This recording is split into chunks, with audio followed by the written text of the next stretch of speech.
I just don't like the guy. The guy's just a douchebag. Wah, wah, wah. Yeah, welcome everybody to the PulpMX show coming at you. It's Monday, August 29th, 5 p.m. Pacific. Thanks for watching on MAV TV, YouTube, Facebook. Thanks, man. I appreciate it. Thanks for listening as well. If you're a podcast person, you're at the gym, you're driving a truck, you're driving to work, you're late at night with your lady in the bedroom, whatever it is, whenever you listen. Thanks. Appreciate it. PulpMX show. We have a great show for you tonight. Malcolm Stewart will be on. Rockstar Energy Husqvarna rider Malcolm Stewart made his return to the outdoors. He will be on. Dean Wilson, his teammate. Dino is not doing outdoor motocross next year, so he's got 2 more motos to go. He's a national champion. Looking forward to talking to Dino. The last time we had him on, he was giving us some deep details about his butt injury from Supercross. So we'll talk to him on a better note tonight on the show. Ryan Villopoto, a.k.a. the greatest retired rider ever, will call in. He just raced over in England at the Vet and Motocross the Nations. Him and Zacho and Mike Brown. Team USA won, so I'm sure we'll get a lot of how great he is. But we'll talk to Ryan Villopoto tonight on the show. We got Jared Mees for much, or like a little bit. Yeah, a little bit. Like we cross paths. Yeah, like, we got a lot of mutual friends. Okay. Yeah. Did he ever launch his bike at you by accident or anything? No. No. Okay. I may have cross jumped him a time or two, maybe on accident. I'm sure at some point he pissed me off, but I don't know. Yeah. Especially like the pink gear A-Ray when he was 314.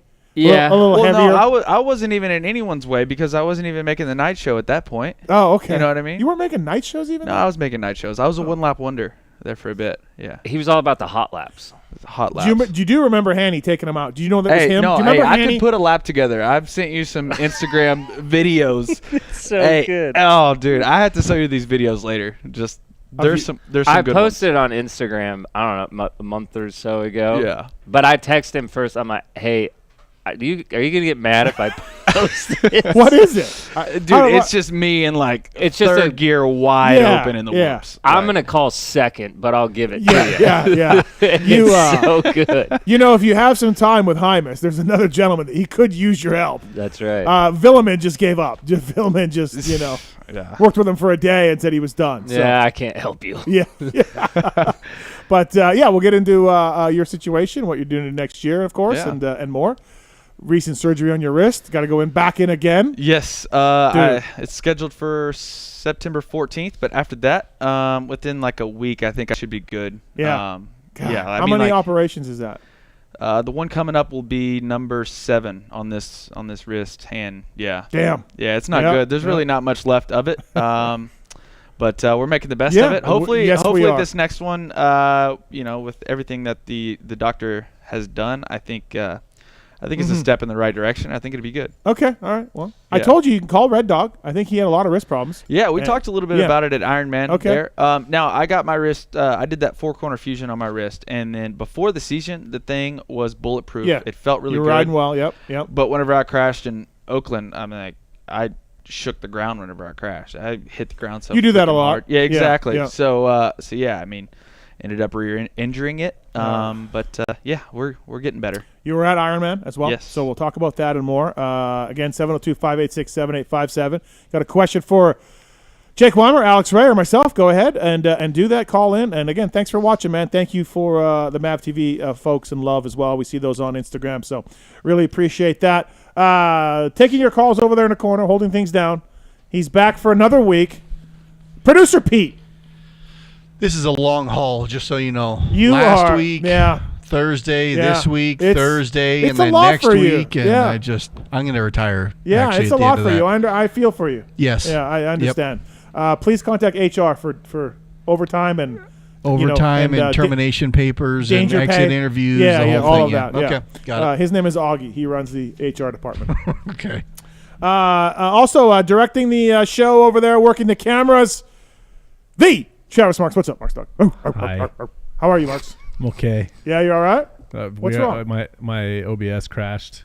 Again? We lost the stream for a bit, but we're back. I can't get a W these days. No. He came in very hot today. He came in early to put together a new part that we had hoped that was going to work with his computer, and it didn't work. So, and then I guess it crashed, and now something crashed. So it's a whole thing. It's fine. It's a whole thing. But the good news is tonight, everybody, in honor of Jake Weimer being here, sushi for commercial break. You're damn right. Yeah. That's You're the welcome. highlight on my For night. Jake, welcome. all for Jake Weimer. So looking forward to that. Pete, sushi. Yep. Okay. I paid for it. Also sitting for in my the back of birthday, the is that bus. what you're going Oh, it's your birthday. Sushi for me. No, it's not. Not anymore. Oh. You missed it. He doesn't read the text. He doesn't read the He text clearly at doesn't all. care. Happy birthday. That's fine. Thank All you. right, okay. All right, let's get into this thing. Sexton Tomac 1-2 again at Ironman. 1 point between them. This has been an amazing series. I feel like at Budds Creek they both had something to hang their hat on. Sexton's second moto domination with a crash, but Tomac had his hat to hang on. He could hang his hat on the fact that he got the points lead back. This weekend I feel the same way. A-Ray, when you're doing a 30-minute moto and a dude catches you, passes you late in the moto, and then you get him back, that's hard to do. Very hard to do. That's hard to do. Yes, because I mean that's in your head, and like sometimes people get flustered, and make mistakes. But for him to come back like that, like the Tomac, way he did, yeah. I mean that's very hard to do. Yeah, it's impressive, Jake, to do that for Eli. They've both been really impressive all year. Like, I mean, Yeah. it's been cool to watch, honestly.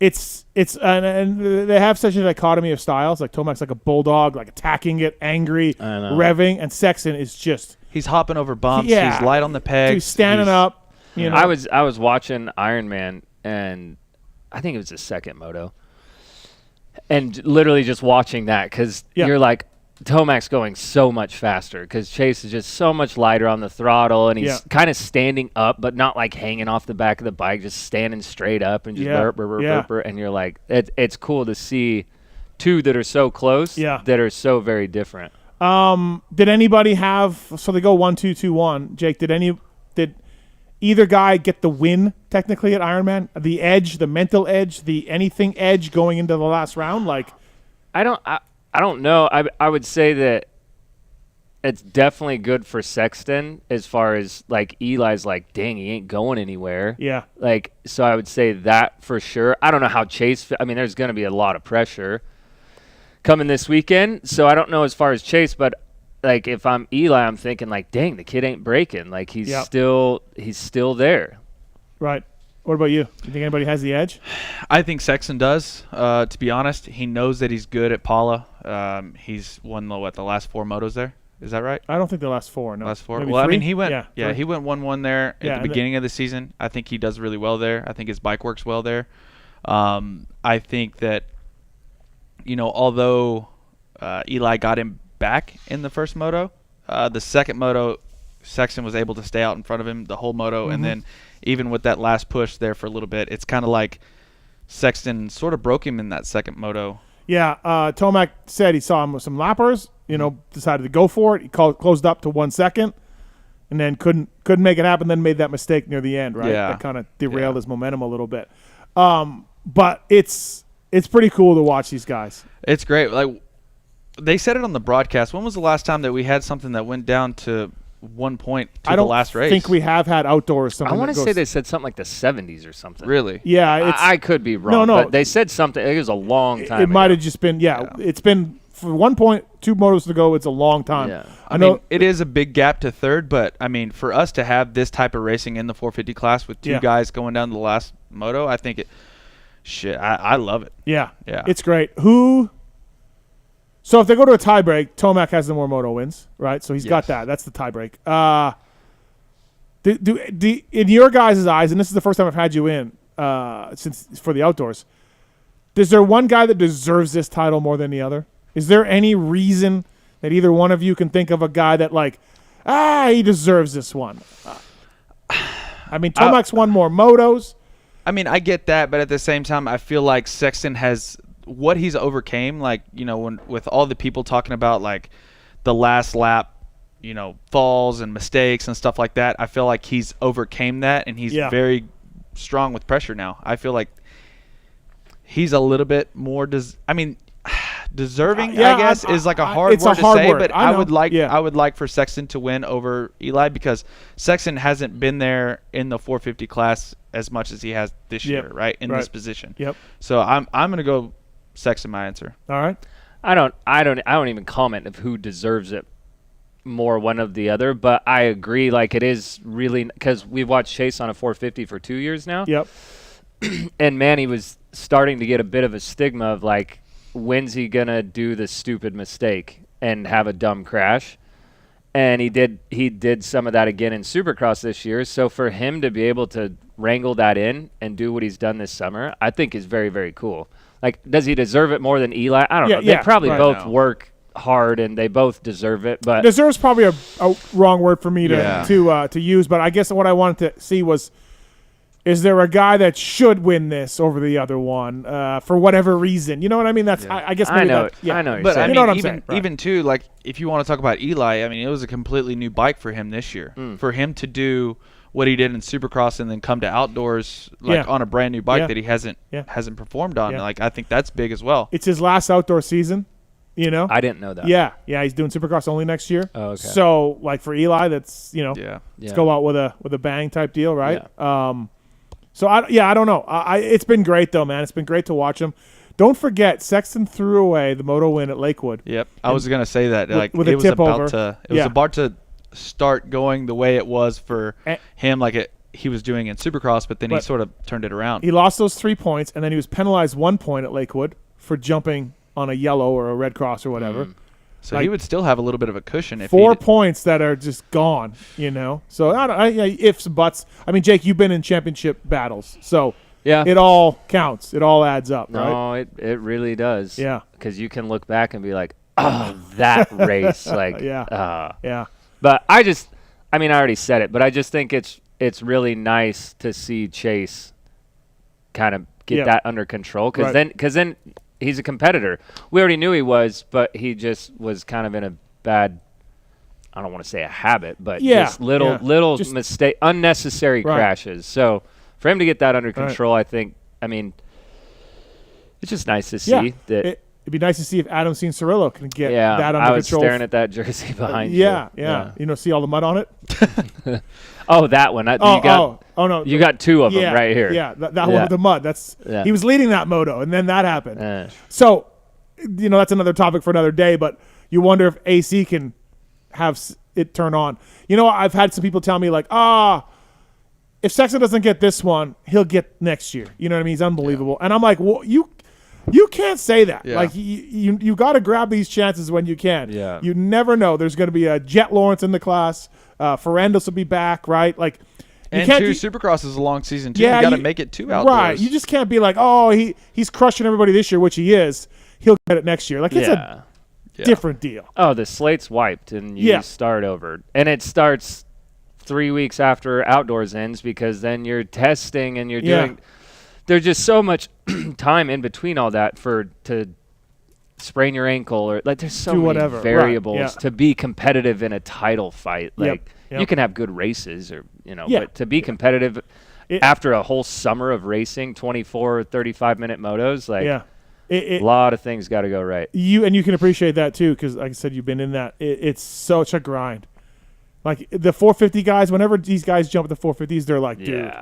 It's another level. I remember Zacho being like, man. It's brutal. Right. Like, it's no 8 weeks off in the middle of the year. And I feel, it probably depends guy to guy, but I feel like it's almost more so mentally than physically. Yeah. Physically, you got to be smart because there's more racing and more traveling.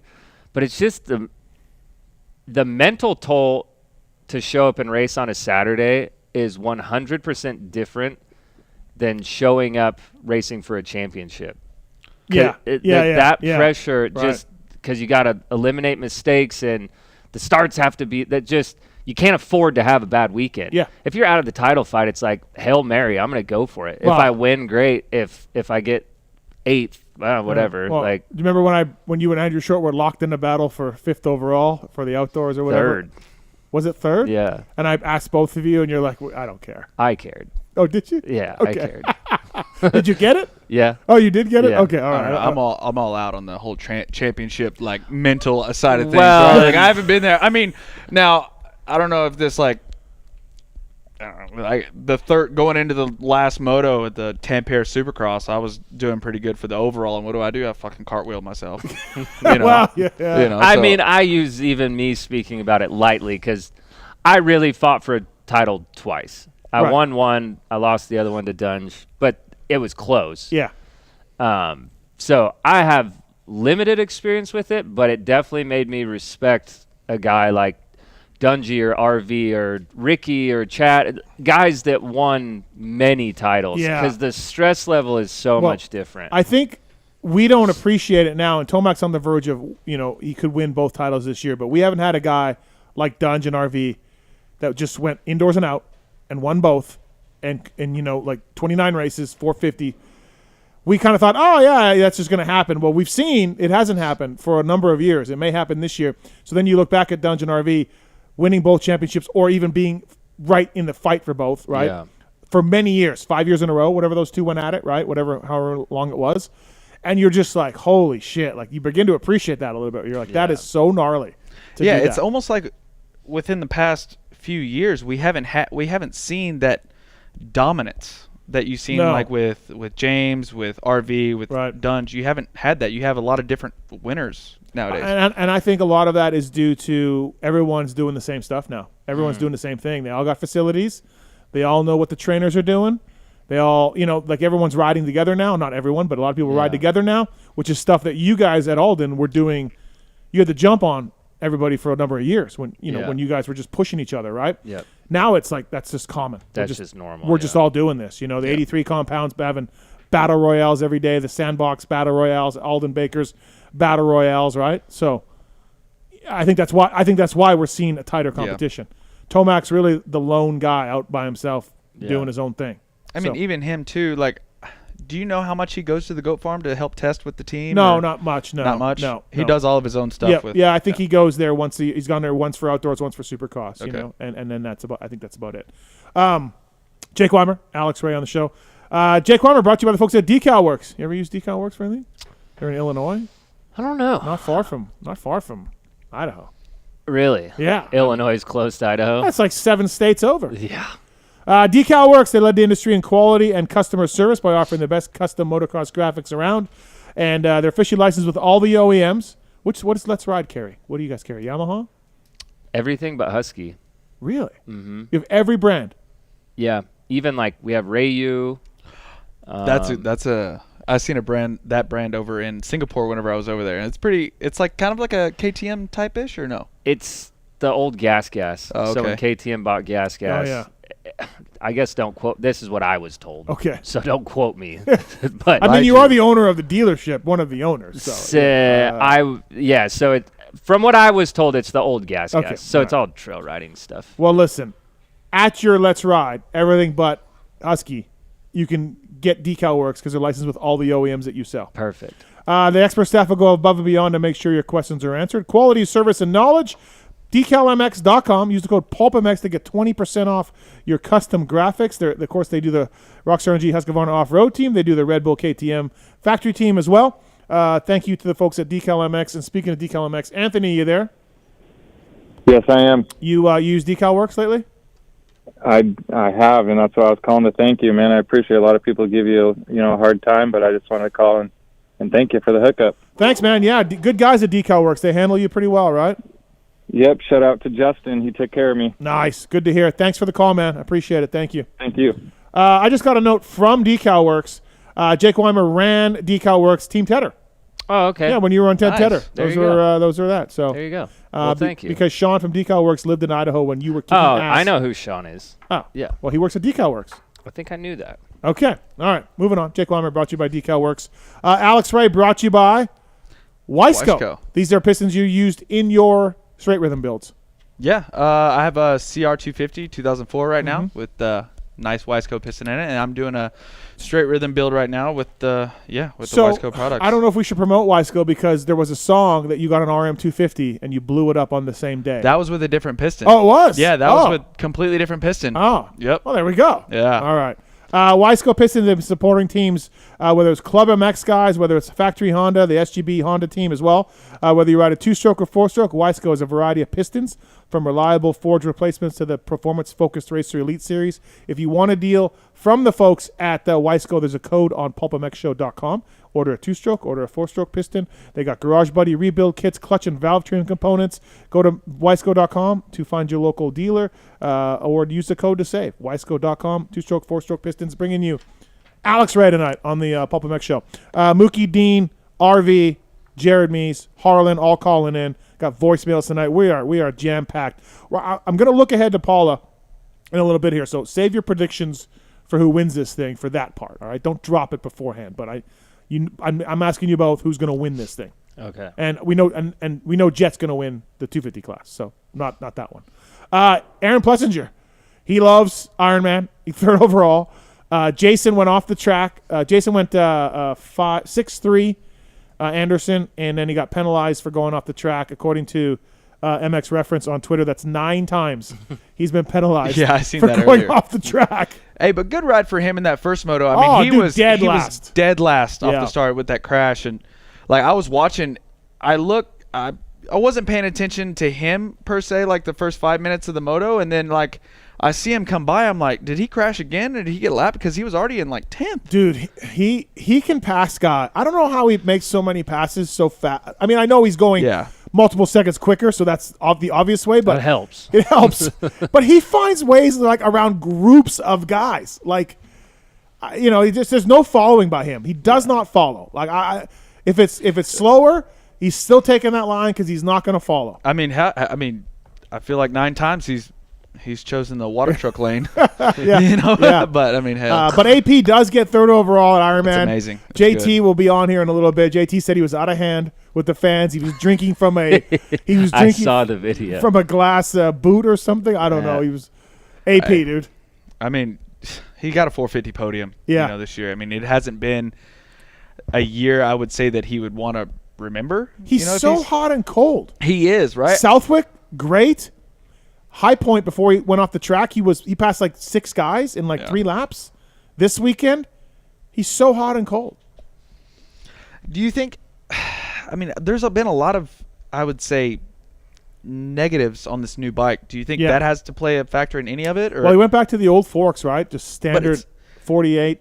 It's hard to say that whenever you have Dunge just coming out and just being fucking solid every race, right? I mean, Dunge isn't on the podium, but he's right there. Yeah, I don't know. Surely, Jake, you've heard about the new bike, some issues with guys with the new bike a little bit. I don't know, man. I go back to my mechanic roots. Like, is the bike as good? Probably not. I mean, literally everybody says that, right? Like they've won 1 Supercross with Marv and 1 outdoors with RJ this year. That's it. What about the production bike? People say that they like the production bike, though, right? They do like it, but it's not the best. It's not like not like the last one. No, really. No, nobody will say it's the best bike, But so there is something to it to me about this bike. I really believe that, I really believe there is something there. But my mechanic brain of mine is just like, they can fix it, they can get it better, they can work on things, Yeah. I don't know if that's the reason, but I mean, they have all the resources, right? Dude, they're KTM. It's KTM. It's not always that simple, though. We know this. Well, yes, it's not that simple. I mean, is it that 2% difference? Okay, maybe, but I mean, but I feel like at the level now that it's been raised so much by, say, like Eli, Anderson, Sexton, you have to have almost. I mean, I wouldn't say perfect bike because, I mean, there's not really a perfect bike, but I feel like you need to gel with your bike if you're going to be able to keep up with those guys and be on the podium, right? Yeah. But when you see AP get third at Southwick in the sand, and then you see him get 4-3 this weekend, or 3-3, I should say, this weekend, on this kind of dirt, different than Southwick, right? A High Point, great. Did he have the air fork at Southwick? Yeah, I believe he did. So it's there. Yeah. It's there. And then other weekends, he'll go 8-10, like at Bud's. Just kind of 8-10. Wow. I mean, you guys are both riders. I have 4 Manitoba titles, but not quite on the level of either one of you. So maybe you guys can explain this to me better. But I know he started out slow at the beginning of the year because he did have an injury. Yes. I don't know if he's healed from at it. Lakewood, I talked about Lakewood. He said he was fine. He said he was not. He came back early, earlier than the doctors wanted him to, but he was fine. So to me, I just look. Should you go 3-3 every weekend? No, because riders have bad days. But to me, if you go 3-3 and ride as well as he has, your worst performance should be better than what he's done. That's where I'm at. Like your off day shouldn't be like literally getting beat by guys that you're like, huh? So I don't know. I personally think that from 4 to 7 is usually where he finishes anyways. 4 to 7, all those guys are pretty much the same speed, I feel like. A lot of times, yeah. Yeah, so I mean, I feel like maybe sometimes, like if you're the same speed as a guy, it's hard to get around that guy if you don't start in front of him. All right. I mean, news alert. Mm-hmm. Mental, you know? Yeah. And AP, like, loves being at Ironman and, like, right. You know, everybody deals with their own mental battles, but you do notice, like, Indy Supercross. Oh, AP shows up and, like, he crushes it in the ruts and he doesn't even look like he's trying. Like, so I'm not picking on him because I think everybody deals with it. A fly what? So, I don't know. I mean, I haven't talked to him about that specifically, really. But no, but it's good when AP gets on the podium. It's always good. Yeah. It's a good time. Yeah, I mean, I seen him Friday night. He was standing outside of – I was still at the track. But I seen him outside of the motorhome he had there, and he was just, like, rubbing his hands together like, oh, I love this place. I love this place. It's going to be a good day tomorrow. Yeah, and then maybe that's as simple as that. Confidence. You just walk into a place, and you're like, I got this, you know? I don't know. You riders, this is what we got to deal with. We're head cases. I know. Yeah, right. Bad. All right, we got money from Stallion Imaging on YouTube, $9.99 donation. Question for you guys: if you have the same speed as the leaders and one is your teammate, are you pulling over and then racing the other title contender hard? Referring to Roxon. So if you were Roxon this weekend, if I'm Roxon, I'm negotiating something a little bit maybe before the races. Like, hey, you guys are in a title fight. Maybe if I lay you over, maybe slide me a few bucks. Okay. You're going to listen to the team, right? I mean, if they're like, hey, we need you to do. Roxon this weekend. Roxon this weekend was like, yeah, see you later, Chase. Yeah, just go on. So Yeah, I mean, and I think he made it a little bit noticeable. I mean, that one spot was a little bit weird, but he made it pretty noticeable, I feel like. But I mean, I think Roxon can't race with those guys right now, anyways. Even if this was round 3, he's not on their level right now. It was just weird to me that he came out swinging in that, like the first race of the season at Paula. He's just right there with Chase. Yeah. And then after that, it's like, what happened? Yeah. If they were 15-minute motos, he would be in the equation. Yeah. Do you? But if you're a teammate and you've been RV's teammate in a battle, I mean, you let him by, right? I don't know if I can't recall that we were ever in a scenario like that. That like, hey, if you're in front of him, like, let him. Like, I don't know that we were ever in a. You were always the second guy, kind of like. Well, I don't remember. I guess the 1 year at Vegas Supercross, him and Chad were really close. Okay, I believe. Yeah, but that might have been my first year, and I was like, I don't know, 6th, 7th, 8th place guy. Right. So I wasn't really gonna do much anyway. But if you're Roxon, you just let them both go. I think that from my experience in talking to riders on that level over the years, like even at Budds Creek, Savacci was like, I'm not. One of them got next to Joey, and he's just like, just go. Yeah. Like I can't hold you back. Well, somebody told me that. I'm definitely sorry, my throat keep getting caught up. I'm definitely a believer in let them race. Yeah. Don't. Yeah. It's happened in times past, and I get it. There's a lot on the line, but if nobody ever said anything to me, I just let them race. Let them do their thing. Right, right. All right, fair enough. Acherbys, you can get them at Let's Ride dealership. Yep. I'm sure you can. Yep. Acherbys, industry leader in aftermarket dirt bike plastics and accessories with over 40 years of experience and input from the current riders like Cooper Webb, Adam Cianciarillo, Justin Barsha, Anderson, and more. Acherbys has fine-tuned the products to offer the highest level of performance and protection in the industry. If you want a deal on Acherbys, just email us using the contact form on PulpMX.com, and I'll slide you a deal from the folks at Acherbys. Bring your bike back to life with the full line of replacement replica plastic kits, hand guards, and more. At Acherbys USA, AcherbysUSA.com on the web as well to get a deal. Love the guys at Acherbys, and stuff works really well all the time. Bringing you our first guest of the night. How long do you think it had been, Jake, since Malcolm Stewart lined up for a national when he came back for Unadilla. How many years do you think? 5 or 6 probably. Try 8. 8. 8 years. Welcoming Malcolm Stewart to the show. What's up, Mookie? How are you, man? I'm good. Just, trying to finish off these last 4 outdoors on a strong note. I loved your first Instagram photo of you going over the bars saying I raced Unadilla this weekend. That was great. Yeah, no, I was not really expecting that. I was like, man, this is what I come back to, like first practice, and we're already crashing.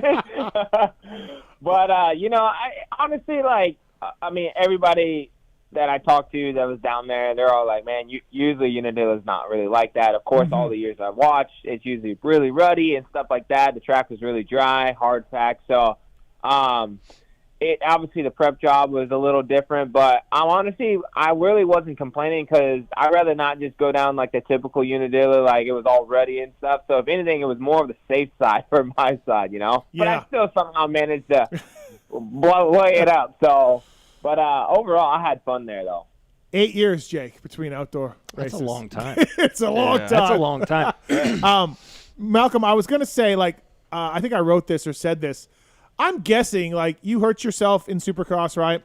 And I'm guessing a rider of your stature, you probably didn't need to come back for Unadilla, right? You probably didn't have to. Nobody was putting a lot of heat on you, I'm guessing. No, I mean, of course, the team wanted me to come back as much as I can. And honestly, we did a little bit more damage than we thought. So it was kind of like a rush situation. I was kind of in the half house, Yeah. Wasn't sure if we are or we're not. But overall, I mean, to be honest, I'm glad that I did come back. I mean, yes, I could have passed by on Unadilla for sure. But at the same time, I look at it as gate drops, and it's a learning curve. Dude, I ain't gonna lie, bro. I come back and I'm like, dude, these guys are going fast. I'm like, godly, But it's good again. It's just good to have gate drops. Of course, we're not where we should be, but I mean, at the same time, I feel like every gate drop, I'm getting better and better. But yeah, for sure, it's definitely a grind. But in the same way, I feel like it's only helping me for next year. Right. I give you props for coming back because, guys like you don't always do that, right? An injury happens and, you just 4 left to go and you can just probably stay at home and fish a little bit. So I do give you some credit for coming back out because it ain't easy. Well, it ain't easy. No, well, not only that, but, I mean, I'm usually it's like, 4 rounds left, everybody should be over it. True. I mean, everybody's still here. Everybody's still and I'm just like, all right, the field's deep, So, which is good. I mean, the downfall is again, I left when I left on a good note, leaving from Salt Lake, and now I'm just getting my butt whooped, and I ain't gonna lie, it does suck in a way, but then again, at the same time, I try to look at the positives, hey, you could be just sitting on the couch doing absolutely nothing, so. Right. Any racing is good racing. Let's put it that way. Well, I think you've been getting better every week that you've been back. Do you agree? Do you feel better each week? Yeah, no, I do. I mean, it's funny to think, my first time racing Ironman, I never raced Ironman, right? So I'm sitting here and I'm like, dude, these jumps are huge, I'm like, I don't remember jumping this stuff like that. Of course, I've been training at the Baker's factory, and Alden's, he keeps the track. The jumps are fairly small, and it's more like the racing style. But then, I go to Ironman, and I'm like, God, Lee, we're jumping these massive step-ups and tabletops. Yeah. And I'm like, this is not normal, guys. So it took me 4 or 5 laps to jump the tabletop. I wasn't down for it. And I'm usually a guy that jumps stuff, Yeah, for sure. Yeah, hey, Malcolm, this is Alex right here. So I've raced Ironman a few times there. And Steve and I were talking a little bit earlier. He asked me if I liked the track. I told him, I was like, I do, but, with you talking about those big jumps, how sketchy is that shit on the first lap?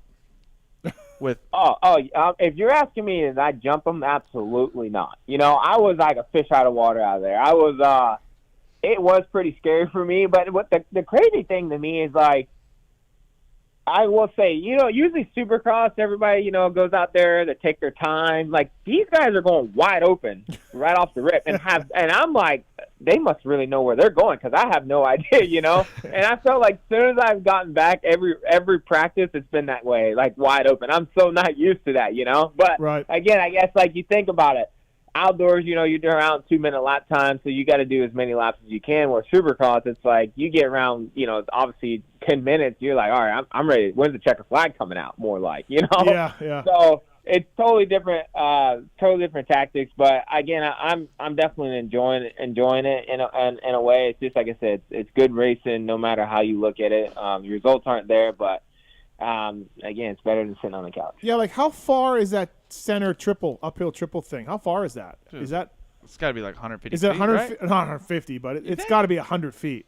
I mean, there's some jumps I'm wide open. Yeah. Yeah. Well, that thing, like the face of it, is just a huge run all the way up to the face of it. Did you ever do Ironman, Jake? Kind of. Dude, I don't know what's going on with the throat. Okay. Kind of. It might have been the first year, and it was super muddy. Oh, yeah. First moto, blew a radiator like second lap. Yeah. So I had to go back. Second moto, the old big triple step up, some dude, muddier than hell. Some dude like squirrels out, and I just double it, and he goes right under me, land on him, first lap, breaks my throttle housing. So I was there, but no, I didn't race. The new layout is a lot better than the old layout, I will say that. Yeah, a little bit.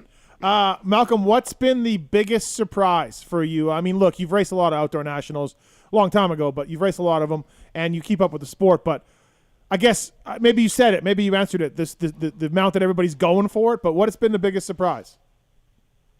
Like how rough it is, how you feel after a moto, anything?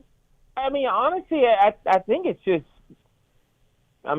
just being back on, just racing. You know, of course, like I ain't up to speed. Again, of course, but I didn't really know where I fit in at exactly, so I was just kind of really browsing around. I felt like if I had a little bit more time to go in, I felt like I would be better. But I mean, I think I honestly, like, every race I done did so far, besides obviously Unadilla, like Bud's Creek, I had a lot of fun. It just anything brings back more memories more than anything. Ironman was cool because I never been there, and like some of the jumps are cool until it got rough. Yeah. So, but I don't know how Paula's gonna be. That's gonna be definitely. I feel like Paula's gonna be it's gonna be hot, of course. Not gonna be dry, fun. But yeah, not gonna be fun. I don't know how that one's gonna be. So I think I'm more just like. Just having fun, being around fans. The coolest thing about it is like fans that have come up to me and said like, "Welcome back. It's good to have you back." I think that's like the biggest motivation for me. Oh, that's interesting. Yeah, it's good to hear that. I think the fans have been stoked that you came back for sure. You know, which track have you liked the best, Buds or Ironman so far?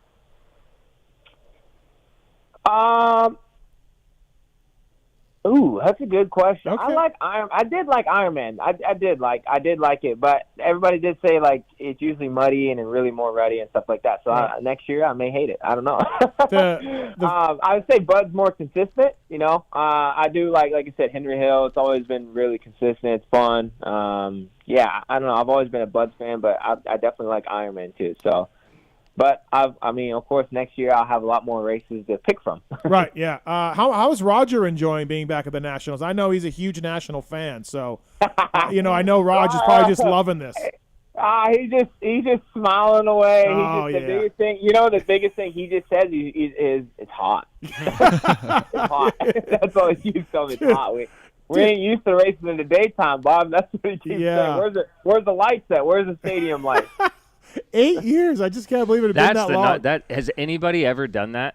Not raced like on that level? I can't think of anybody. An outdoor in 8 years. Right. That's gnarly. Yeah, no, honestly, I was when I lined up at Unadilla, I was just like, I can't believe it's been 8 years since you rode out here. Like, how are you? Who you are today? Like, how'd you make it? Like, that's what I was trying. I kept questioning myself, like, how'd you get this far? Like, how do you have this much talent? Like, most people don't race 8 years, and he's making his outdoor comeback. I think Nick Way was still racing in 14. Yeah, I don't know. Yeah, I think he was. Yeah, I think Rick Johnson was on the line with him. I think McGrath was there in Morocco. It was that long ago. I don't know if Paula's going to be great this weekend. It's going to be hot. There's actually talk of shortening the motos. Whoa. I talked to a couple of teams, Mookie, so they may shorten the motos if it gets as hot as it's supposed to. So what is the? I heard it's supposed to be hot. I don't know what they said. 105. 105 is what they're supposed to be. That's hot. That's hot, so and then it's talking, like, okay. So I don't know if you guys remember 2012 Lake Elsinore. Oh God! Yeah. Oh God! Jake remembers That was that. the hottest race I've ever been to in my life, and I was racing it. And I remember I was pretty delusional in that second moto. I tried to block the Lake Elsinore and the Utah Nationals out of my brain forever. Yes. Because I don't know which one was worse or which. After the first moto, I was literally sitting there in an ice bath in a trash can. Right. And I'm like, I don't know how I'm going to race second moto. Like, I've never had that thought ever. And I'm like, I don't know how I'm going to do this. It was that bad? It was that bad, yeah. No, I'm not even going to lie. I was sitting, it's funny, too, now you think about this second moto type thing. So, it was pretty hot at Budds Creek. Obviously not past weekend, and I did the first one. I was a little hot, I was a little toasty, and I'm sitting back. I'm like, we got 2 of these things, like I got to get back out. And then the worst thing is like you hear that air horn, you're like, there's no way that air horn. You're like, there's no way. That's not for me. Yeah. So, like I said, for me, I can just joke about it. It's fun. I'm like I said, that's been 8 years. I can have, I'm over here like I'm the guy that's just kind of like laughing down the line and stuff like that. So of course there's no pressure for me. I'm just going out here trying to do the best I can, but. I'm just like looking around. I'm like, man, did that air horn really just go off? There's no way. Yeah.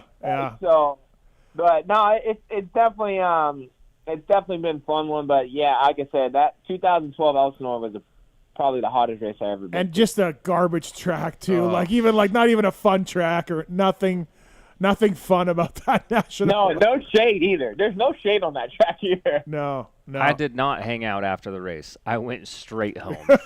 I'm not hanging out. I could understand that for sure. And we're gonna have Dean later on the show too as well, Malcolm. But he's coming back, and I think he's in the same boat as you. Like, oh God, this is hard. This is. We're sitting there. Right. Oh yeah, we're definitely sitting there under that tent, just looking at each other like. Woo! Okay, Moto 1's done. Hey, you guys want to get McElrath back? He's right over there. just call him up. Hey, how's your bike? How's the outdoor bike and everything else? I don't know how much testing you got to do and all of that. You've been happy with the way the motorcycle works in motocross?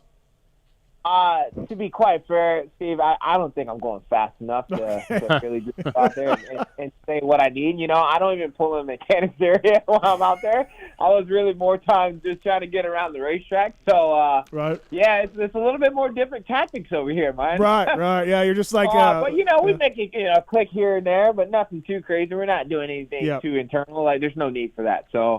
We're just trying to get around the racetrack, my man. Just here to survive, boys. Hey, man. That's it. Love to hear it it right now. Okay. Now next year, of course, we'll be a lot more serious. We'll be up front, But this, we're just coming back. We gotta crawl before we walk. Yeah, I hear you. Let's take. We got some phone calls for you, Malcolm, on the phone. We got Jarrett on 3. Jared, what's up, man? How are you? What's your question for Malcolm? Hey, what's going on, Steve? What's going on, Mookie? What's up? Just calling to check in, man. I was thinking that, the last 8 years, this being your first national back, it seems like you're going to actually get those gate drops going into the Supercross season. I wanted to see if you actually felt like that was going to make a big difference for you going into that season. And, you finished 3rd last year, so it seems like maybe if you can get that early season fire started, quick, you might be able to really take it to the top. Yeah, good point. Yeah, no, I mean, that's again, that's the reason why, we're coming back, just to have that gate drop. It's a long time to sit from May all the way till January again to not have any gate drops. So again, this is nothing but positive feedback for me. And just like I said, any racing is good racing, so that's definitely the goal. And this will help keep me keep me in shape for, moving over to the off season Supercross. So it's not too big of a downfall, Yeah, it's, sure. I mean, it definitely would help. Yeah. Does it make you feel like you're going to be excited for next year for outdoors, or is it kind of making you think, damn, maybe I might try for a Supercross only deal? No, not that, because I feel like every race has gotten better for me. Results are getting better. I'm riding a little bit better, qualifying a little bit better. So I think it's more just the time. It's that pace. That's really what it boils down to, is getting that pace back. But again, you don't really know where you stand until you're back out there racing. Cool. Jared, thanks for the call, man. Appreciate it. Thank you. Thanks, guys. Yeah, I had a privateer tell me, too, like, he's just like, man, got Mookie and Dean coming back. Like, McElrath's getting back on a club. Like, yeah, like the seat, it's supposed to be thinned out by the end of the year. Yeah. Instead, we're adding factory riders. Yeah, this time last year, I would say the field was pretty thin. But this year, no offense to Hartraft, but Hartraft was getting 5 and 6 like at the end of the year, and these other guys were crushing it, right? Yeah. Bryson Gardner got 10th overall at Hangtown at the end of the year. Like, again, no offense to these guys, but yeah, generally we see it's a stacked field right now. I mean, you had Miranda's coming back, all these guys. Yeah, it's tough. No, it's hard. I'm over here battling for 10th. You know what I mean? So, and I personally think that's definitely tough right now. I personally think that's pretty good for a guy who hasn't raced outdoors in 8 years. Yeah, no, shit. I think Malcolm's downplaying how good it is. Right? Yeah, exactly. But we got another call for you from Jared. This is also Jared. Jared, what's your question for Malcolm Stewart? Brought to you by the folks at Acherbys. Yeah, hey Mookie, I'm so pumped to see you out on the track and do everything you can to be out there in front of us, because I think we need you. But my question is, I don't mean to bring up the past. I like to live in the now and all, but I think you might have a particular opinion on a certain Barsha's disqualification, because isn't he the one that kind of caused your injury or worsened it? Yeah, I mean, of course, it didn't help the situation that I was put in at Salt Lake, but I mean, of course, everybody knows that's how he rides. People can see it from different angles. I'm just glad that I wasn't the guy that got hit that time. So I know what it feels like. I got it, so I can understand what Ferrandis' frustration. But I didn't get to see what happened prior to that either. So again, it is what it is. That type situation. We already kind of know that's the way he rides, but it's just you got to try to watch out, man. That's really it. You don't feel like it's some karma or something like that. You got to try to watch out. So I don't know, man. I don't know. Right. You always can't trust it. Thanks, Jared. Thank you, Jake. Do you feel like that's good advice? You always got to watch out. I would say that's great advice. Have you ever been Barsha'd? Oh, absolutely, man. Fuck, me too. A-Ray got it bad too. St. Louis. I've had her a few times. I mean, at this point, I don't think I could put anybody on the show that hasn't. Right? So it's unreal. Right. Malcolm Stewart on the show, brought to you by the folks at Acherbys, at Acherbys USA on social media. Hey, Malcolm, how about AP with the third overall? He was whooping it up with the fans. AP loves Iron Man. He's stoked. Yeah, no, it's good. It's good to have AP do good, man. It's he's been digging deep. Of course, he had his injury in Supercross, and that obviously set him back. And he finally started getting his head correct, and just really just buckling it down. He had that second or third at Southwick. I'm not sure. Third, but, yep. Third, but it's good to see him doing good, and like I said, I'm happy for the guy. He's always a big character, man. He's smiling, plays. You gotta love AP, no matter what, no matter how good he does or bad he does. That dude, he just puts a smile on your face. I will say, Jake, when you at the end at Alden's, you weren't very stoked with life, right? At the end of your time there. No. To be fair. Yeah. And then RV was grouchy 24/7, didn't want to do anything, right? Yes, correct. So if Alden goes from you two to AP and Mookie, the mood mood has got to be drastic. I would assume it's slightly different. Slightly different mood, right? The mood's definitely it's definitely changed from even when my brother was there.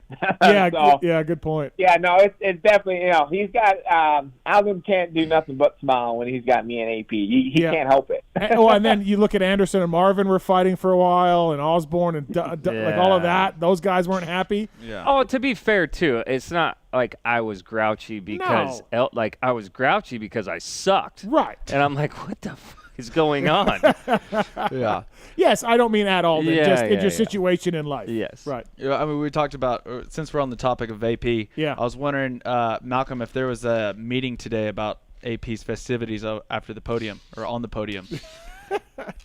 I didn't hear anything about the podium speech. Oh, no, it wasn't a podium speech. I think he just had a shoey or a booty. We think he was guzzling booze from a shoe, from what we gathered. Oh, was he? Yeah, that's what we gathered. Okay. Well, he told me. He said if I get the podium, tomorrow when we had dinner, he said I'm going to do it. So I don't. Did he go through with it? Yeah. Yeah. Well, okay. Well, I owe the man $5. Yeah, you do. Yeah, absolutely. Before we let you go, Malcolm, what are you doing in the off season? I don't think I heard your name for Paris or. You got any races lined up at all? No. That kind of got shut down on me. That was kiboshed, yeah. Yeah. So you already know where you're gonna find me at on the lake. There we go. It's a KTM thing. I think that they just don't want their guys going over there, and I don't quite get it, but hey, it is what it is. I mean, why would you make money racing a motorcycle? Just stay home. Wow. Yeah, I guess. If I stay home, I'm gonna be burning gas money on the boat. So yeah. There you go. Thanks for your time tonight, Malcolm. Always fun to catch up. Thank you for coming back to the outdoors. Makes it exciting. Good job, I think, too. You've improved every weekend. So, thanks for the time tonight, man. All right, I appreciate it, boys. Thank you, and hopefully see you guys this weekend. All right, see you, man. That's Malcolm Stewart, everybody, brought to you by the folks at Cherubies USA. Always good to get Malcolm on the show. Yeah, I guess they had a little bet going on there. Yeah. AP wanted to get that podium. Oh, imagine that. JT coming up here right away. Let's get to Cam. You there? Cam. Yeah, I'm here. What up, Cam? Looking forward to the show tonight, guys. I just got a question here. I live up in Canada. We have a short growing season, and I had corn on the cob, no lie, for the first time tonight, but it's been a whole year. Kind of almost forgot how to eat that thing, and my question for Steve is, if you had any technique, better to start from the base and work toward the narrow end, or work from the tip to the base, or what? It's really the base up, Cam, that I think would be the best technique, but we're going to get into this later, maybe if there's enough time. Oh, man. Do you know what he's talking about? You know what he's talking about? I don't think he does. I don't think Jake does. No, no. Jake doesn't know. No. I know. I mean, I know how to eat corn on the cob. It's a whole. Just shut your mouth. You don't want to be in this. Trust me. That review show that. You got to get that audio later on in the show for sure. Yeah, we'll try to. I do have it on the agenda to ask A-Ray and Weimer about the question. He's going to need about 3 or 4 more of those transfusions there. Okay. All right. Well, thanks, Cam. Thanks, man. I appreciate that. You gave me a good laugh today, and thanks for it. Yeah, no problem. I don't know how JT didn't get it. I don't understand how JT was so confused. I still don't know. I think he was just out on it. Yeah. He must have been playing dumb. Right. I was trying to work today in my truck, and I just stopped, and I had both arms over my head, and I'm crying, and the dogs are coming over trying to figure out what the issue was, so I appreciate it. It was a lot of fun. All right, sounds good. Thanks, Cam. Appreciate it. Thank you. All right, bye. So Jet Lawrence had a question for me after the race, and we'll get to it later. Okay. But I don't want to get too much into it. But the length and the girth on that thing. Lots to get into. All right. Do we have okay, yeah. Coming up with JT, we have Dean Wilson coming up. RV 50-50 on whether. First of all, USA won the vets, so he's going to start talking about how you know what I mean. The show's going to go another hour. Yeah, he's going to talk about how he's the greatest. Oh, we know. Right. Fly Racing, they're charging into 2023. If you haven't checked it out, they have the full line of gear, head to toe. They have you covered. Motorsport.com or your local dealer at Fly Racing USA on social media, of course. Chance Hymas wearing Fly Racing out there as well. Their helmets featuring the Rheon technology. You got to look into that. Super great stuff. We'll bring Jason Thomas on the show. What's up, JT? How are you? Not much. What's happening? Did you get the corn on the cob reference yet or no? Not really. I mean, I think I understand what you're saying, like you're going to attack it sideways like corn on the cob, but I don't understand why or how that makes it better. It sounds terrible. We'll get into it. I mean, it sounds like you are getting into it. Well, we just had a call. We just had a call from a caller wanted some advice. So sounds gay. Oh, yeah. On this particular subject. Yeah. So I don't think that they should take advice from you on this. It doesn't sound like. I don't think anybody should take advice from me either. Mm-hmm. But this corn on the cob, like, are there teeth involved? No. I'm so confused. Yeah, it's a whole thing. All right, let's get into this. Not this. Let's get into something else. Okay. All right. So now listen, I want to make it sure. I want to make it clear here that I am not on this bandwagon. But since Justin Cooper got named to the Motocross the Nations team, 9465. 4 motos, 9465. Since he got named to the team, he was sick at buds. I'm not on the bandwagon, but there's been more than a few people saying, we made a bad choice. We made a bad choice. But anybody in here? I mean, I'm not there yet. What type of sickness is it? Like, it could still be lingering. I think he had COVID. Well, then if he did have COVID, then that explains it, because he could still have brain fog, shortness of breath, all that stuff. I remember when I got COVID, I was down. Okay. Bad. So. All right. Jake, should we be concerned? I mean, he got the whole shot, and he went backwards, but at least, he started up front. So, that's typical of Justin Cooper, but that'll be what we need for designations.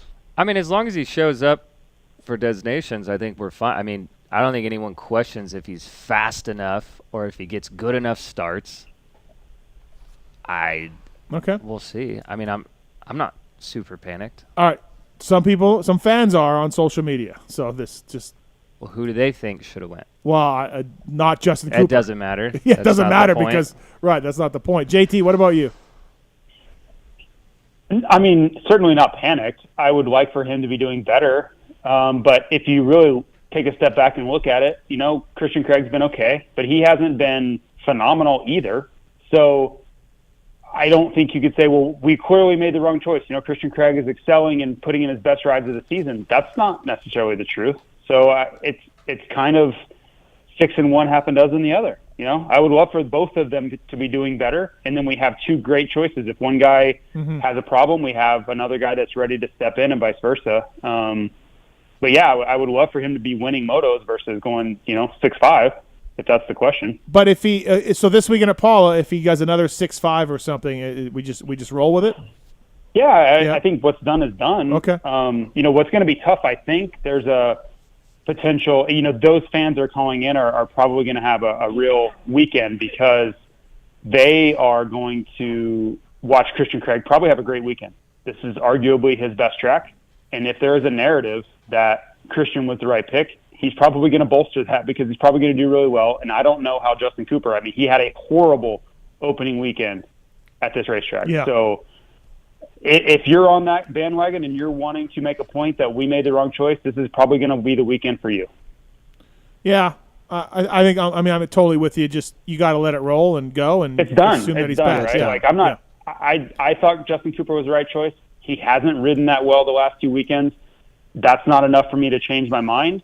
But I understand that there are people that thought Christian Craig was a better choice, and they're probably going to get more evidence this weekend of that, but I don't think we can go backwards on that decision now. Right. Speaking of that, we got Tyler on one. Tyler, you want to talk about Justin Cooper? Yeah, and I'm glad we got on this while JT was on the phone. So Prado overseas, he got COVID right there at the Lommel National MXGP. Yep. From there, it's taken him a full month now to recover. We're, right here, this last round's where we first saw him have his best, get back to kind of normal self. Do we need to be worried about J. Coop taking that long to get back to full speed? Just to add another dynamic in there, I'm going to hang up and just hear y'all debate. All right, thank you. Prado compared to I don't, maybe it'll be longer, but you can't do anything. You can't take them off. You just. I talked to him this weekend about it. And he said the difference between last week and this week was way better. Like he said that blood streak was really, really hard on me, didn't feel good. Right. And then this weekend, just when he woke up Saturday morning, he felt like a different person. So it still wasn't a great result for him on Saturday, but I don't think a month from now we're still going to be talking about COVID. Maybe I'm wrong, but I don't think that's going to be the win or lose thing is like, he had COVID in middle of August. I don't think that's going to be a thing. Jake, when you went, how much time between the last national and designations was there? It was a while. I think it was like at least a month. Was it? It might have been a little longer. But so were you stressed or were you putting in hard motos, like didn't want to get hurt type of No, I was working just like normal. Yeah. Just like normal work that I did all year. Yeah.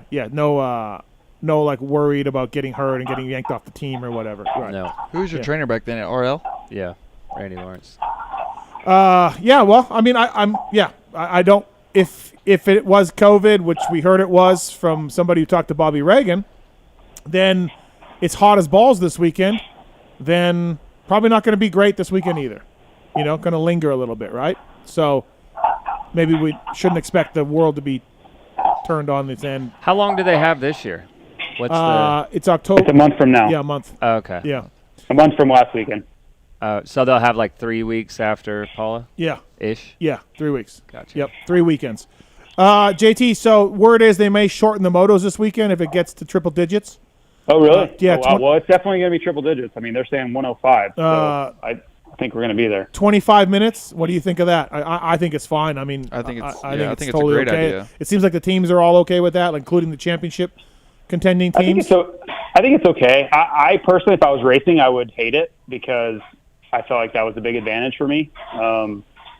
At the very end, when everybody's struggling the most, I would have been suffering too, but that would have been my opportunity to move up.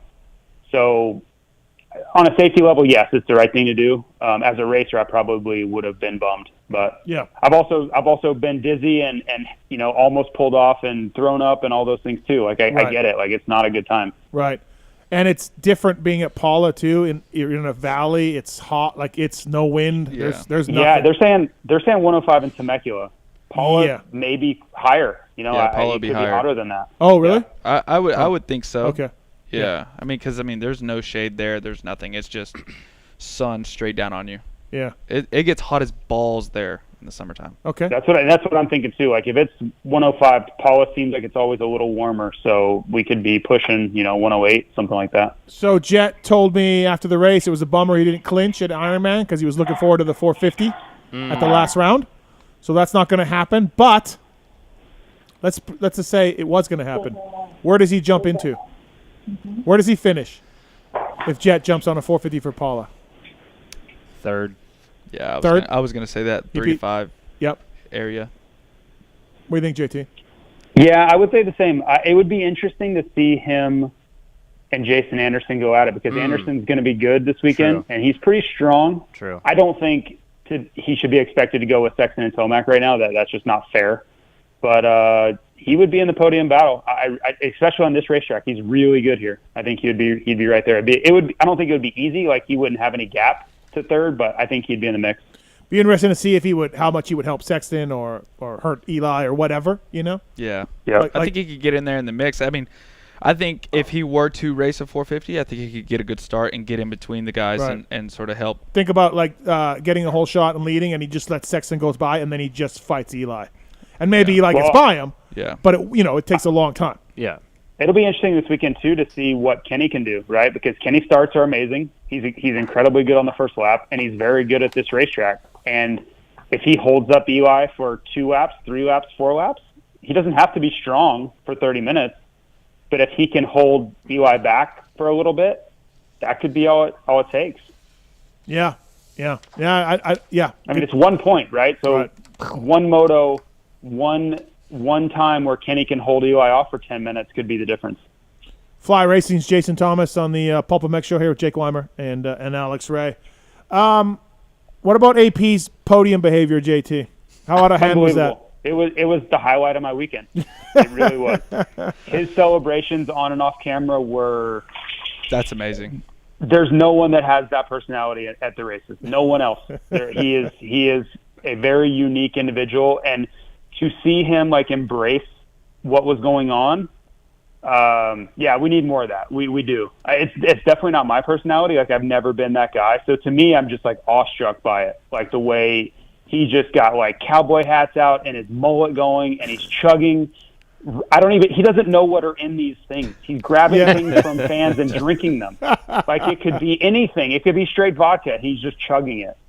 That's great. I mean, even his post-race interviews or the SML, they do the videos. How and was your stuff. weekend? Yeah, how was your weekend after the races?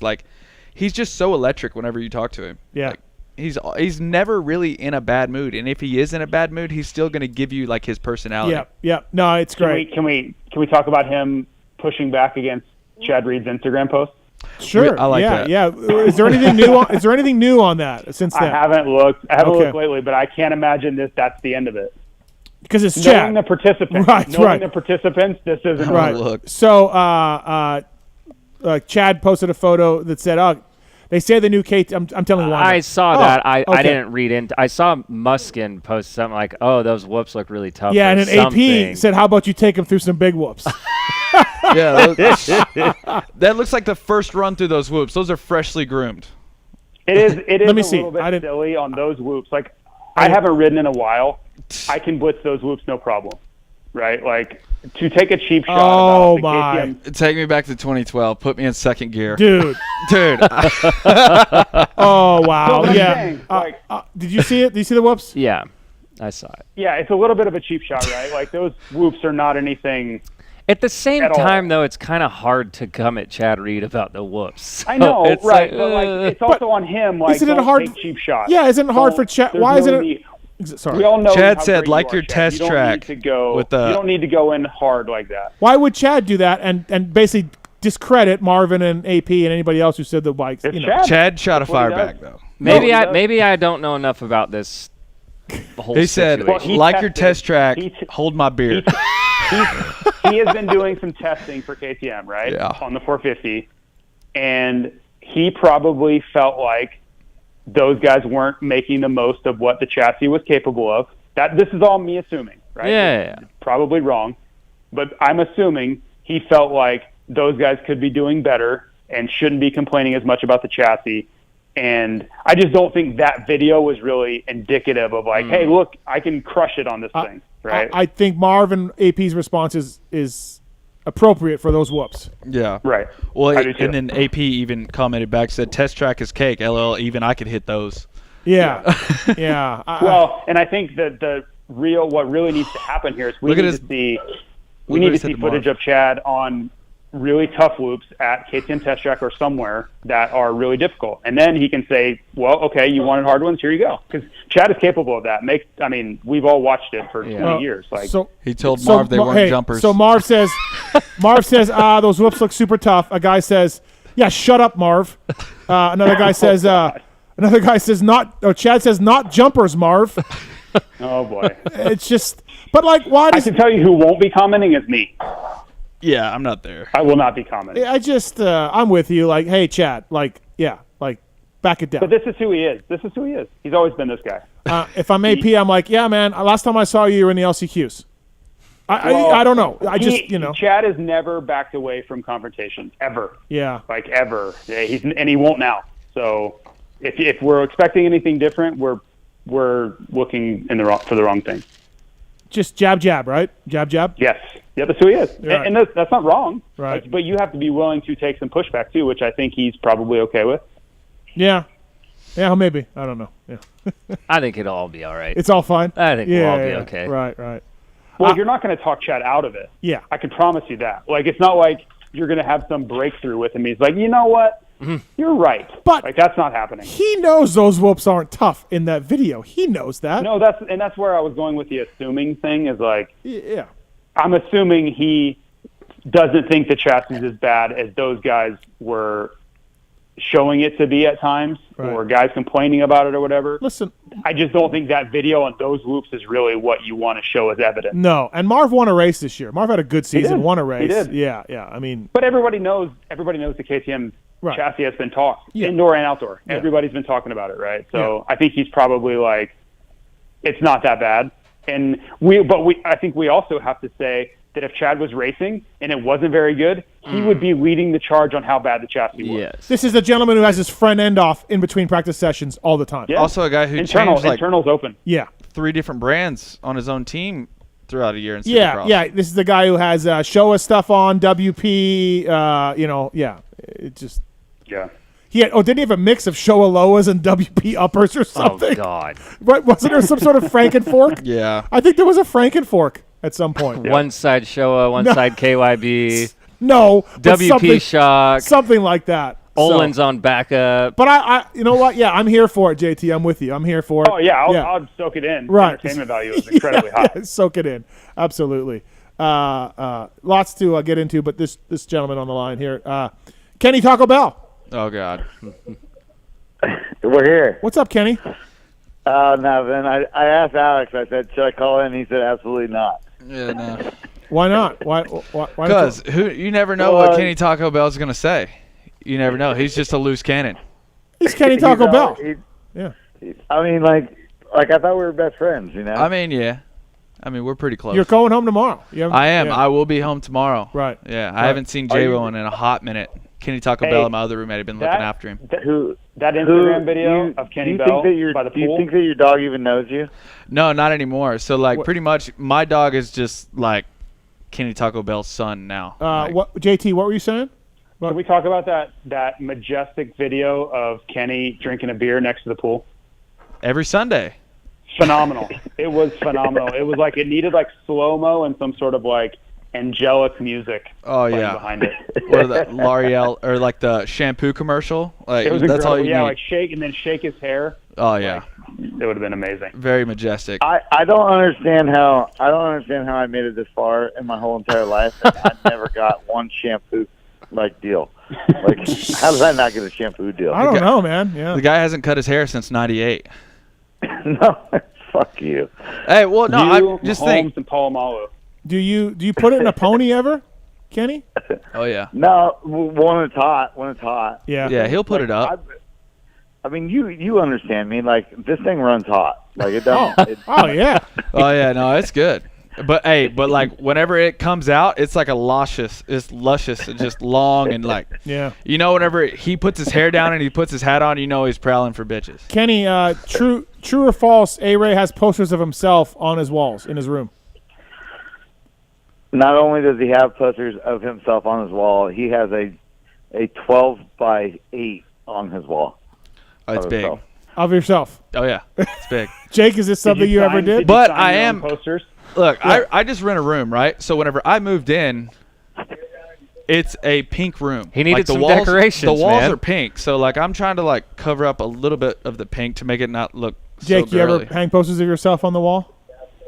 I mean, I have like a Cycle News cover hanging in my house. Okay. But in all fairness, like when A-Ray moved in, there was 2 or 3 rooms open in the house. That like he had his option. He can go anywhere he wants. He goes, I picked the biggest room because I have the most shit. Right. And I go, okay, the pink room's big. I'm like, hey, you want to paint it? Like there was nothing in it. He goes like, no, I like the pink. It's for the bitches. Well, the only other gentleman I've ever seen that is, I believe, Michael Lessie did a Cribs style thing on his house, and there was photos of Michael Lessie. Do not in every room of the house. Well, it's not like that. It was Michael Lessie photos everywhere in Michael Lessie's house. So that's the only other guy I've ever seen that seems to put photos of himself. I know this could be surprising to you. Yeah. Yeah. So you're comparing Alex Ray to Michael Lessie, basically. It's the only other guy I've seen with multiple photos of himself on the walls. It's not like I'm going in Kenny Taco Bell's room and putting a poster of me in there. You know. Alex, do I have any pictures of myself in my room? No, but you do have your. I mean, yeah, he has a 252 stroke in the gym area, like his trophy motorcycle. He used to do trophy bike. Yeah, that's fine. Yeah. Nothing wrong with trophy bike. Yeah. What's but it's not my bedroom. I don't know what. Yeah. I mean, he's got a couple around the house of him doing like backflips and shit. I think that was pretty cool. Right. Okay. Nothing wrong with that. Just hey, Mathis solid. He was there. What? Geneva. What were we? Geneva. Geneva? Yeah, Geneva. Kenny Taco Bell in the contest. Geneva. Yeah. Dude, it's bad. I'm sure. Cigarette smoking. You thought I was just a cigarette smoking hang around, dude. No, I did not. I knew you were. And then he just hops on a bike and does a backflip. Yeah. Like, hold my cig. Yeah. Don't let this thing go out. Yeah. Hold my beer. Hold my beer, dude. Yeah. All right, Kenny. We got to run. But yeah, no, that's good. Thanks for calling. There's a lot of things going on with Alex. Maybe you can dig a little deeper. We're trying to. Yeah, Jake and I were getting into a little bit before the show. We're not going there. So. Yeah. All right. All right. Thanks, Love you, Kenny. Jake. See Yeah. you later. Later, dog. Yeah, I mean, last time you were in, you were talking about the happy baby. Last time you were in the show. A lot of things have changed. Yeah. I mean, yeah, that for sure happened. But, I mean, yeah, a lot of things have changed. You know. All right. Yeah, I'm here for that video for that. We've Instagram. all got a past, right? I mean, that's true. Yeah, it happens. It's not the best life, but it's my life. Hey, for a damn privateer, I lived it pretty good. All right, JT, what else caught your eye from Iron Man? Either you can talk about Nate Thrasher's up and downness. This weekend he was up. Jason Anderson's ride from the back all the way to a pretty good finish in Moto 1. So what else is on your mind? Honestly, man, I think that everything should be focused around Tomac and Sexton. We have not had this level of championship battle since '96. We haven't had a championship come down to the end since '96. So I don't, the 250 title's all but done. Okay, yeah, there are scenarios where it wouldn't be, but it's pretty much over. Third place in series, over. I think most guys, A-Ray, you could speak to this. I think most guys would be probably just going through the motions at 105 degrees at Fox Raceway at the last race of the season. I don't think there's going to be a lot of excitement outside of those two. I really don't. I think everybody else is just going to be like, God, I wish I was not here right now. But those guys have everything on the line, and I think they're going to be 30 seconds ahead of everybody at the end of the race. Yeah. I do. Jake, you've been there like Elsinore last round. That the give a shit meter is pretty low.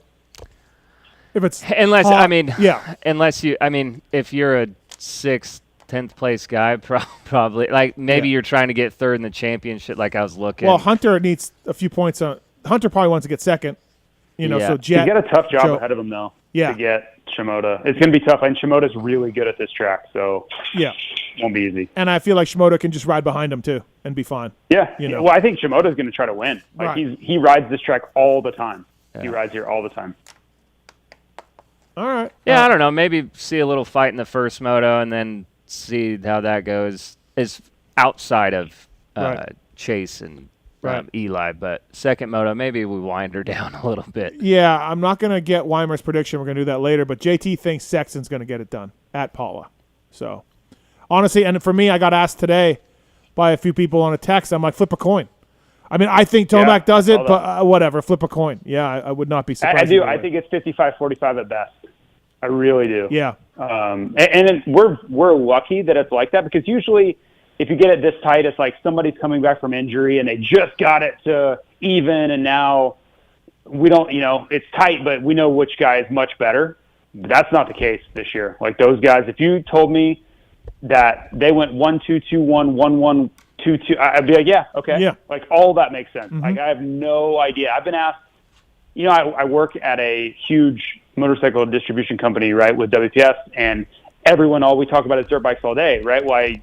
If I'm in a cafeteria, people are asking me, which is cool. Like I'm very thankful to be the one people are asking. Right. So I've been asked probably 50 times today, and I'm like, I don't know, man. Like I don't have any idea.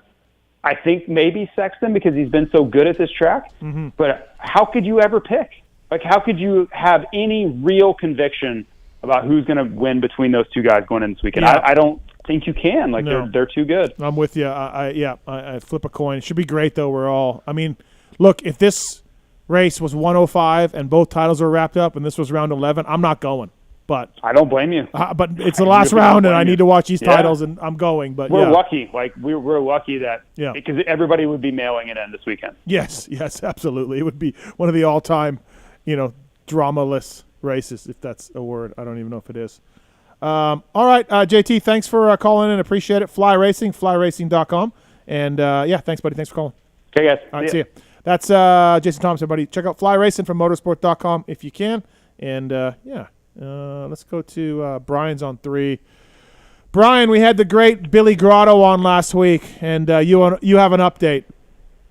I do. What's going on, Steve, Jake, and Alex? Great show. So I'm a local up here in New Hampshire, and I was cruising the lake. Mm-hmm. And, I spotted I'm looking over, I'm like, wow, that's a sweet little pontoon boat, twisted T, decked out. It was docked up about a couple hundred feet away, Marine Patrol officer doing some surveillance out there. But no Billy Grotto spotting. But, he definitely is a legend. But the boat was docked, and people were talking about him on the lake all week. So nice. Pretty cool to see him up here. Yeah. Guy's a legend. I did have a question. I wanted to see. Sure. I don't know if you guys have talked about it before, but with Adam Cianciarulo's ayahuasca retreat, like kind of looking for your guys' opinion on that. Fully support it. I've seen what it's done for other guys and athletes, so curious on your opinion on it. You've seen other athletes do this? I don't know that. Yeah. Not in motocross industry, but skateboarders or whoever. What do you think of that? Do you know anything about that? AC went to ayahuasca and you take some drug and you trip out and I mean, it I opens know your brain. Or I something? know about it. Okay. I know about it. I don't know anything about it, so I don't. Okay. Like I'm saying, I've heard of it. I've seen something like on Netflix or something. Oh, okay. Yeah. I couldn't speak of it. I really don't know anything about it. Yeah, I don't know much about it either, but I mean, it sounds pretty fun. I mean, yeah, I don't know. Tits, Marks, ayahuasca. I got nothing. Tits.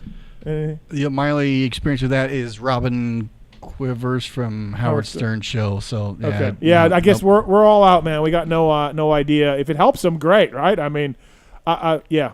I've never done any drugs in my life. I've never even taken a puff of a cigarette in my life. I've done nothing.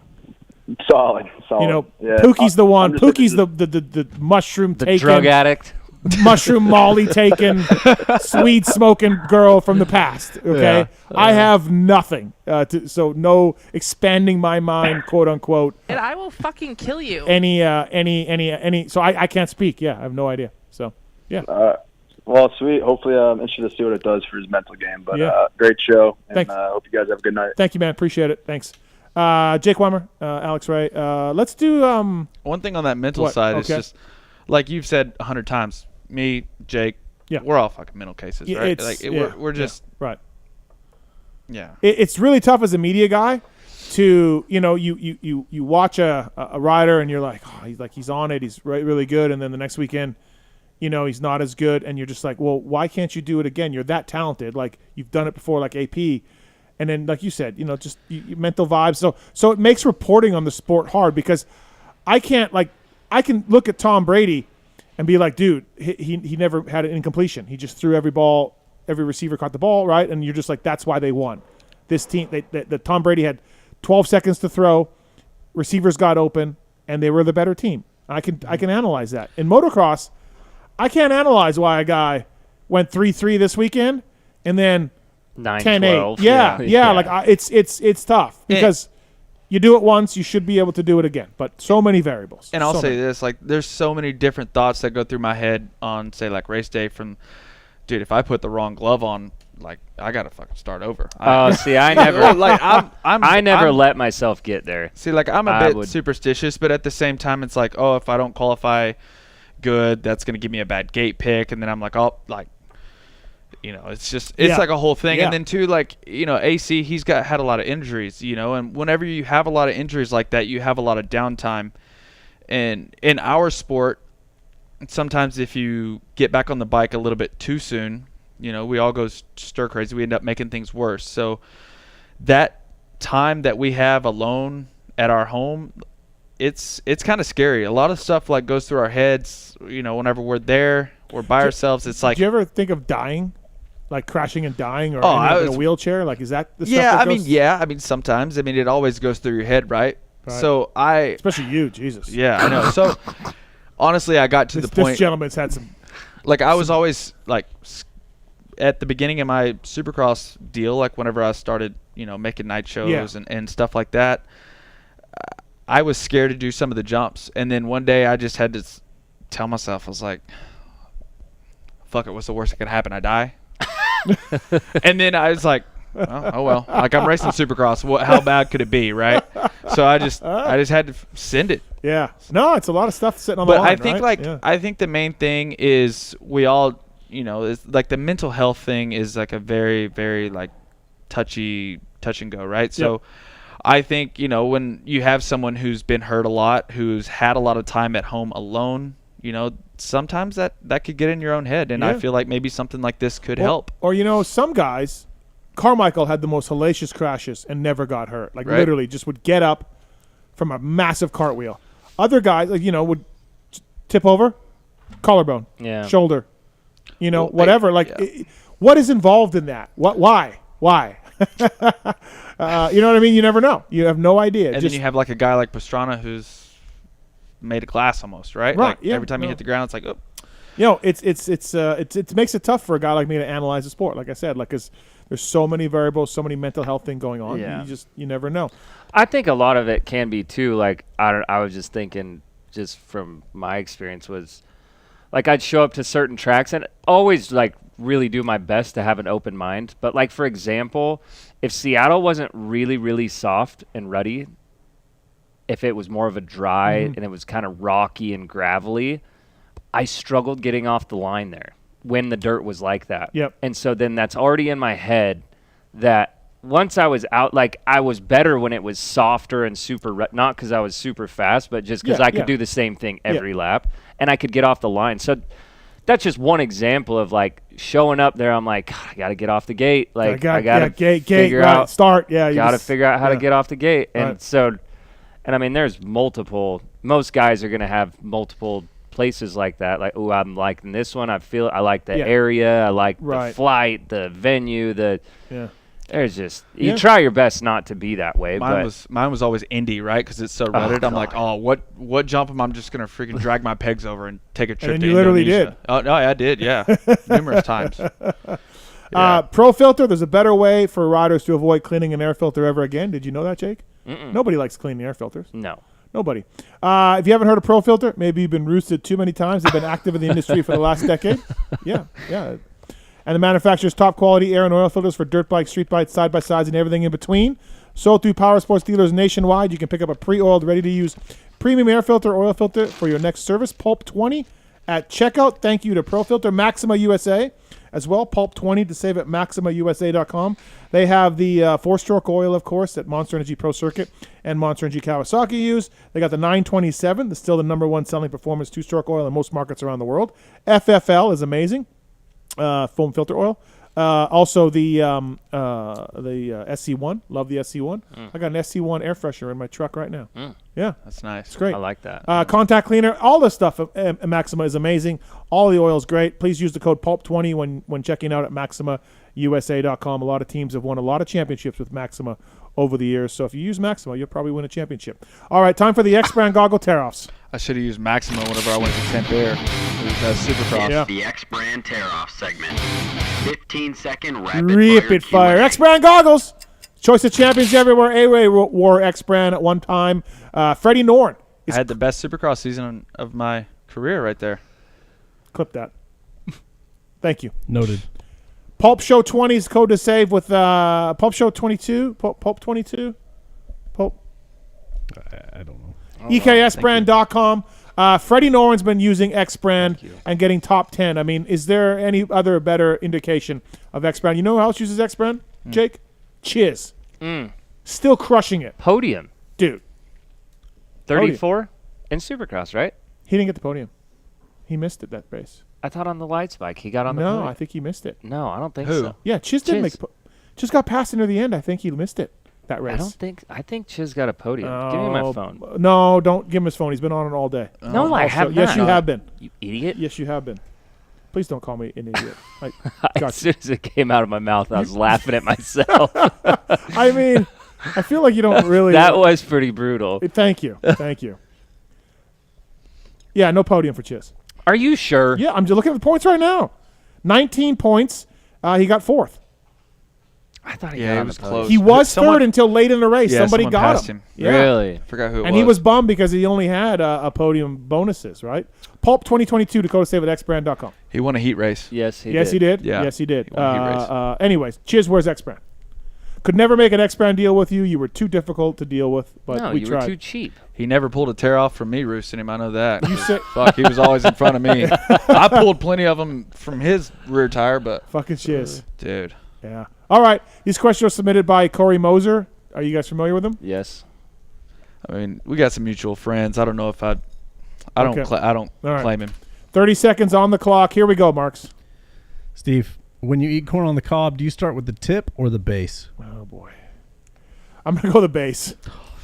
I like the conviction there. That's strong. Hey Ray, what is your favorite penis-shaped food? Hot dog. 6.3. I should really read these before I actually read them. Weimer, what have you seen more of, RV's butthole or his penis? Butthole. Tickles, do I? Oh, RV just thought it was great in the truck. Yeah. He thought it was so funny. Yeah. I'm like, dude, come on. You know, the last time he was here, he told us that Kristen manscapes his butthole. Yeah, she cleans him up. Right. Unbelievable. My mom has seen RV's butthole. Not on purpose. Yeah. He thought he was being funny to me, and he's all bent over in the top of the truck, and she comes walking up the stairs, and he turns around, and he's like, oh my, and she's like, I was an ER nurse for 20 years. I've seen worse. Yeah. Start looking at his soul. Gosh. All right. Black soul. Just black soul. Are these all penis related? No, I think we got those out of the way. Okay. Everyone got one, so I think we're clear. You would. Steve, do you think Factory Honda runs 3 450s next summer, or Roxon doesn't ride outdoors? I think Roxon does not ride outdoors. Hey, Ray, your chick is out of your league. WTF is she doing with a broke-ass privateer? I ask myself the same question every day. I don't know. Okay. Have you seen this chick? Mm-hmm. Yeah. I met her at Redbud. Oh, yeah. Way too hot for her. She's hot as fuck. Basement. She's good. All right. Weimer, how did you place in your pro debut, and what was the biggest lesson you learned that day? Actually, the very first one was U.S. Open. What did I place? Yep. I don't know what I did the first night. I think I crashed. The second night, I think I got third or fourth. I don't remember for sure. And the biggest lesson then I couldn't tell you. I don't remember. First national? First national. What you did? Oh, my God. Oh, dude, I know what I did. It was 22. Oh. In all fairness, though, it's what I'd gotten in a really bad car crash, and my head was all jacked up. Okay. That was on Factory Connection, right? Yeah. 22. The first Supercross I did, I think I got 6th or 7th, something like that. Uh-huh. And I learned to watch out for the shadows in practice because I front flipped off one of the triples. And I'm talking bent forks, axle, front wheel, radiators, subframe, bars. Like, I had to rebuild the bike. It ripped my boot off without unbuckling it. What? Yes. Yes. I didn't know if I was going to be able to race. Welcome to Supercross. Yeah. Yeah. All right. That was a lot longer than 15 seconds. Yeah, that's okay. Steve, Tomac didn't run the scoop at Ironman, yet the soil appeared to favor a scoop? ? Yeah, I did. I was surprised he didn't run that. I assumed he did. I didn't even ask him in the post race because I just assumed he would because he ran a paddle at Bud's Creek, for God's sake. So yeah, who knew? Hey Ray, if Jet raced Paula on a 450, how would he do? Well, we covered this. Well, let's do it again. 35. Good job. 3 seconds. Last one, Weimer. How are the crops doing this year? Is it time to buy a bigger tractor? We're always in the market. Oh, yeah. Jason's always We're scouring. always in the market. They're good, though. Are you a potato farmer? Sugar beets. Sugar beets. So, what's the difference between a sugar beet and a beet? Probably sweeter, right? No. Thanks. A sugar beet, it's when you get granulated. No, it's not, though. It's white not. sugar. Oh, yeah? Like in a packet or whatever to dump in your coffee, it comes from a sugar beet. So they're not edible. I mean, you can chew it off and chew on it. It tastes like shit. Okay. It's not good. They break them down and like boil it and like you end up with sugar. You're from Idaho. Yeah. And you don't do potatoes. Mm-mm. But all the potatoes come from Idaho. I don't know about all of them, but I think a lot of them Why don't you do potatoes? Do they not pay I don't well? know. Do sugar My beets dad's pay always been a sugar beet farmer. I don't know. I let him do his thing. Okay. I don't know. Well, okay, the next time you come down, can you bring us some sugar beets? You don't want a sugar beet. I could bring you sugar. Can you bring me sugar? Fresh sugar? I can bring you do sugar. Do you milk them?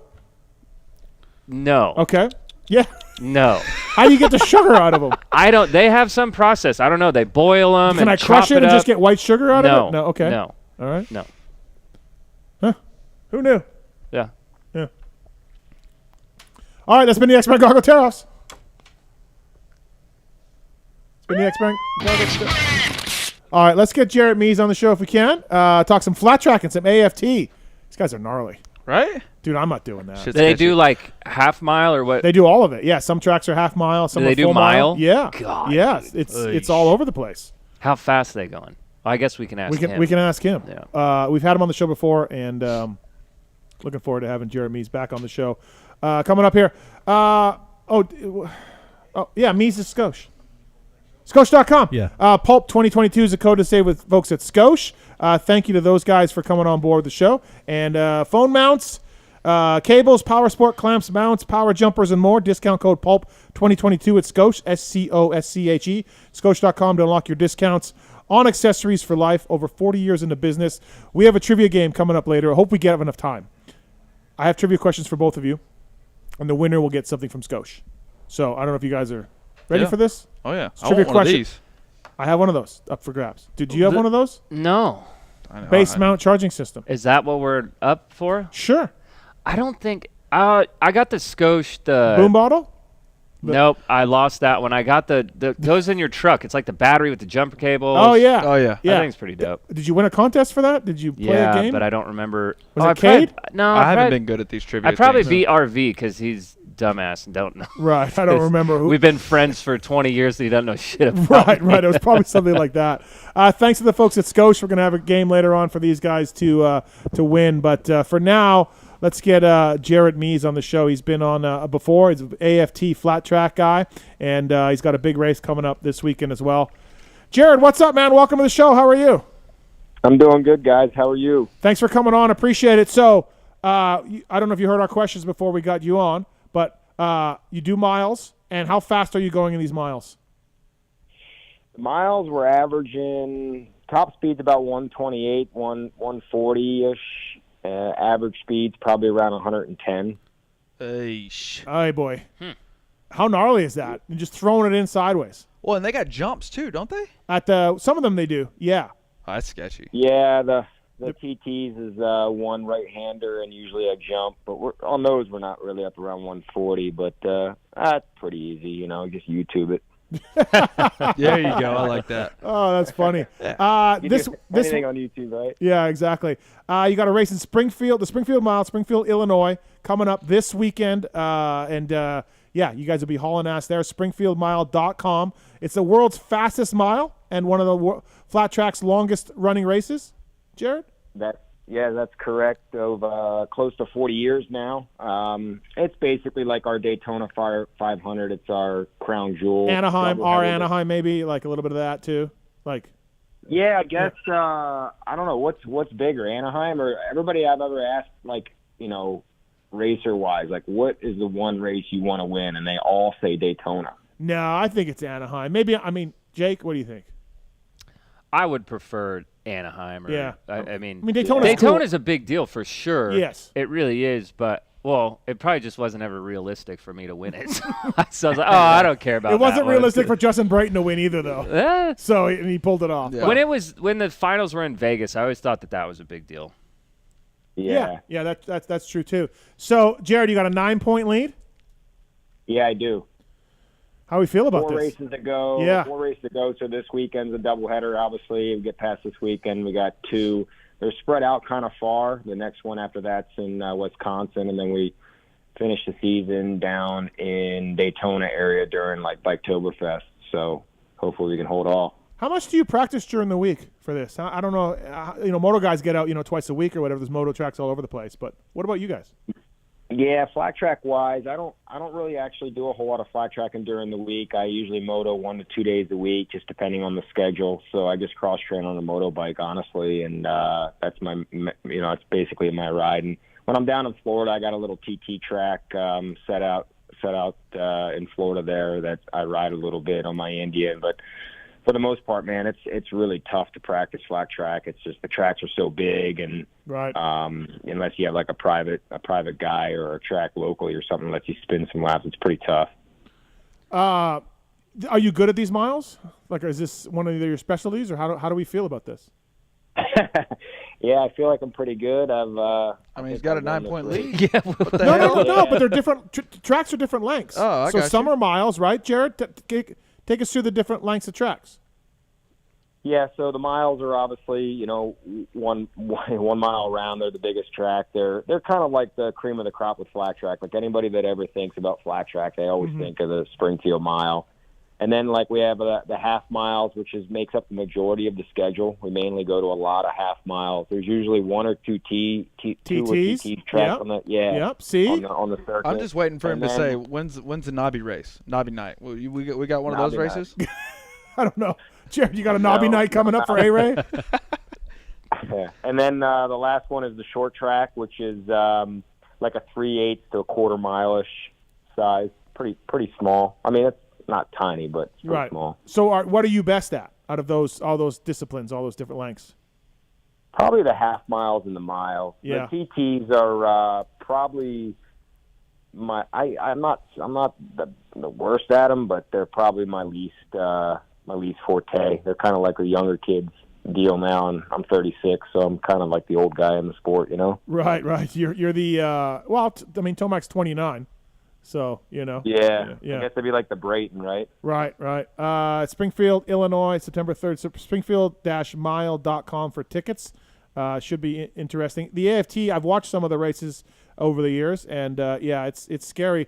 We had a guy pass away not that long ago, huh, Jared? Yeah, that was very unfortunate.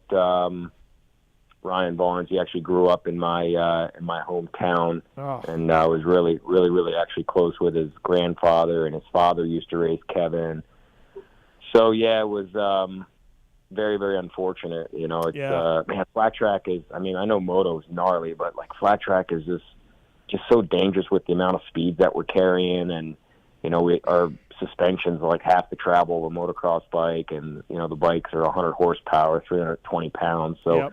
One of the biggest, issues is like when you fall down, getting run over is always a big problem, and then even like getting hit with your own motorcycle is another big problem. So very unfortunate for sure. Oh yeah, terrible. Yeah. But I mean, again, you guys are it's not it's scary what you guys do on the miles and what you're doing and throwing it in the corners. Absolutely. Yeah. So I did it. As a kid, I used to do the Knobby night at a short track. Hell yeah. And I don't know. Here we go. How many titles did you win doing that? I didn't win any titles, but but I don't know how big the track was. I forget. But I'll tell you what, Jared. My friggin' groins and leg muscles from holding my leg out was insane. Like I could barely walk the next day. On the short stuff, is that what it's like for you guys? I don't know what it is, but like Alden Baker, he's got like those little Sunday motor bikes that he rides, a little short track down at his place, and he makes 4 laps, and he says, man, the next day he could barely walk too. So I think it's like a muscle that you use all the time or whatever. Yeah, we just use it all the time, and it's nothing for us. Like when I ride moto, and I mean, it takes me a few days to get back into the moto shape, when I take some time off. But man, I don't know how a guy like Tomac wakes up the next day and is able to like train hard, because man, my back is smoked after like motoing in some deep gnarly sand, So I think it's kind of the same thing. Like you guys just build the tolerance and muscles up in that area, Well, you're talking to Weimer and A-Ray about that, not me, because I can't even walk after I ride a dirt bike. I'm so sore. But Jake, for you after a national, like on a Sunday flying back, I mean, not bad. Not bad? No, you never. I mean, once in a while, like my back maybe sometimes, like really, really rough track that you had to stand up a lot, like maybe a little bit sore, but nothing that you're like, oh, I need to lay on the couch. Okay, like, no, I mean, it's more of like getting on the plane and having like a long flight. Yeah. If you're like sore, you sit there and you don't move. That's when you sort of get sore. Like whenever you go to get up off the plane. What crashes made you the sorest, A-Ray, that you can ever remember? I had a pretty bad one. Actually, like Hartraf was there. Like the whole Star team was there. HEP was there. It was at State Fair right before 2021 season. This was December. I was at State Fair and I like rolled the whole track. Like about to do my warm up, right? Yeah. I roll everything except for the triple, and I went to go start my my warm up. Yeah. I do the dragon's back and hit the triple, and I hit like a kicker or something on the face. And first lap. Yeah, first lap. Like the whole Star team was there getting ready, like Hartraf, everybody. First thing that hit the fucking ground was my face. Yeah. And like this is when Derek, he thought I was gonna die in his arms, because I had the gnarliest concussion. I was out for quite a while and I was convulsing, and Hartraf didn't even want to like come over there, and then You got 7 Deuce Deuce calling Kenny Taco Bell like, hey bro, like call his dad, call his family, like get his next of kin. Yeah, like call everybody. He's dead. Like he's great like, question, Steve. Great what question. happened? What's broken? But even Kenny Taco Bell he said this the other day. He's like, what's broken? What happened? He's like, I don't know, man. Everything. Just call his family. Like, jeez. Yeah. That was probably the worst one. I woke up, everything was fine, but yeah, it was a pretty tough one. Jared Mees on the PulpMX show, brought to you by Scotia. Pulp 2022 is the code to save with those guys, and appreciate those guys' support. Of course, use the code, save some money. So is this a good crowd, Jared, for this one, the Springfield crowd into it? This is definitely one of the larger ones. Actually, since we were just talking about crashing and stuff, I was always wondering, maybe you guys can help me answer it. Whatever happened to, like, remember the Liat brace, the neck brace, how, like, popular it was about 4 or 5 years ago? It was, like, gnarly. Like, everybody had one. Yep. Now turn around and, like, nobody wears them anymore. Did somebody find, like, there was something bad with them? No, I don't think so. I don't. Honestly, they used to hinder guys in rhythm sections, like on sort of like a banana rhythm section, G out, but the new ones don't. They've made them slimmer and down more. I don't really know what happened. One guy took them off, another guy did. Like, they're still strong in amateurs. Like when these neck brace companies go to Loretta's and they chart neck braces, amateurs are still wearing them. But for some reason, you guys take your chest protector off and you take your neck brace off. Jake wore them for a lot of years, but what I'll say is a few years. Not a lot. I wouldn't say a lot. Yeah, but like a lot of these pros are taking off their equipment now. They're going like to knee pads. They're going a lot of them. I'm bad about it too. I don't wear an under protector or a chest protector or anything because I think I'm just like a man. I think I'm tough, although I'm not. Yeah. But it's more of a comfort thing, whenever you're out there, say you're doing 2 30-minute motos, I feel like sometimes it feels like you're trapped the heat inside you, and it makes you a little bit hotter. But not with a neck brace. Not with the neck brace. I was just talking about, like, equipment, right? But the neck brace, I feel like, I don't know, I got, like, a short neck. Yeah. So, like, and whenever I ride, I do this. Chiz wears one. Dylan Wright won the title up in Canada with one. So there are dudes wearing them still, but... Yeah, it's just rider preference, honestly. Like, if you're comfortable wearing one, then wear it. If not, yeah, I mean, it's great. I noticed too that like the chest protectors. I mean, them guys barely wear anything. And like in flat track for us, we wear leathers with this big airbag suit inside of our leathers. So it's almost like almost close to like a 20-pound suit, really. And and hot though, I bet, huh, Jared? Like. Oh, dude, yeah. I mean, they're perforated pretty good. Like, you're going 100 miles an hour, so they breathe pretty good, don't get me wrong. Right. But, yeah, still, I mean, we're sitting there all day long in these leathers, and they're one piece. So when you unzip them, you just let, like, the back kind of dangle, So you're kind of, like, dragging this big, heavy airbag top, jacket that's sitting there dangling. So they're not a two-piece, so you don't pull them off. And our sessions are pretty back-to-back, like between qualifying and practice and then the semi. So we really don't get a chance to get out of them very much, maybe one time throughout the day. So we're kind of just sitting there and baking in them. I might need to contact this airbag company. I might could be a spokesperson for them. I might need that. Yeah. A-Ray How long are your races? They are 14 minutes plus 2 laps.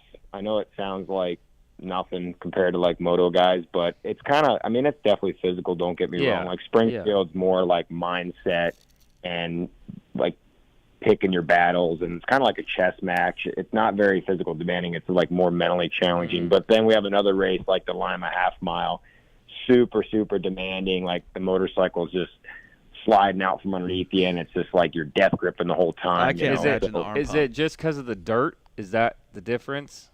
Yeah, so like Lima's a horse track, so we race on like what they call like a cushion P-rock loose track, and like Springfield Mile is like clay, like hard base packed clay. Gets like a big black groove on it, lots of traction, almost looks like asphalt, and gets almost as hard as asphalt. But like Lima's the opposite; it's loose and loamy and cushiony, more like a sandy compared to you guys, and it's flat, so there's nothing to like bake off the corner. So like imagine going into like a really hard, slippery, loamy corner with like no ruts, no berm, nothing, and you're just kind of trying to finesse the motorcycle around the corner, you know? Is a half mile, is it fair to say a half mile or the shorter tracks would be more physically demanding than the mile? 100%, yeah. The only physical demanding mile out there is like there's one in Oklahoma. It's kind of a Cushing mile, so like a horse track mile. The horse track miles can get pretty demanding because they get pretty rough and choppy. But I would say the most demanding race is probably Lima half mile. Peoria is pretty demanding too because of the jump, the right-hander. It gets pretty beat up and rough, and the motorcycles are heavy. And we race twins on the TT, so we're jumping this twin that has like shit for suspension, and no suspension, and they're heavy, and then trying to stop them and turn them, so it'll wear you down a little bit. I got a question. So you're in the twins, right? You race twins, right? The big class, right? So there is a singles class, right? That the OEM support, like Cowie and Yamaha, right, and all of that. Yep. But you're, correct me if I'm wrong at any point here, Jared. You're the premier class, right? Like, you guys are making the most money. It's the most premier title. Yep, exactly. Yep. So I'm just wondering, though, like I think having OEM support is great. So I almost, is the singles with the OEM support, is that getting bigger? Is that going to be the future premier class because of the Japanese and other brands supporting it? Or no, it's just, it ain't going to happen? Like, I don't know. Maybe this is a dumb question. Don't get me started. No, it's a great question. Okay. It's obvious and hard, like the outside looking like yourself. It appears like the singles is the best show, honestly. Like I mean, I'm hating to say it, like they produce the best racing. There's a lot of them. The bikes are so very evenly matched, kind of like moto and supercross. Mm-hmm. It's your typical CRF 450 Honda and lower down suspension, wheels, head work, the whole 9 yards. The manufacturers are behind it, yes. The twins is tough because we do have different manufacturers and makes and models for our class. But like, for example, like Yamaha's, involved in our sport a little bit, and they make a 680 MT-07, they call it a 700, but then you can bore and stroke it and take that thing up to a 900.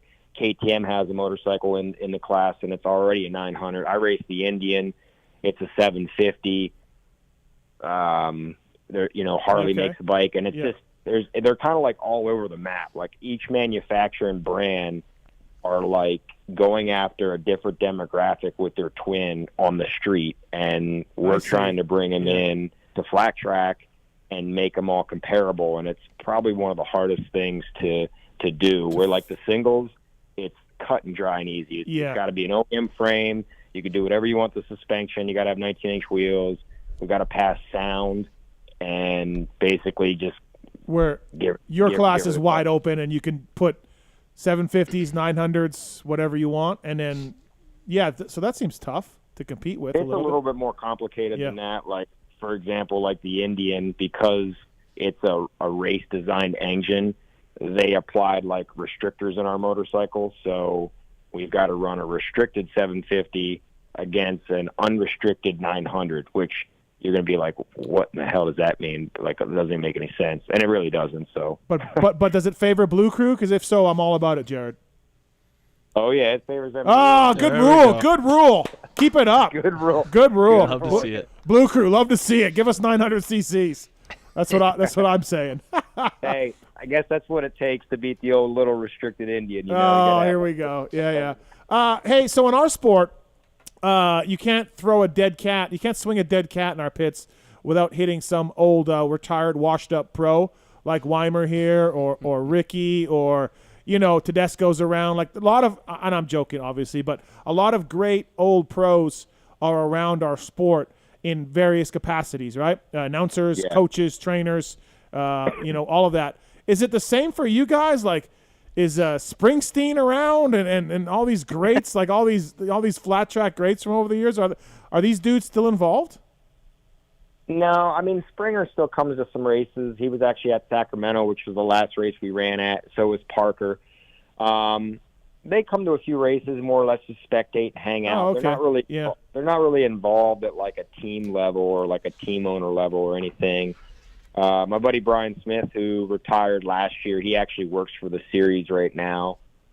So he's involved. Yeah, so they're around. Yeah.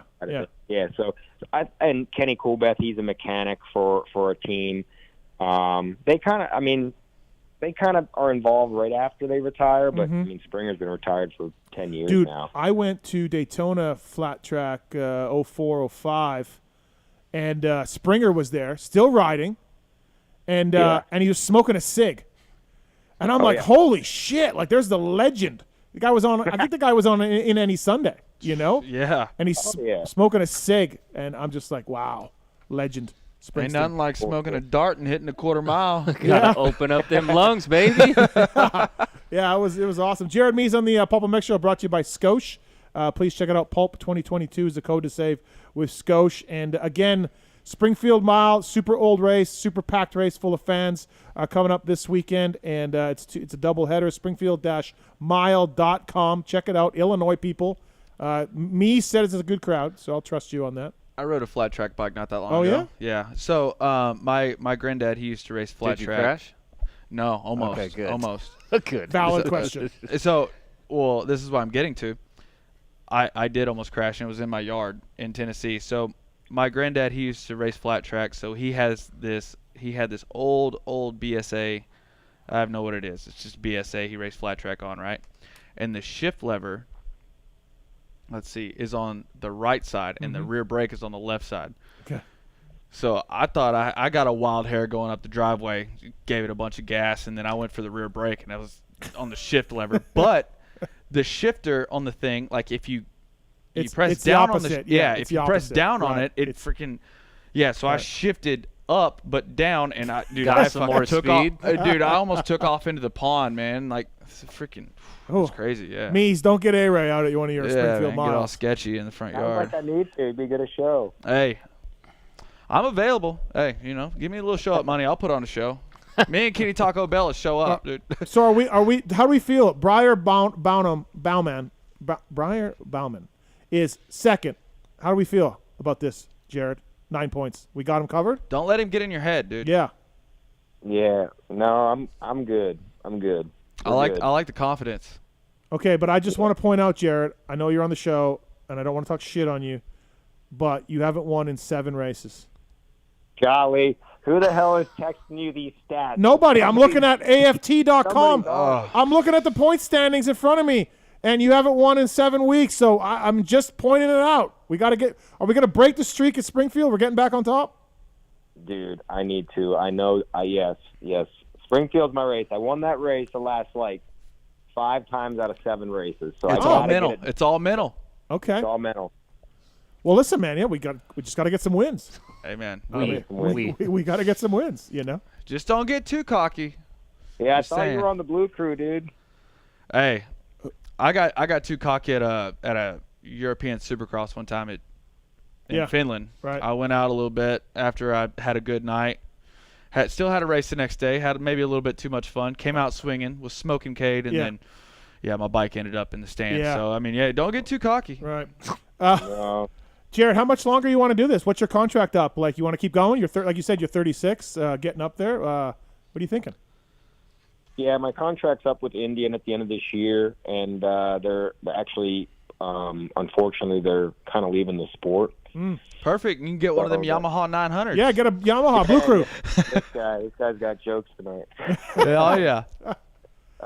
So they're still going to support me for next year and help let me use the motorcycles and some other small things. I mean, they're not fully pulling out, but they're definitely pulling out a lot of the financial support. So we'll see. It's up in the air. I'd like to go 1-2 more years, honestly. Yeah. But just gotta have the green thing. Oh yeah. No, absolutely. How much do you follow moto? Are you into it? You watch all the races? Like, are you fully following everything and keeping up on it? Oh yeah, I follow Supercross a lot closer just because I'm not racing then, but moto we're always racing the same times. But I'll be sitting there, Saturday afternoon between my sessions, hanging out. And I'll be looking at the times and watching. And oh yeah, okay, yeah. So you're into it. Text my buddy Craig Tickett all the time, and like, man, you see, Tomac got it. They split. Oh man, so it's getting really, really good. Believe me, I wish I could watch this weekend, but with promoting the race and then also racing in the race, it's gonna be tough. But it's gonna be good. You're promoting this thing too, so you're cleaning the popcorn maker, sweeping up, trying to race. Oh yeah, got a lot going on, dude. Yeah. Yeah, hot dogs, whatever. Right, whatever it takes, right? Yeah. No, that's interesting though. So, do you have other racers grumbling under their breaths about the track prep? That's the number one. That's the number one complaint in flat track. Oh yeah. Oh. Track prep.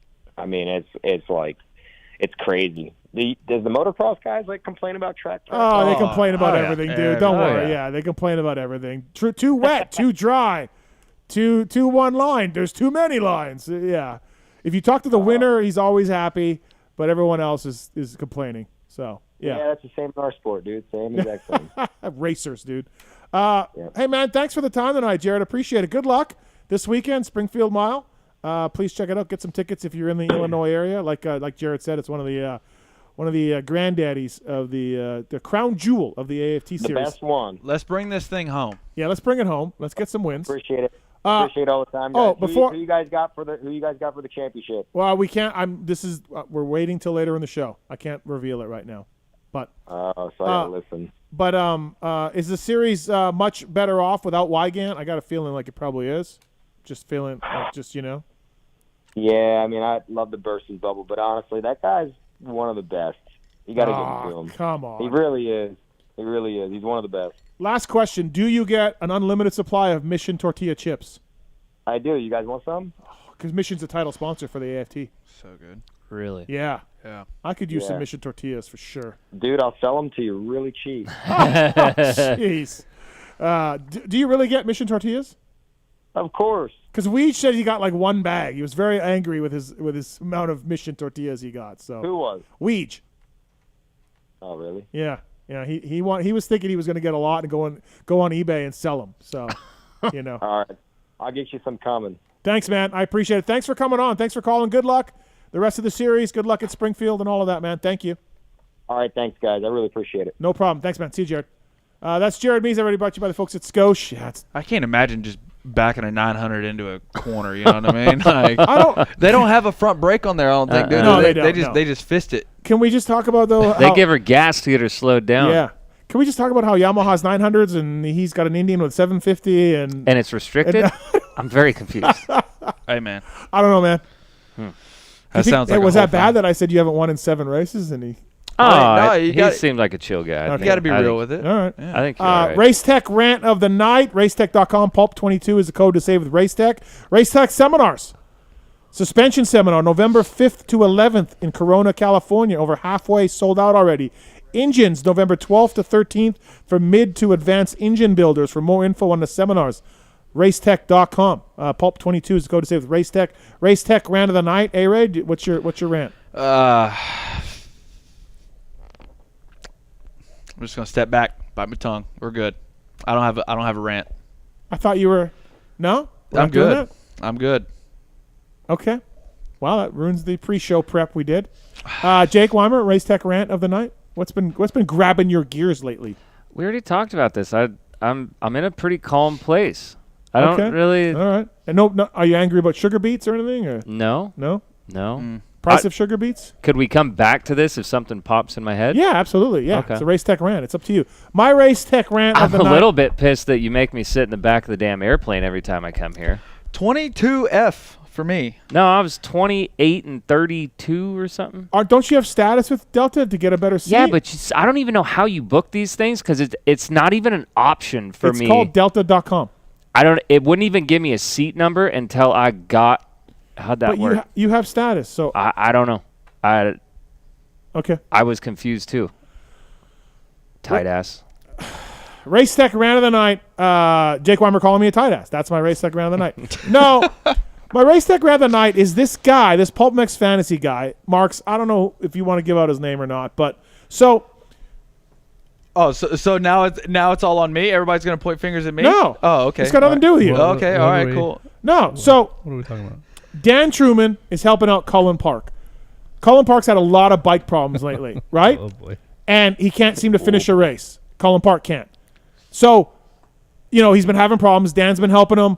It's a fuel tank issue of some sort that's been going on. So on our fantasy review pods, we're like, oh, Cullen Park DNF'd again because, he can't figure out this problem.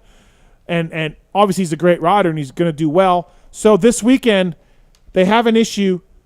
They agree that they're going to pit stop for fuel because he's running out of fuel, boiling, tank size. It's a whole thing. Okay? So Truman's trying to help him. They're all trying to help him. Honda's trying to help him. Everybody's trying to get Cullen Park through the motos. He's running out of fuel. They decide that they're going to do a pit stop at Ironman for fuel. Dan's like, in the morning, he's like, we're going to pit stop. And I'm like, okay. And he had been a topic on the podcast recently for Cullen Park for DNFing and, screwing people's fantasies. So I said, can I tweet that to Dan? Dan's like, yep, put that out. So I put it out on the tweet. Cullen Park, FYI, PulpMX Fantasy is going to stop for fuel. But honestly, a fuel stop's 10 seconds. He would have been fine either way. He would have lost a spot or two at the most. Late in the moto, guys are spread out. It's not that big of a deal to pit for fuel. It wouldn't have killed him. But I wanted to let everybody know, stopping for fuel. So he doesn't end up stopping for fuel. They either fix the problem or they decide to just roll the dice. Because your teammate ran out of fuel, right? Guys on Hondas have been running out of fuel. It's an issue. So somewhere between 11 o'clock and 2 o'clock before the moto starts, they decide they're not stopping for fuel. But I don't know that. I just go on with my life. So Cullen Park doesn't stop for fuel, and he does really well. Crushes it. Does really well.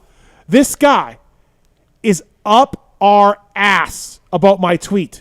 Because he didn't pick Cullen Park because of the pit stop.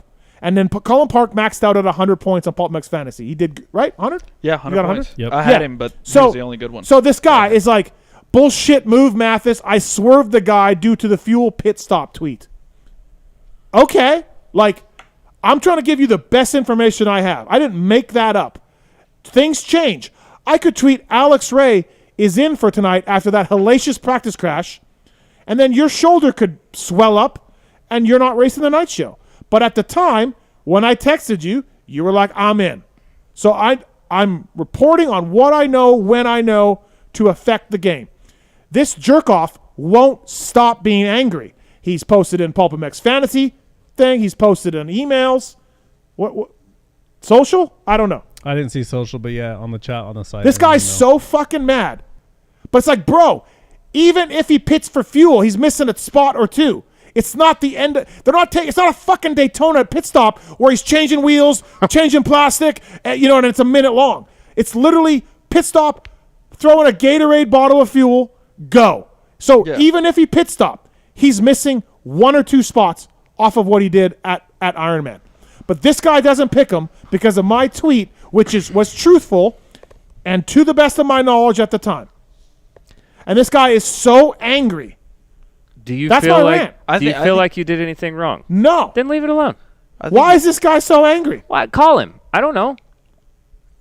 So then he wants us to swap his pickup with another rider. Yeah, that's not happening. Yeah, that's not happening. No. But again, I'm reporting on what I know tell him to call. at the time. Yeah, call. Yeah, email him back. Say, hey, just call us. Just call. To be fair, I picked him knowing that we were talking about it in the text, and you said, oh, here's another one. He might do it. And I was like, I'm going to pick him anyway. Mathis is a shitty journalist posting that tweet about Park needing a fuel spot. Well, that could be fair, but we'll move on. No, Mathis is not for posting that tweet, just Mathis is a shitty journalist. Yes, yeah. I swerved the guy because of this tweet, and now I am out of contention in the championship and the Idiots League. Cost me huge. Well, again. Same guy, by the way. Same guy. He won't leave it alone. And again, if Cullen Park had pitted, it's 5 or 6 seconds. This is part of the game. So I'm reporting on what I know. You made the choice. You pay your consequences. I'm trying to help. Can you turn my mic down? You're kind of blowing out my earballs. Well, earballs. That's my race tech round of the night, is this guy. I feel like I'm in the right. Yeah. I don't think you did anything wrong. Was he in contention for what's the give motorcycle or something? Yeah. Well, there's a few different leagues, right? So, yeah, could be a few different. God forbid this guy DMs Cullen Park. I mean, does he not know that like you guys could just one click of a button and he's out? But I mean, I don't think we're going to do that. But I'm just saying, like, again, I could report on an injury and be like, this guy's out for the night, and then he decides to race. Yeah, he gets a Toradol shot, and he's on the line. Yeah. Things change. Well, Steve, sometimes you got to follow these stories closely. Yeah, I'm all over the Cullen Park pit stop story for sure. Iron Man, like I'm balls deep in that story. You're all whipped up about it now because of this guy complaining. Well, I don't know what to tell you. Race Tech Rant of the night. Pulp 22 is the code. I don't know what we're yelling about. I don't like this guy. I don't like him. He don't like you either. Well, good. I don't like him. Feelings mutual, dude. Yeah. Can we give him back his money? No. Okay. No refunds. All right. Not after 11 of 12 rounds. I just don't like this guy. I don't like the cut of his jib. I don't like the way he looks or anything. Yeah, we should have him call in. He can complain once and then just fucking drop it. Yeah, like sending the email and then posting on the chat on the site, like going to all the avenues. Yeah, like exactly. Dan responded to him on the chat. Oh, he did? Yeah. You ruined his year, though. Ruined his year. You ruined his year. This is the problem. None of you kids take responsibility for your actions. You kids. Yeah, Wow. that's the problem with nowadays. All you kids. You people. I don't think you could say that. None of you take responsibility for your actions. That's ageist. That's actually pretty funny. Yep. Michelin, designed to win. The new Michelin Starcross 6-tire range featuring Michelin adaptive design offers up to a 16% more traction when new and up to 19% more traction when worn. Michelin Silica technology as well. MichelinMan.com motorcycle/motorcycle. They sponsor the wrap-up show. Are you doing it this week? I mean, I will if I need to. Yeah. Michelin 6 versions as well. Sand, mud, medium, soft, medium, hard, and hard versions. The naming designation corresponding to the type of terrains and conditions where the tires were designed to win. So whether you have a bicycle, a dirt bike, a car, a trailer, space shuttle uses Michelin tires.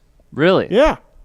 That's impressive. If you have a space shuttle, put Michelin's on. They got tires for it. Yeah, they got tires for it. So thanks to Michelin for coming on board the show. Please check them out if you can and support the show. You can support with Michelin. We got some phone calls on the line, but also motorcycleindustryjobs.com. I'm just dancing right now because my wife is supposed to be back with our commercial food, and there's an issue with the restaurant. Oh, really? Oh, wow. So we shuffling everything around right now. Hey, that's fine. We should have already gone to commercial and been eating sushi. Well, you just said motorcycle industry jobs. I've been looking at that a lot lately. I follow them on Instagram. There's a lot of interesting jobs out there for you. Oh, yeah. Yeah, there's a lot of jobs out there. Like, check it out. I mean, you never know. If this 7th surgery doesn't work out, you may be. Oh, yeah. Yeah. Mm-hmm. You're racing next year, though. Yes. Yeah, you're racing. Yes, I'm racing, yes. Supercross only, most likely. No. Honestly, like, if I were to do my, like, I don't know, like, my plan is, the way I've been thinking, right, like, I've had issues this year. I talked to you at the end of Supercross, and like whenever we were talking, I was over it, right? I didn't want to race anymore, like nothing. It was just from the pain that I was going through. But I don't know, like I got a little bit of confidence in this last surgery. I felt pretty good, and I'm hoping that it's going to be better. So I would like to do a full season again. Honestly, I would. MotorcycleIndustryJobs.com. Please check them out online. Job of the week this week is for social media manager for DynoJet. Social media manager. Full-time job. DynoJet is looking for a social media manager that loves storytelling and creates engaging social media content to increase brand awareness, improve marketing efforts, and increase sales. You know what I would do? What would you do? If I got this job, I would get like you or someone else to run on the dyno wheel and then dyno their run. And be like, this is how our dynos work. I don't know. That'd just be me. Would you have to make the sound? Yeah, I think I would. Yeah. Right, I think I would. Yeah, DynoJet looking for a full-time social media marketing person on there. So please check it out, motorcycleindustryjobs.com. If you're a company in the industry and you're looking to hire the best people, then go to post your job up on motorcycleindustryjobs.com and get a lot of people, get a lot of eyeballs on the website. Please check that out if you can. All right, Jake, let's talk about you for a minute here. So you're working with Chance Hymas. Yep. But he's also down at the 83 compound. Is that a full-time move? Or what? No. Well, honestly, don't know. I mean, he's in a unique situation because it's like we don't really know, like, when the pro transition. He's racing Paul this weekend, but after that, don't really know what that transition is going to be when he full-time lines up or what's going to happen there. So he spent a month before Loretta's at the 83 compound in Florida. And then we did Loretta's, and then he went back again. And Berner's been helping him a little bit, just like and I told him, like, if I'm not there, like, I can't help you. Yeah. Like, so. And you're not going to move to Florida and work with him full-time at the 83 compound? I mean, well. I'm guessing not. After Paulo, we're supposed to sit down and talk and try and hash out a plan for him to try and narrow that down a little bit. But he's been spending some time in Florida and just kind of – he had a rough summer and just trying to sort some things out and working on stuff. So the combine went better for him. Yeah. Feeling better on the bike. And barely beat Evan Ferry. And just generally feeling better. So if he rides Paula this weekend, he's going to race pro, by the sounds of it, like Hayden did this past weekend. I want to talk to you guys about Hayden too. But he can still do Supercross Futures. To my knowledge, like if it doesn't go well or the Honda's not, but he did Futures this year, did a good job at it. So I think he's ready for a 250 Supercross. I feel like if he had the full, 3-month Supercross prep, I think he would be ready.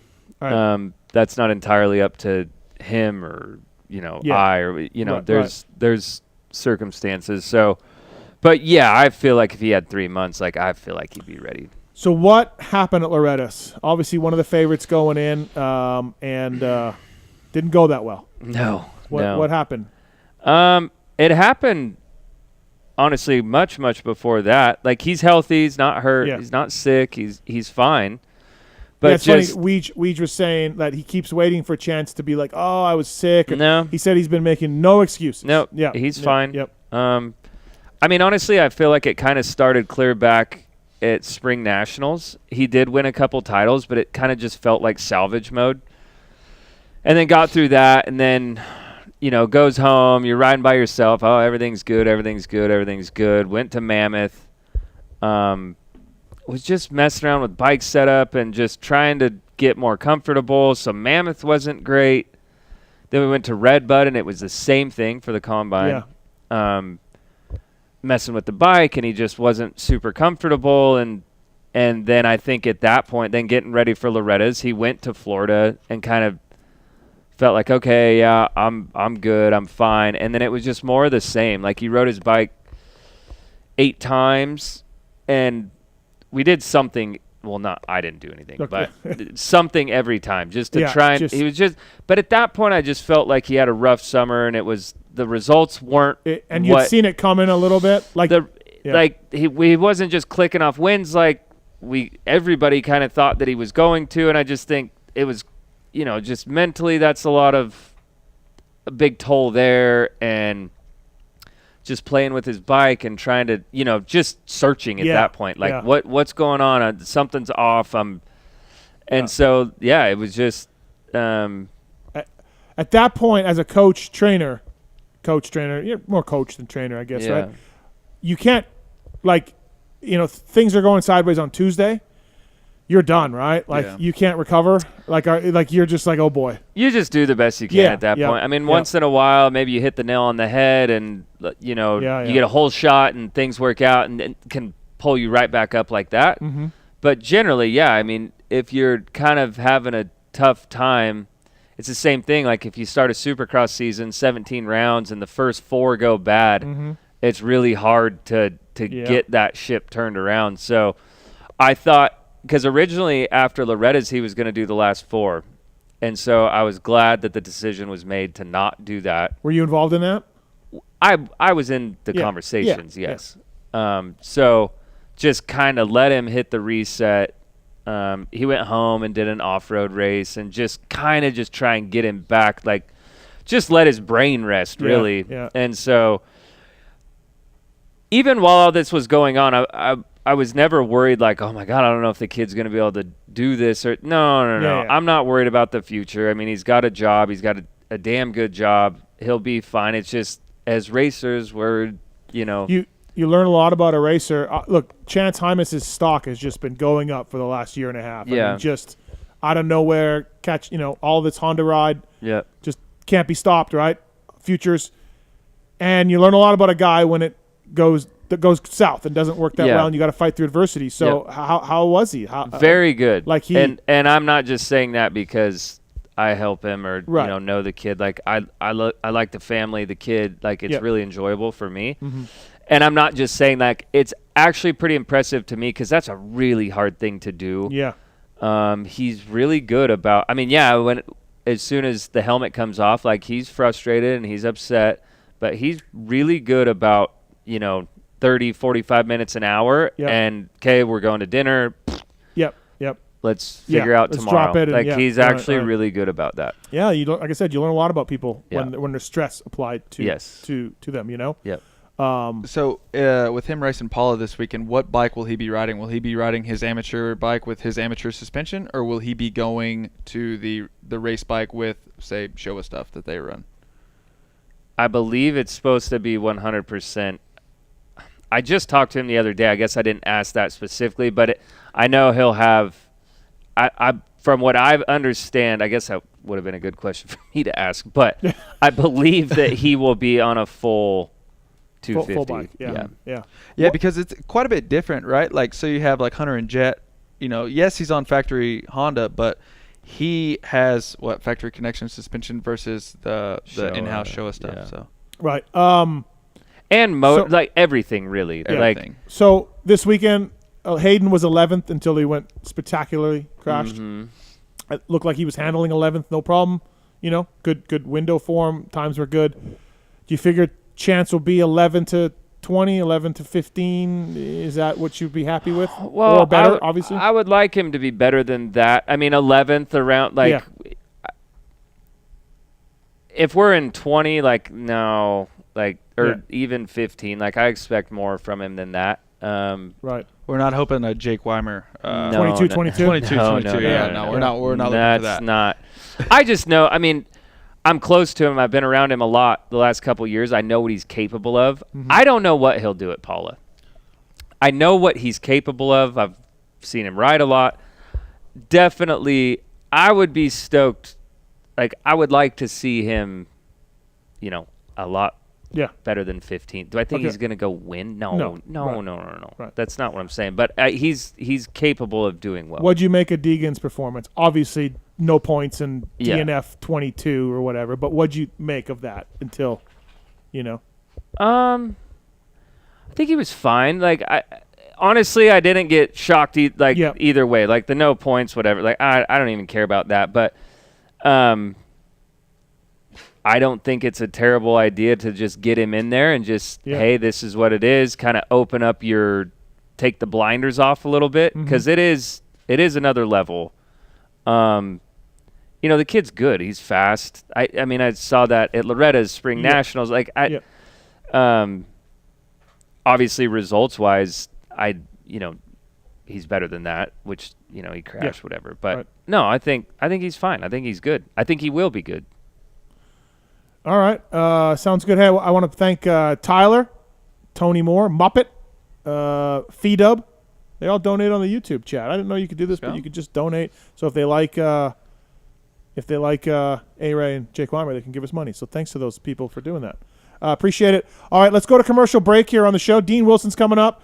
Grant Harlan's coming up. Ryan Villopoto, hopefully, coming up. Going to talk more about Paula and what to expect this weekend with Alex Ray and Jake Weimer. Thanks to Jared Mees and Mookie for coming on board, of course, already on the show. And, much more coming up here on the show. So we'll be right back after this.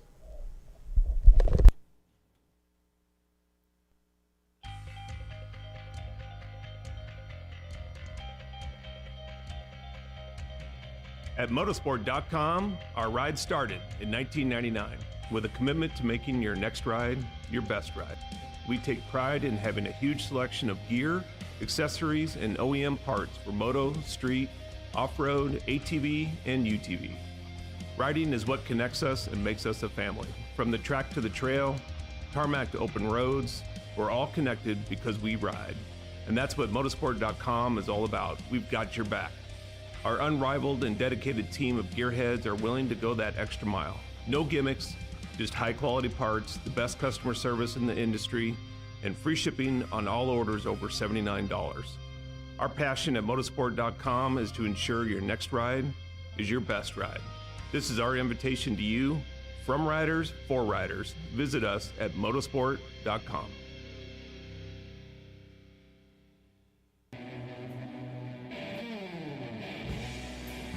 Hey, in case you didn't know, Racetech is the world's largest aftermarket suspension modification company. All Racetech products include award-winning gold valves and settings are 100% guaranteed and made right here in the US of A. Racetech also offers state-of-the-art precision engine services and parts to all engine builders.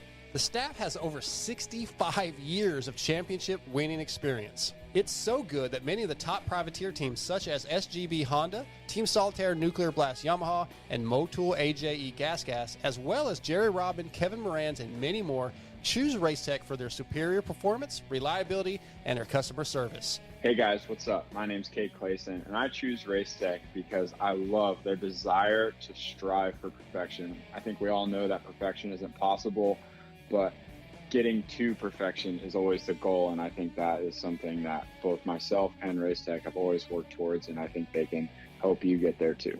Hey guys, this is Alex Ray. I use Racetech components in my SGD suspension and also the Racetech engine. The reason I like it is just because the engine's super reliable, tons of torque, and also on the suspension side, it just gives it that plush, nice feeling. Hey, it's your boys over at Team Solitaire. If you don't run Racetech, here's what you do. Put your hands behind your back and run your face into a f***ing wall. Racetech.com. What's up, guys? This is Kevin Moran's, and I choose Racetech because of their convenience of having Racetech centers all around the United States. Obviously, within my Decker Performance suspension, works really well. They're very high-quality performance products.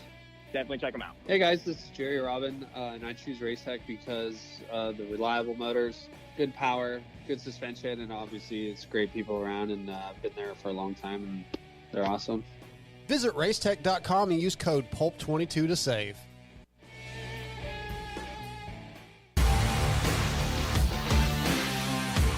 Love the guys at Works Connection. They continue as a 10-year sponsor of this show because, yeah, just like you, they're committed to the sport. For 33 years, they've been designing and distributing leading-edge performance products like Elite Axle Blocks, Elite Clutch Perch, Pro Launch Start Device for performance, radiator braces and skid plates for protection, along with a shock pump, a tack, hour meter, and more for maintenance. Works Connection, great guys up there in NorCal, and super cool company. We're stoked to be associated with them. When you take a look around the AMA pitch, you'll see Works Connection proving ground for products under the canopies of Team Honda, HRC, Star Racing, and other top teams. And the best part of this whole deal is if you use the code PulpMX20, you get 20% off your order. Visit your local dealer, check out motorsport.com, and ask them to see the Works Connection product line for 2022. Great company, great products. Check it out. Thanks to Works Connection for coming on the show. PulpMX20, the code to save. With 80 years of experience manufacturing power sports pistons right here in the USA, Wiseco has evolved into a full range of performance components for dirt bikes and other power sports machines. Whether you ride a two-stroke or a four-stroke, Wiseco has a variety of pistons, from reliable forged replacements to the performance-focused Racer Elite series. Wiseco has recently expanded our Racer Elite line with SX and MX proven USA-made connecting rods. Now adding to the Garage Buddy rebuild kits, clutch and valve train components, and our CV4 thermal protection line, this makes Wiseco your single-stop performance name. Visit your favorite online or local dealer or Wiseco.com to find products for your machine. Maxima Racing Oils was created for world-class racers who challenge the limits of possibility. Their demands on equipment drive us to look beyond conventional ideas and to exceed industry standards. It's in our DNA to identify problems, formulate solutions, and execute at the highest levels of competition. Case in point, the championship-winning factory Kawasaki race team, longtime Maxima partners who extensively use Maxima throughout the bike. Maxima's USA-made products exceed JSO requirements and can be used in all motorcycle brands: Kawasaki, Honda, Yamaha, Suzuki, KTM, Husqvarna, and more. Maxima Racing Oils. Experience the difference. Visit MaximaUSA.com for more information.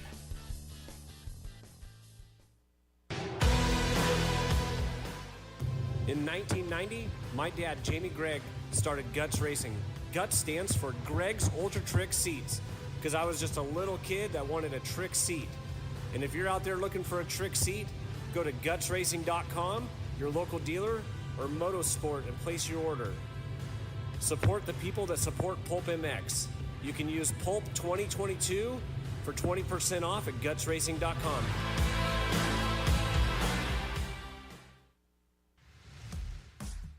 FMF Racing is proud to celebrate over 45 years of fun, building every FMF exhaust right here in the USA. Owner and founder Don Emler may have started FMF Racing in his garage 45 years ago, but Don is still hands-on in our 100,000 square foot state-of-the-art manufacturing facility in Southern California. FMF's goal? Design and manufacture the world's best performance exhausts 100% in the USA under one roof. FMF is a proud sponsor of the Lucas Oil Pro Motocross Championship for over 25 years.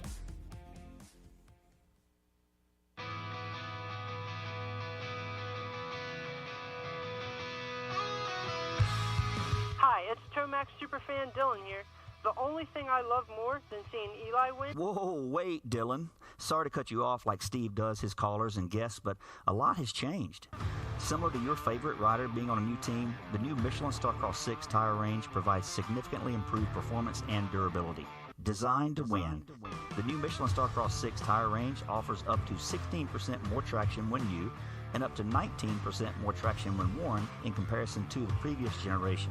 This means consumers will not only benefit from improved performance on their first few rides, but that this performance increase will continue throughout the extended life of the tire. Michelin is a legendary innovator in motorcycle tire technology, and thanks to Michelin silica technology, the Michelin Starcross 6 tire range provides up to 11% more durability than the previous generation. This means consumers will enjoy the significantly improved performance throughout the increased life of the tire. Take it from me, as I too have to buy my own tires, this added value is great news. The new Michelin Starcross 6 tire range is available in 6 versions, specifically sand, mud, medium soft, medium hard, and hard versions, with the naming designation corresponding to the type of terrains and conditions where the tires were designed to win. Another innovation is the Michelin adaptive design, with specific positioning of the tread blocks in 3 zones: central, intermediate, and lateral zones, with the single goal to offer exceptional grip for the front tire and exceptional grip, traction, and longevity for the rear. To learn more about the new Michelin Starcross 6 tire line and all the quality products that Michelin offers for motorcycle segments that Steve cares nothing about, visit michelinman.com/motorcycle, and then visit your local dealer or online retailer to choose Michelin product to maximize your riding experiences. Also, too, make sure to follow at Michelin Motorcycle on Instagram and Facebook.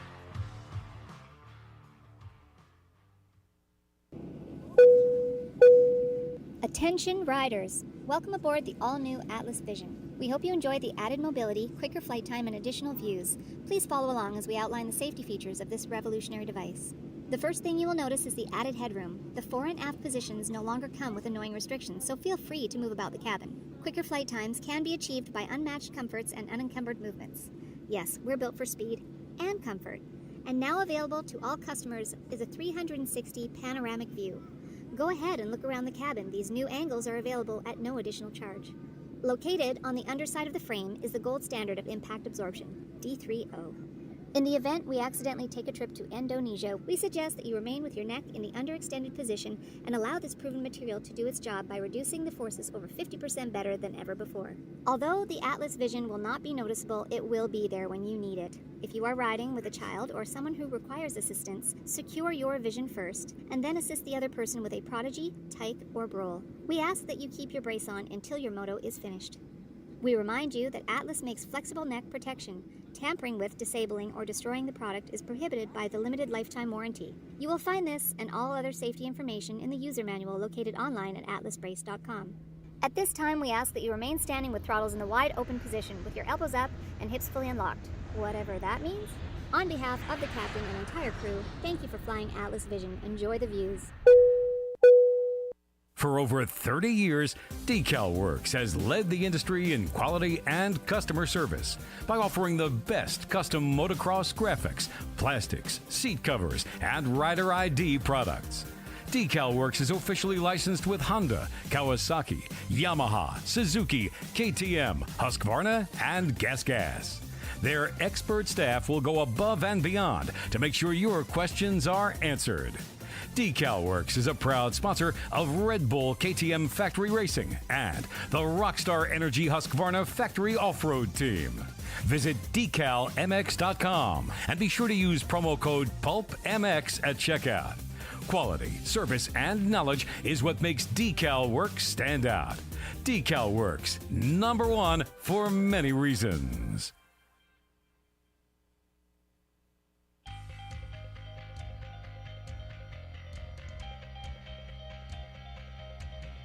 At motorsport.com, our ride started in 1999 with a commitment to making your next ride your best ride. We take pride in having a huge selection of gear, accessories, and OEM parts for moto, street, off-road, ATV, and UTV. Riding is what connects us and makes us a family. From the track to the trail, tarmac to open roads, we're all connected because we ride. And that's what motorsport.com is all about. We've got your back. Our unrivaled and dedicated team of gearheads are willing to go that extra mile. No gimmicks, just high-quality parts, the best customer service in the industry, and free shipping on all orders over $79. Our passion at motorsport.com is to ensure your next ride is your best ride. This is our invitation to you, from riders for riders. Visit us at motorsport.com.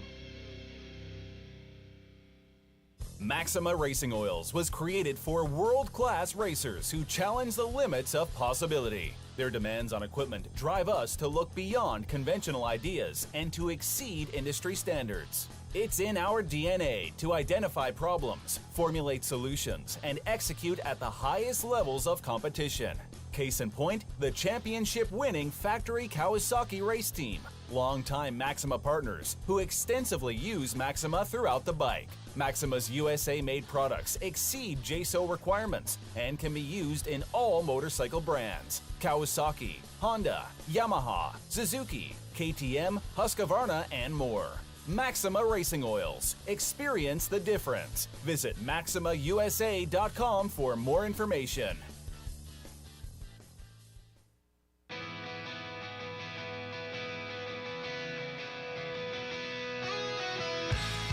Hi, it's Tomax Superfan Dylan here. The only thing I love more than seeing Eli win... Whoa, wait, Dylan. Sorry to cut you off like Steve does his callers and guests, but a lot has changed.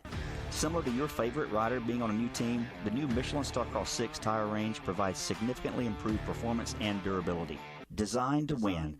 The new Michelin Starcross 6 tire range offers up to 16% more traction when new and up to 19% more traction when worn in comparison to the previous generation. This means consumers will not only benefit from improved performance on their first few rides, but that this performance increase will continue throughout the extended life of the tire. Michelin is a legendary innovator in motorcycle tire technology, and thanks to Michelin silica technology, the Michelin Starcross 6 tire range provides up to 11% more durability than the previous generation. This means consumers will enjoy the significantly improved performance throughout the increased life of the tire. Take it from me, as I too have to buy my own tires, this added value is great news. The new Michelin Starcross 6 tire range is available in 6 versions, specifically sand, mud, medium soft, medium hard, and hard versions, with the naming designation corresponding to the type of terrains and conditions where the tires were designed to win. Another innovation is the Michelin adaptive design, with specific positioning of the tread blocks in 3 zones: central, intermediate, and lateral zones, with the single goal to offer exceptional grip for the front tire and exceptional grip, traction, and longevity for the rear. To learn more about the new Michelin Starcross 6 tire line and all the quality products that Michelin offers for motorcycle segments that Steve cares nothing about, visit michelinman.com/motorcycle. And then visit your local dealer or online retailer to choose Michelin product to maximize your riding experiences. Also, make sure to follow at Michelin Motorcycle on Instagram and Facebook.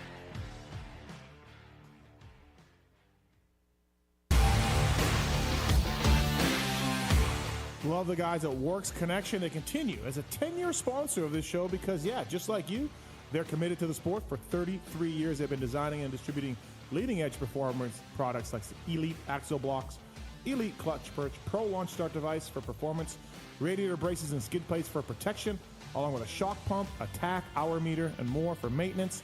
Works Connection, great guys up there in NorCal, and super cool company. We're stoked to be associated with them. When you take a look around the AMA pitch, you'll see Works Connection proving ground for products under the canopies of Team Honda, HRC, Star Racing, and other top teams. And the best part of this whole deal is if you use the code PulpMX20, you get 20% off your order. Visit your local dealer, check out motorsport.com, and ask them to see the Works Connection product line for 2022.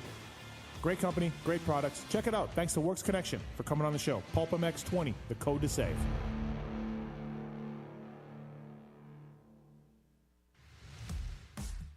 FMF Racing is proud to celebrate over 45 years of fun, building every FMF exhaust right here in the USA. Owner and founder Don Emler may have started FMF Racing in his garage 45 years ago, but Don is still hands-on in our 100,000 square foot state-of-the-art manufacturing facility in Southern California. FMF's goal? Design and manufacture the world's best performance exhausts 100% in the USA under one roof. FMF is a proud sponsor of the Lucas Oil Pro Motocross Championship for over 25 years.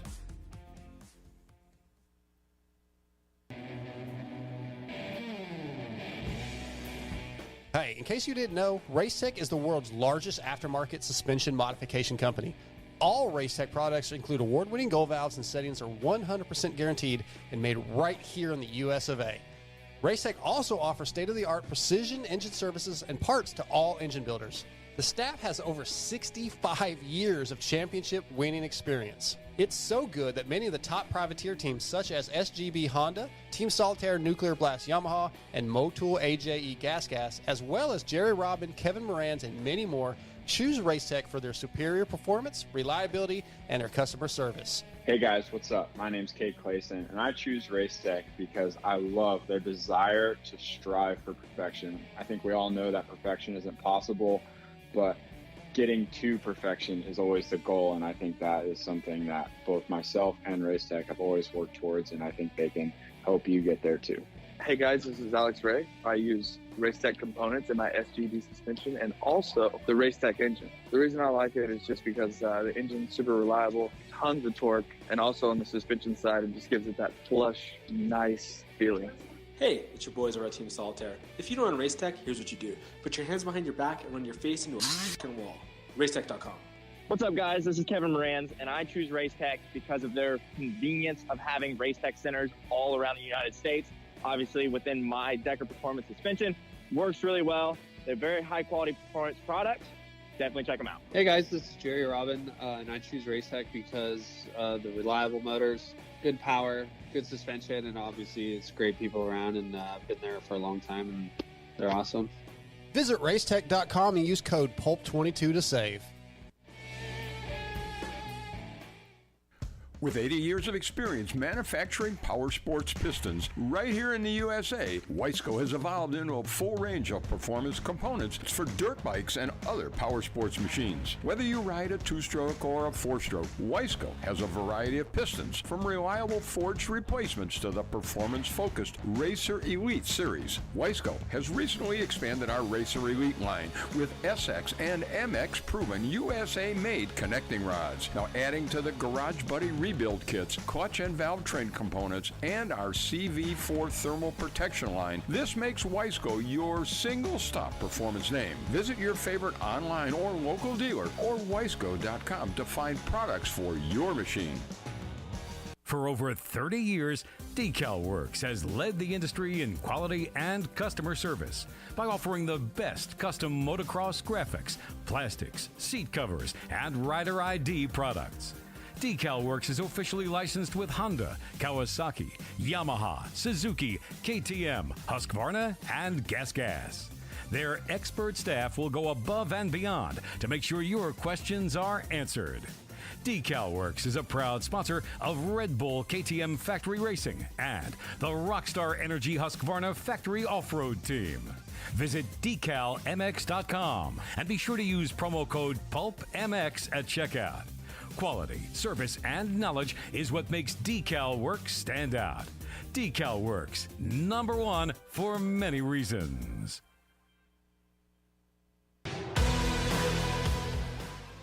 In 1990, my dad, Jamie Gregg, started Guts Racing. Guts stands for Greg's Ultra Trick Seats, because I was just a little kid that wanted a trick seat. And if you're out there looking for a trick seat, go to gutsracing.com, your local dealer, or Motosport, and place your order. Support the people that support PulpMX. You can use Pulp 2022 for 20% off at gutsracing.com.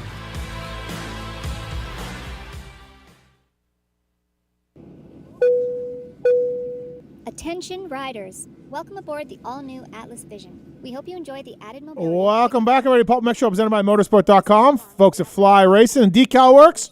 We got Jake Weimer, Alex Ray in studio. What's up, boys? How's that sushi? Great. It's always good. I'm never going to financially recover from that. So, Hey. yeah. Did you see your jersey over there? I saw it. Okay. Are we all right, or are we You good? hid me in the corner. So you don't like the placement of it? I get to stare at it all night, Jake, Yeah, and see? that's all that really matters. All right. Yeah. I'll take it. All right. Not everybody's, Would you rather be on the bathroom door? Because I got a comment about being on a bathroom door.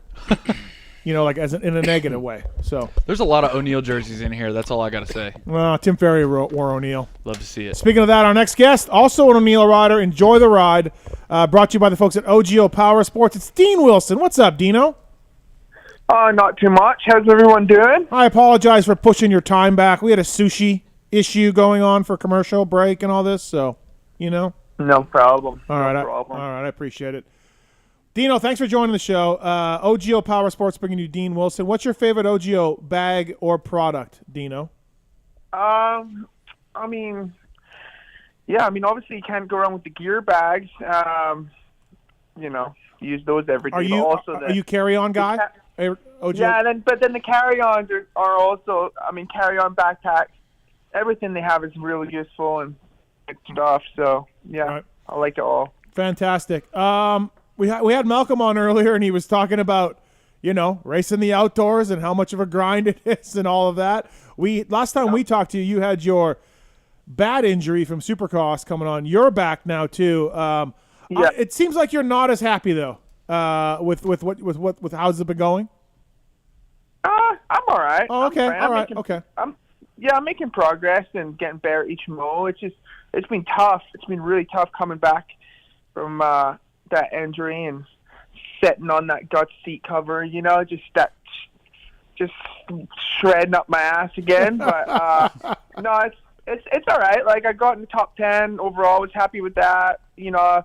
I haven't put two motos together, but I put my second motos have been better and finished off on a good note. Made it onto Destinations, which was my big goal. Done that, so I was happy with that. And yeah, I want to be top 10 both motos this weekend, and I'd be happy with that. That'd be good. So good. But yeah, it is a grind. It's tough, like especially coming back last four. Everyone's in their groove and feels comfortable, and then like I can't even explain to you the arm pump I had at Unadilla. Like it was so gnarly. Like it was. Yeah, I was like trying to rub my arms out after every single ride. Yeah. I'm on the start line just massaging them. I was just like, oh God, here it comes. Yeah. But then after that, it was fine. It was like a combination of like a few things. A little bit of it was bike setup, and then some of it was a lot of nerves from not racing in a long time. And then another part of it was like the way they prepped the track. You've seen it. It was like kind of shallow, but it got super, super choppy. And it was like, oh, yeah, God. Guys didn't like it. Nobody liked it, right? Like it was. They thought rain was coming. So. Yeah, it wasn't typical Unadilla, but right. Yeah. Yeah. Well, that's good. I thought your second moto at Buds was really good. Fighting in the mix, right? So, yeah. I thought you would not be happy. I was thinking. I think to myself from the outsider looking in, I'm like, he's doing fine. It's good. So I'm glad you're happy. You're okay with it. Right. I mean, I sucked so bad in time qualifying. Like, it's like insane. Like, man, it takes a while for the old boy to get warmed up now. Like, it's like I'm like a diesel truck. Like, you got to start it, but let it warm up for a bit, and then time qualifying, like I'll come back in and I don't even bother asking. I get in the semi and I look for myself because I feel like if I ask my mechanic, I'll get mad at him. But it's always like 22, 23. But we got up to 16 this weekend, which was a big, big step forward, right? Damn, like some of those like guys can throw down a lap though. Like, I don't know. I don't know, man. Jake, we've been doing this a long time. Dino just called himself like an old guy, right? And like, he is an older guy now. And, I've had a few comments on the start line, like, damn, look at those gray hairs coming in. Gray hairs are coming out on the side, but at first you get bummed at gray hairs, but then you just change your perspective and be like, well, at least I got hair, right? Yeah, there is that. Yeah, absolutely. No, it's all good. I'm enjoying it. I'm having fun. Outdoors is gnarly. Like, it's hard to even explain. Like, it's just so demanding. Like, the minute you wake up during outdoors and like you're wide open till freaking you get to your hotel the night. It's just like everything's just bang on. Practice, qualifying. You finish your first moto, you're just trying to prep for second moto. Like it's pretty gnarly, but not just that. The tracks are like Ironman this weekend was so gnarly. Like, big jumps. Big jumps. Like A-Ray was saying. It's so crazy on the first lap. Straight off the start, you have 3 of the biggest jumps of the year. Right. It's so rutty, soft. Just real technical. How's the bum? Is it still still affect you at all? Yeah, it still bugs me. Like, does it? Yeah. It hurts. It hurts still. Like sitting on the seat and that. Even like sitting on the airplane and driving. Like I really damaged my tailbone more than I even expected or knew. Wow. So that tailbones take forever to heal, and this one's still hurting, but we're getting better. We're getting better. So. I'm in a good spot. I can't complain. I like how you're on social media. Of course, you got a great following. You do a good job on that, and you're like Dino's farewell to motocross, and you're counting it down, and you're embracing it and having fun with it. I like that part of it. So. Yep. No, for sure. I was just trying to enjoy it, and it's kind of funny. I still kind of get a little bit hard on myself, but I'm not too bad. I think just knowing that this is like the end of outdoors for me. Yeah. But because you're old as dirt, right? Oh yeah. Yeah, dude. I struggle with that one. I struggle with that one because when Dino came in, I was on pro, and he was just like a child. Yes. And so he's always been that person. I went to Dino's debut in the Canadian National as a pro. Yeah, Kamloops, and I was there, and I was like, I don't know this kid, but he's half Canadian, and I want to watch him. And he crushed everybody that day. And now he's on the Pulp Show in 2022, being like, I got gray hair, I'm an old guy, and so I've got a bad knee. Holy shit! Knee, and let's not forget, Dino was a national champion, an amazing summer, crushing it, getting a title. Like, were you on the team that year? No, I was on 450. Oh, gotcha. Was it 11, Dean? No, you were on the team that year, weren't you? It was 11, right? Yeah. Yeah, that was my first year on 450. Oh, okay. Yeah. Maybe he needed you to leave to emerge as champion. Right. Yeah. That outdoor title was mine. Was Dino on the team when you won the 2 nationals in a row at Lakewood and Redbud? No. Okay. He came in that fall. Oh, okay. All right. Yeah. Yep. Remember when I actually just watched that the other day on Instagram. Which one? The Bud's Creek one. Yeah. Well, so let's break it down here, though. Weimer's national wins. One of them at night on a glass smooth track that no one could see anything. One of them. Sorry, my eyes are good. I don't know what to tell you. One of them when the red flag was thrown early for a floating track that was floating away, and then he won Redbud without winning a moto. What did I tell you? I know how to handle controversy, man. Yeah, he was the best man on those days. He was the best man on those days. Hey, everyone had the same gate drop. I know. I'm kidding. Winning a national is amazing. No, you're not. Yes, I am. I like giving you shit. He's not. He's a hater. I'm a hater. He's a hater. I flew you to Vegas so I could talk shit on your national win. Yeah. I watched that Lakewood race not that long ago, and dude, there's no way I'd have been able to see anything out there. It was pretty bad. It was pretty bad. So good. It was pretty bad. Because it's not like they could have the lights super high up in the air. Yeah. So they had like the short ones with the generators, and it's just blinding. If you ever wanted to watch a road race on a motocross track, it was that, because everyone was pinned and everyone was just following each other around the track. It was because they didn't get rough because they didn't groom it. Not like very. They left it. Was it. kind of choppy, but it wasn't right. Wasn't your normal national. Yeah. Dean Wilson on the show, brought to you by OGO Power Sports. Paula's going to be a hot one, Dino. It's not going to be a lot of fun for your farewell race. Yeah, that's what I'm hearing, like 105 or something, right? They said they may shorten the motos. Oh, damn. It's getting that serious. Mm-hmm. I quite like the heat, though. I for some reason, do quite well in the heat, apart from Freestone 2010. But other than that, I will say this. I quite like this. Yeah. I will say this, Dino, like I've cycled with him a bunch. Like he's a hard worker, man. He's a trainer. He loves the grit of it, right? Like, I mean, I remember, it was not that long ago. You could tell that he wanted to race these last 4 races because, I mean, he was doing bike rides with bandages on his butt trying to get, right. I'm like, you really want to race these last 4 right here, man? Yeah. Like, damn. Yeah, Dean, you were fighting to come back because you knew that it was going to be. I could have took the summer off. Like, I could have milked it if I wanted to, but I was like, I'm going to be racing the World Supercross anyways, and, I want to do designations, and if this is my last deal, then I'd like to at least go out, get back in shape, and do the last 4, see if I'm good enough to be on donations, and, it's all worked out, but... Did UK say to you, hey, we need to see you at the last 4 and see that you're, like, up to speed to be on the team? Much, yeah, they were talking to me. Mm-hmm. They're like, we need to, like, at least see your racing type thing. And then first one, raced Josh Gilbert, who's, like, been riding really good. Yep. And he beat me the first round, right? I was like, okay, and I was like, dude, I had the worst arm pump and shit. I was like, hey, give me let me get my bearings going a little bit. Yeah. And then Bud's Creek went a bit better, and then this weekend, and then it was all good. But I mean, Gilbert was still really good. He beat me the first moto this past. I got a really bad start, but Gilbert.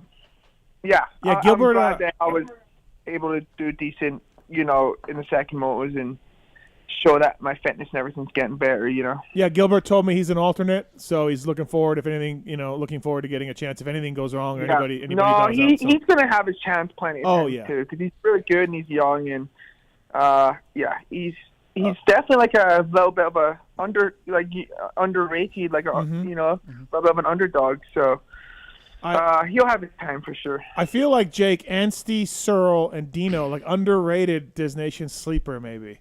Because they all know Red Bud, right? They all know that. Where has Anstey been?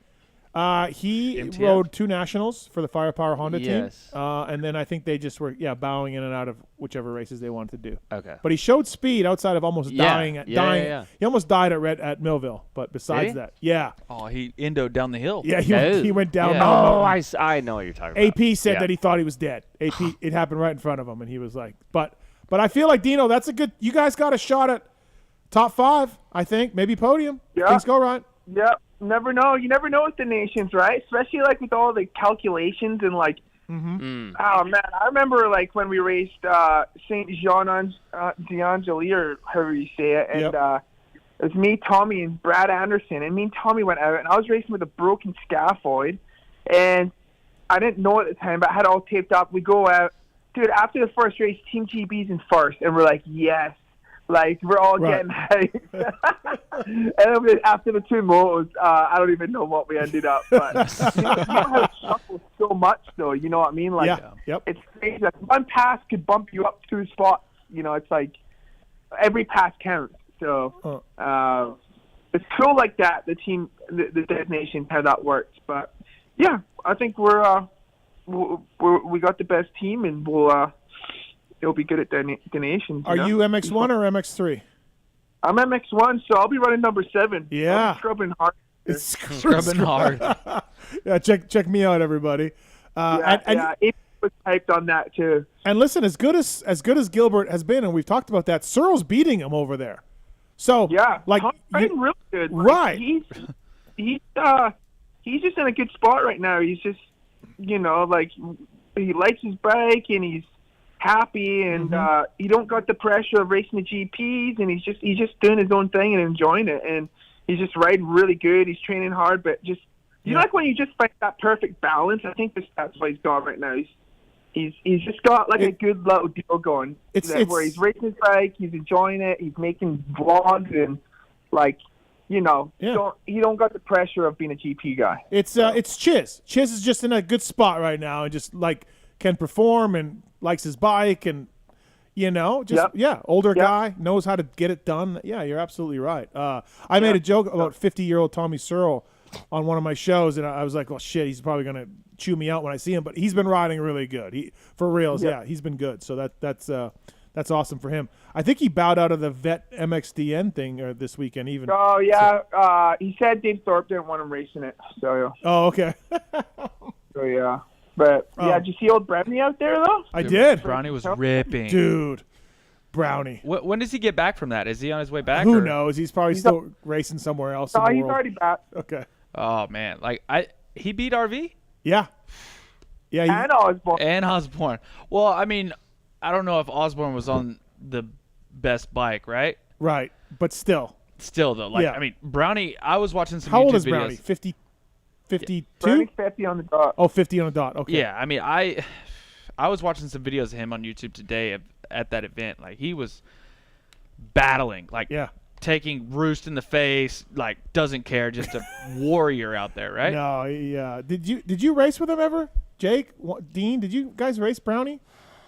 I've never. No, I went. Yeah, Rockstar Suzuki, he was on. Oh yes, you're right. Yeah, I did. He was on Rockstar Suzuki. Yep. What year was that? 06. 06. Yeah.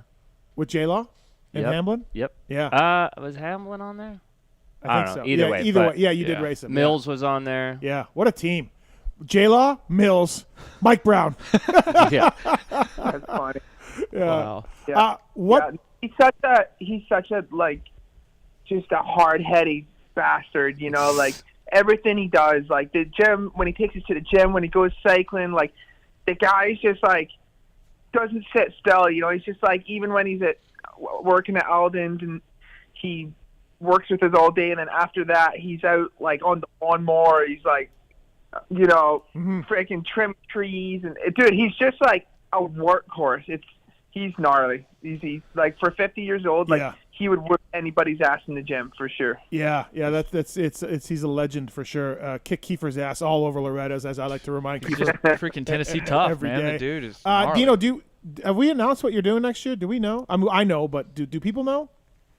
No, we just got to keep that quiet. Okay, we just keep that quiet? Okay. I mean, everyone knows, but you know how it goes. Yeah. Okay, all right. Well, but you are going to race World Supercross. You looking forward to that? That should be a fun little thing. Yeah, I'm excited for it. I got a busy schedule. Got so we got Paula, and then we got Donations, and then we got first round of World Supercross a couple weeks after Donations, and then weekend off, and then Australia.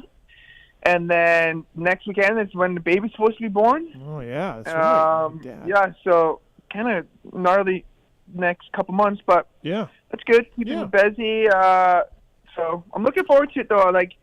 I love racing overseas, and, I know Adam Bailey and all them that are doing the World Supercross. I've done their events before, and it'll be fun. I mean, I'm looking forward to it, and it's going to be interesting. There's a good group of guys racing it. It's Yeah, Dino's talking about how old he is, but does he know who he's racing at World Supercross? Chad Reed, Josh Grant, Brayton. Yeah. I was trying to get Red Dog to sign up. I'm like, dude, I mean, you look all right. Yeah. He's like, no, I'm never racing again. Yeah. He said he wasn't racing ever again. Yeah, but no, it'll be good. I'm looking forward to that. It's going to be exciting and something different, and we'll see how these two go. And how it goes for next year. Because the plan for me for next year would be Supercross, World Supercross, and then I'd race in Australia Supercross Series. So nice. Okay, so as you wind your career down, Dino, and Jake Weimer over here has already wound it down. If someone comes to you and gives you some pro kid comes to you and Hayden Deegan calls you up, just says, "Give me some advice. Give me a word of advice for surviving this pro motocross game for this long." What are you telling them, Jake? Protect your all costs. Yeah. Tighten up that knee braces, boy. Yeah. Well, like I don't know so much. I mean, I could go a lot of different ways with that, but as far as like Dino, end of his career, getting a little older, like I talked to him when he was deciding to do this World Supercross stuff, and like I just told him, like, I think you're brilliant to do that. Like, that's something that I feel like I would have done different had those opportunities been open. Like, I would have gotten out of Supercross sooner while I was still decent and went and did other things. Did a while I was Brayton program or something. Yeah, because by the time I stopped Supercross, I was so beat up and just mentally over it and just done. But if I would have stepped outside that box maybe 2, 3, 4 years earlier and done some Australian stuff and, you know, had World Supercross, but like if you're still good on a motorcycle but you're getting older, you know, you're maybe not competitive to win Supercross or whatever,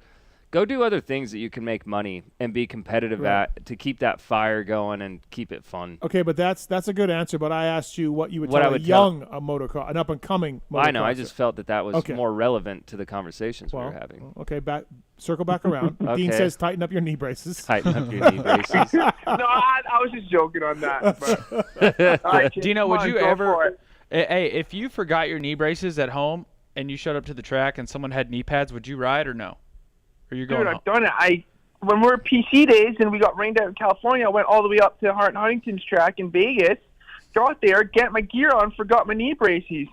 Oh. And I had no choice. I wore my socks and sleeves and literally rode 2 days with no knee braces, dude. My knees were all freaking blistered up, and like I was driving home just so freaking thankful. Like I got through the days.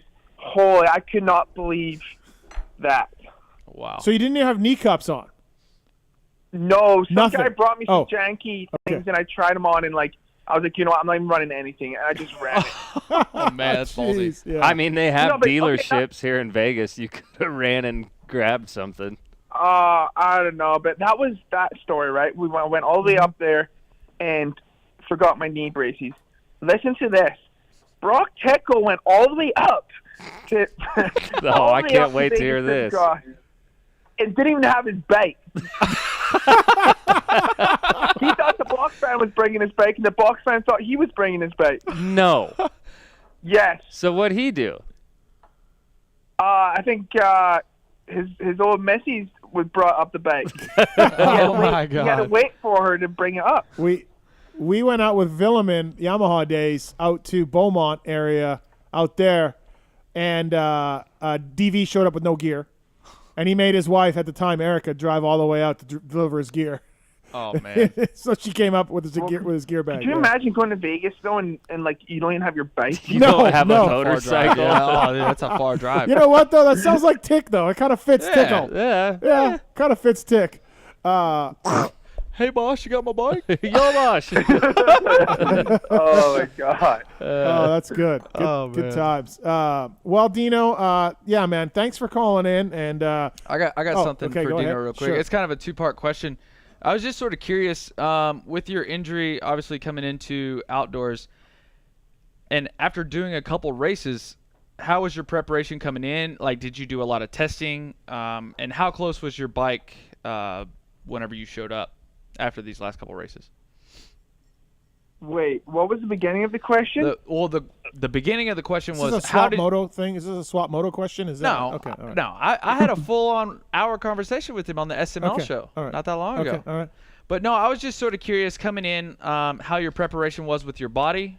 Was the first question. The second question was, you had a late start, with your injury. How much testing did you do, and how far off were you? Or if yeah. So you know what? There's one thing, and there's you can be in shape as much as you think, but nothing. There's being in shape, and then there's being in race shape, and that's one thing that I've learned is being in race shape is just such a whole nother thing than just being in shape.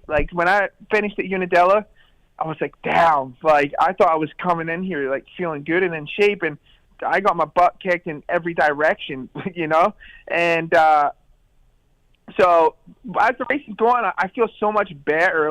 It's crazy how much better you feel as the races go. I'm going to each race, I'm feeling just more comfortable, more relaxed. Where when I first got back going, I just was tense and arm pump and riding notchy, and so yeah, every race I feel like I get in better shape. And the testing part, we did quite a bit of testing. We tried quite a lot of things, but I kind of always seem to go back to what I had. I'll try something for a while, and then I'll probably race with it, and then I'm like, dude, let's just go back to what I had, and then I like what I had better. So I didn't do a crazy amount of testing, but yeah, just enough. I came out to Cali for a couple of weeks and did that, and yeah, so everything's pretty dialed on my end, and yeah.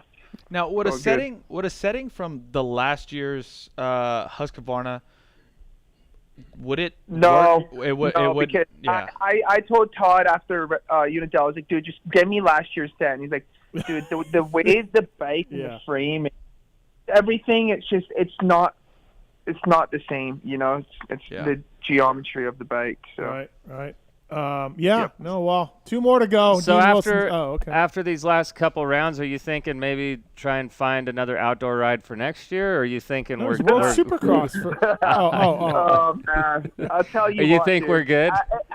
No, see, these last 4 is good for me. Mentally, I'm making the right choice walking away, because when I'm walking away after the second mow, I'm not even walking. I'm limping. My knee's so swollen. I'm walking like I just got shot on the battlefield, and I'm walking to my rental car, and I'm like, okay, yep, this is exactly why I'm not doing outdoors.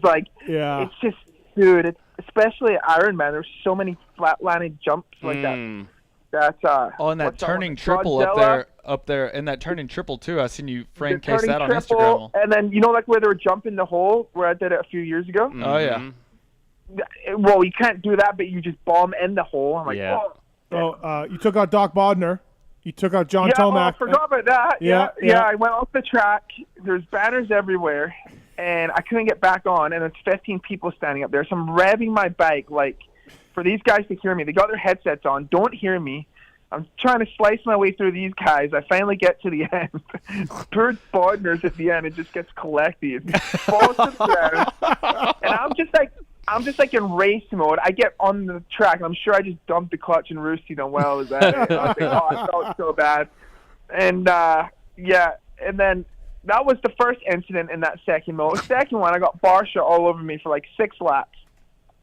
I had this little kicker, nose really over a corner, and dude, there was nowhere to get back on the track. It was just all banners, and I'm not wheeling over a banner and getting that thing wrapped in my rear wheel. So, dude, I cut so much of the track, and then I looked back to get back on, and Barsha eats shit around over this scrub jump, and I'm thinking, fuck, I probably caused that crash because he was all pissed I was cutting the track or something. Oh, jeez. Yeah, so the AMA came and talked to me after. I was like, listen, dude, I went off the track, but there was literally nowhere to get back on. Yeah. And I didn't gain an advantage. I lost one the first time. Yeah. So, yeah, but that was kind of funny. Then I texted Bodner after. I was like, Bodner, I'm so sorry. I was a complete, and he was funny. He's like, I broke my leg. I was like, oh, you bastard. Dean Wilson's Great Outdoors, everybody. Catch the fever. Taking out doctors. Taking out doctors, cutting the track, walking out of the track like he's been shot in the leg, and his ass still hurts. Yeah. And he's got 3 buttholes. And he's got 3, exactly. Soldier up there. He's going in after both motos, getting a Toradol shot, and his Bodner's just laid out in there. Dude, I'm not kidding. When I'm walking to my rental car, I almost need a ride there.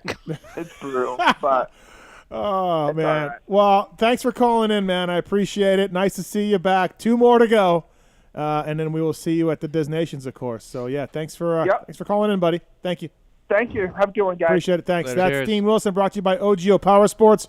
Right into our next guest. This man is a vet MXDN champion to go along with all his other titles. It's Ryan Villopoto. What's up, RV? I'm tired. Well, I mean, I'm fucking sore, and I'm really sore. You carried America once again. Actually, I did not carry America, and neither did Zach. It was Brownie. Yeah, that carried both of us. We heard he was an animal, huh? I mean, when is he not an animal? But yeah, it was. He rode 4 motos per day, which wasn't like a ton for him. But I was just trying to scramble, and get back to for a second moto. Hey, do you still think that you're the fastest retired guy? I said the best retired guy. He's never the best. People get it misunderstood. The greatest retired rider ever, not fastest. Sorry, the greatest. Yeah. He's never. Got you. Okay. He means on every level. So. See, I'm saying. So what were your moto scores? Brownie went 1-1 on one day, right? I know that. Yeah, he went 1-1, and then Brownie ended up with the flat tire. Our last moto of the day.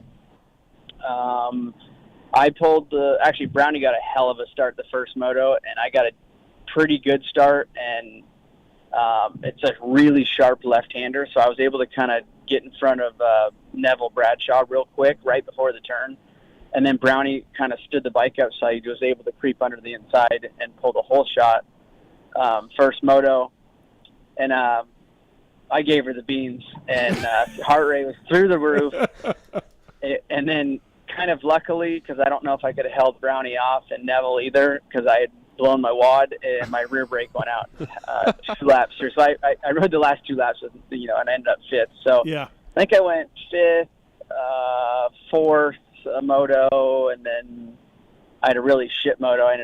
I watched the gate drop and let everybody go basically, not on purpose.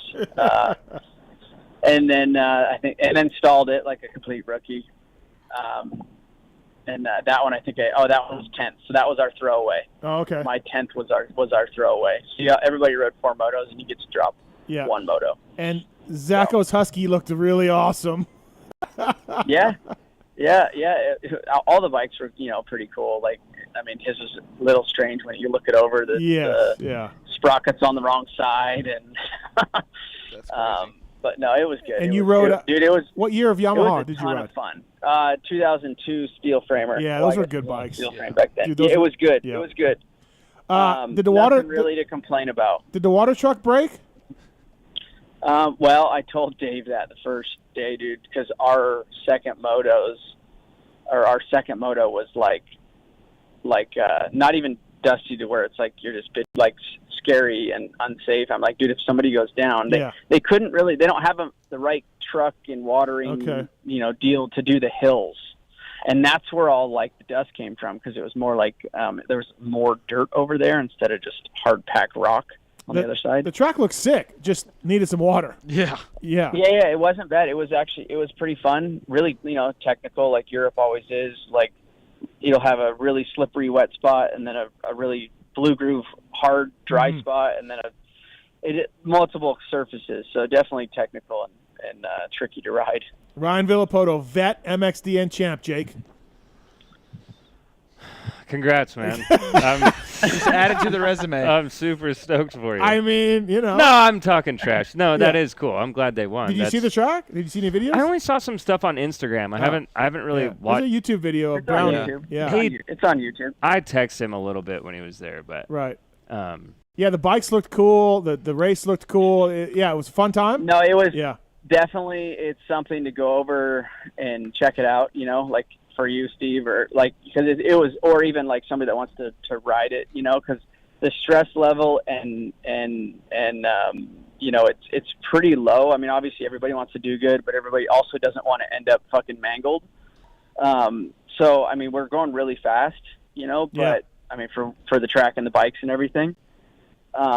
But still, like, it's it's respectful, and then afterwards you crack a couple beers at the track, and then it's just really fun. And dude, we had like 20,000 people there.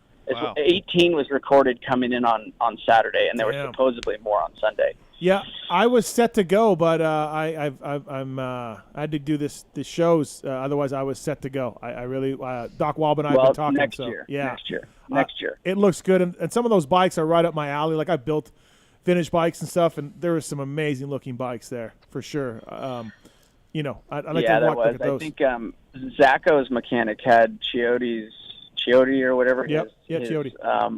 The 125 factory one. It was like all carbon fiber rear fender, carbon fiber side plate, number plates. Like it was pretty trick. Wow. How'd you feel on a two-stroke? Did you ride before? Did you ride a two-stroke before at all?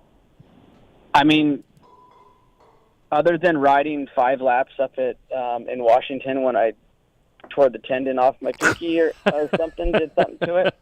What'd you do? He got cleaned out. Oh, God. Who cleaned him out? His pinky looks like this. Oh, yeah. I did that, too. I did that, too. I had to wear a brace. I told him to put one on. He said it doesn't matter. It looks kind of sick. You said, yeah, like a hook, like a hook. Yeah. How'd you get cleaned out? How'd you get cleaned out? Well, no, I didn't. It was totally all my fault. But I got kind of sawed off by the late big bike practice, and up in Washington and at RV summer camp. At your summer camp before that. Yeah. Well, the weekend before that, yeah. But that's what happened. So, but other than that, riding 5 laps, I haven't rode. It's the gate right up there. The next one, I haven't rode on. It's got to be 5 months. So was it weird jumping on a two-stroke or whatever? Yep. Yeah. No. Yeah. I mean, I've spent quite a bit of time. Obviously, it's like Steve, you know that I've spent a lot of time on that. And 125. You know, Codus 25. Codus. So, it wasn't bad. The bike was really good. Like, we didn't have any issues. On race day, anything like that. We had a little tranny issue on Thursday after like riding it like 15-20 minutes, so we had to switch out bottom ends. Oh boy! But other what? Well, it seems like a big deal. Well, yeah. no, and I seen too that did you guys have 2 bikes to tech or something? Like yeah, I mean they built us some spares, okay. You know, in case something. And so we did have spares. Wow! But tried not to use them. You carried you helped America win another Disney Nations title. I mean, gotta be another thing to your resume. Yeah, no, it's good. It was a lot of fun actually. I'll definitely be going back next year, but I'm going to put a little more effort into some training, maybe some weights a little bit. Some weights. He told me before he went, I'll be fine, dude. It's just muscle memory. I'm like, okay, all right. Can we get Weimer over there? But then he texts me and he's like, "Fuck, man, I should have put in a little effort, put in a little work." How long were the motos? Well, I think they were 5 laps, but they were 2-minute 20-second lap times, or 2:23s. So it's quite a long lap time. Can I get? Do you have change? It's 100. Just take 50. What, you got a cab or an Uber, or what are you doing? The best VIP in Newport, bro. I don't know what that means, but thank you, sir. Okay. It's a cab. It's a cab, Steve. It's a black card cab thing. It's a service. Oh, well, sorry. I have Uber. So yeah, it was. What was I just saying? The length of the motos. Yeah, so it was 4 12, 13-minute motos a day, 40 minutes ish. I feel like it was more like 15 minutes. Let's just be honest. Okay, all right. Okay. Definitely felt simple math long. ain't really adding up here. Yeah, but I'm just saying it definitely felt like it was that. Yeah, so 45 minutes of riding a day. Yeah, that was it, and I was the first moto I was beat. After the first moto, jeez. Who was? How many days is it? 2? 2 days. 2 days of racing. It's 2 days. Yeah. I mean, if you racing once I opened up the cobwebs, you know, got the lungs moving and working again, like they should. The rest of the 3 motos were all right, other than just sometimes my hand will go numb. But other than that, it was fine. It was actually pretty. I had a fucking ton of fun. Did you go hard on Saturday night, or were you all right? No. We left. I think I had 2 or 3 beers at the track, and then went to dinner and had a glass of wine. Yeah. And that was it. Right. Yeah, it seems like a good time. Somewhat serious. Were the fans stoked to see you? I bet your fans were. unbelievable. No, they were. All the fans were awesome. Actually, they were tons of them. Stoked to see everybody. Mm-hmm.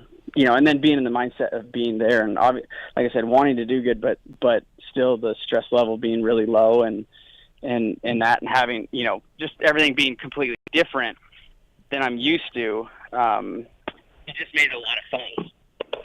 Yeah, it sounds like a good time. Are you going to Paula? I don't know if I'm going to Paula. I've kind of been on the go these last, little bit of time. It's been on the go. We'll see. What has he been go? What's he been on the go for? You were in Washington for like 2 weeks, right? Yeah, and then UK. I was in Washington for 10 days, and then I had to drive home 22 hours. I left Sunday, pulled into my house Monday morning at 10 a.m., and then was home from Monday till Tuesday, until 1 o'clock on Tuesday, and then went to the airport. Oh, okay. So right. I've kind of been on the go for a little bit. Well, Blue Crew could use your support this weekend, maybe. I didn't. Is it this weekend? I don't think it's this weekend, is it? Yeah, Paula's this weekend. Yeah. Oh yeah, I'm probably not going. That's for sure. Definitely, I'm going to turn the TV on and have a beer outside watching it. Maybe a box of pizza. Right. Let's take a call and then we'll let you go, RV. I know you want to get busy home. John, what's your question for Ryan Villopoto? Hey guys, I was just wanting to know first from Ryan and then from the rest of you. After that, please chime in. But I was just curious. I know Christian and Justin are the two primary candidates for that third and fourth spot on the MXN, but why is RJ, as he's peaking, and Ryan as an athlete, there's ebbs and flows of how you feel throughout a year. Justin on the way down, it feels like right now, and RJ on the way up right now. John, they already picked Cooper. He's on the team.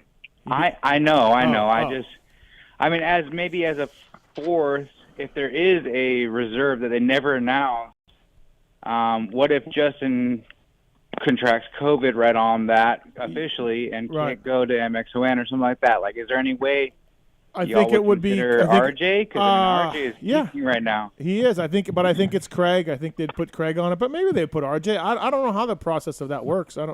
I haven't heard. Have they ever done that? What? Used a backup? Tedesco was a backup when it was Dunge, for Ricky. Yes. Right? Yeah. And RV and Stu, I think. If they haven't done it yet, let's flip the script like you're saying, Steve, and let's change it up and do something different. We need to win. It's been so long. RJ is why riding. Not put RJ as a backup and let's go. All right, that sounds good, man. Thanks for the call. Appreciate it. Yeah, RJ's riding really well right now. He is. Yeah, you can have a backup. That's all fine and dandy, but the odds of using a backup are pretty low. Mm-hmm. You're not sending a backup to Europe. That's for sure. No. Maybe a backup to Redbud because it's here, but Cooper got picked because RJ's pretty inconsistent. That's why. Yeah, absolutely. And Cooper was sick, so let's cut him some slack like we talked about earlier. And he's going, so that's it. So, yeah. Are you looking forward to the Pit Bike of Nations where you will take a defeat to Team Canada this year? I'm going to try to. If we want to count all my MXLNs, I'm going to try to make it. That'd be 7. I think I'm at 6 now. Two, a pit bike, a vet, and then 4 American ones? Yeah, why not? Just keep adding them up. Just keep bringing them up. Yes. No, it's going to be. I think it's going to be really big.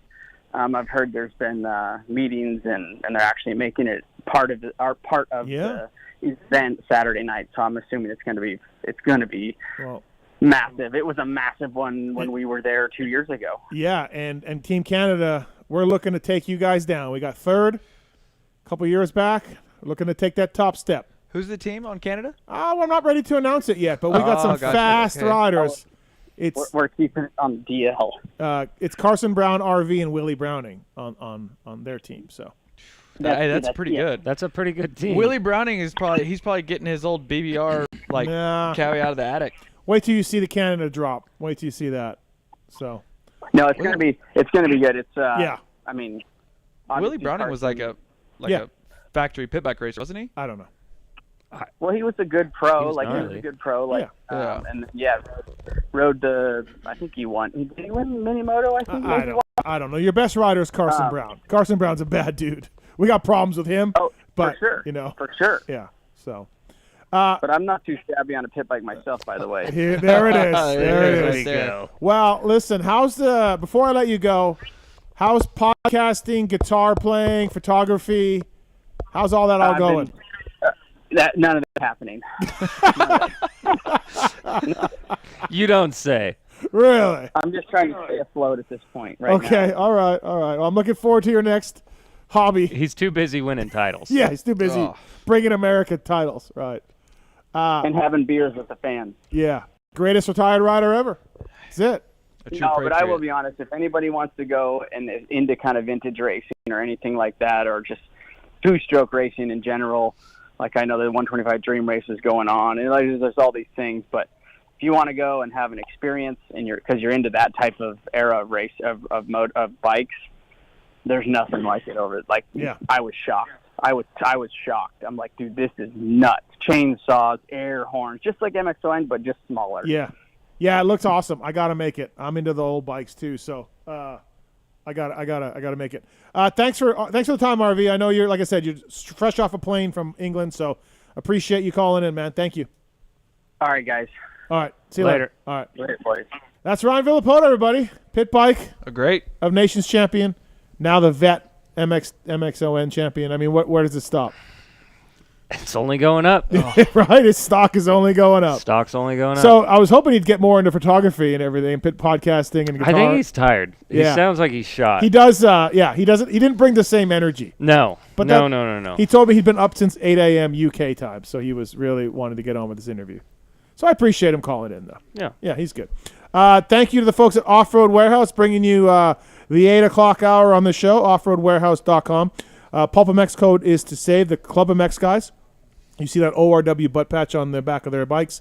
That's what it means, Off-Road Warehouse. It's a place to go for all your truck and off-road accessory needs.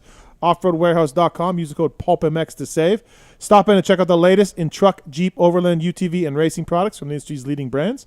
Off-Road Warehouse stores are staffed by a knowledgeable, experienced team, plus they install everything they sell: suspension kits, tires, wheels, and more. Marks has used Off-Road Warehouse here in Vegas, and with great success. So use the code PulpMX.com, offroadwarehouse.com, bringing you the 8 o'clock hour on the show. And also I want to thank our guest, Ryan Villopoto, Dean Wilson, Malcolm, Stewart, all calling in, Jared Mees as well, flat track guy.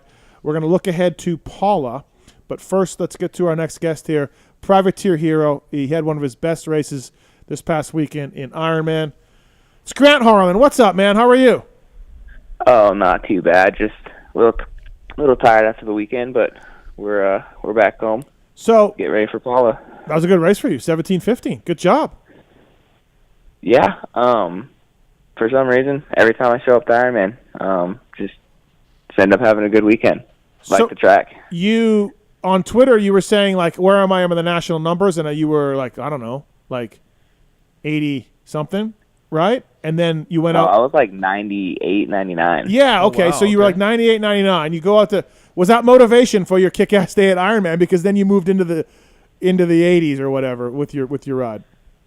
I mean, a little bit. I came into the day thinking that I needed like anywhere from 2 to 4 points. I was going to be happy with that, and then after the first moto, I ended up with 5. So I was like, you know what?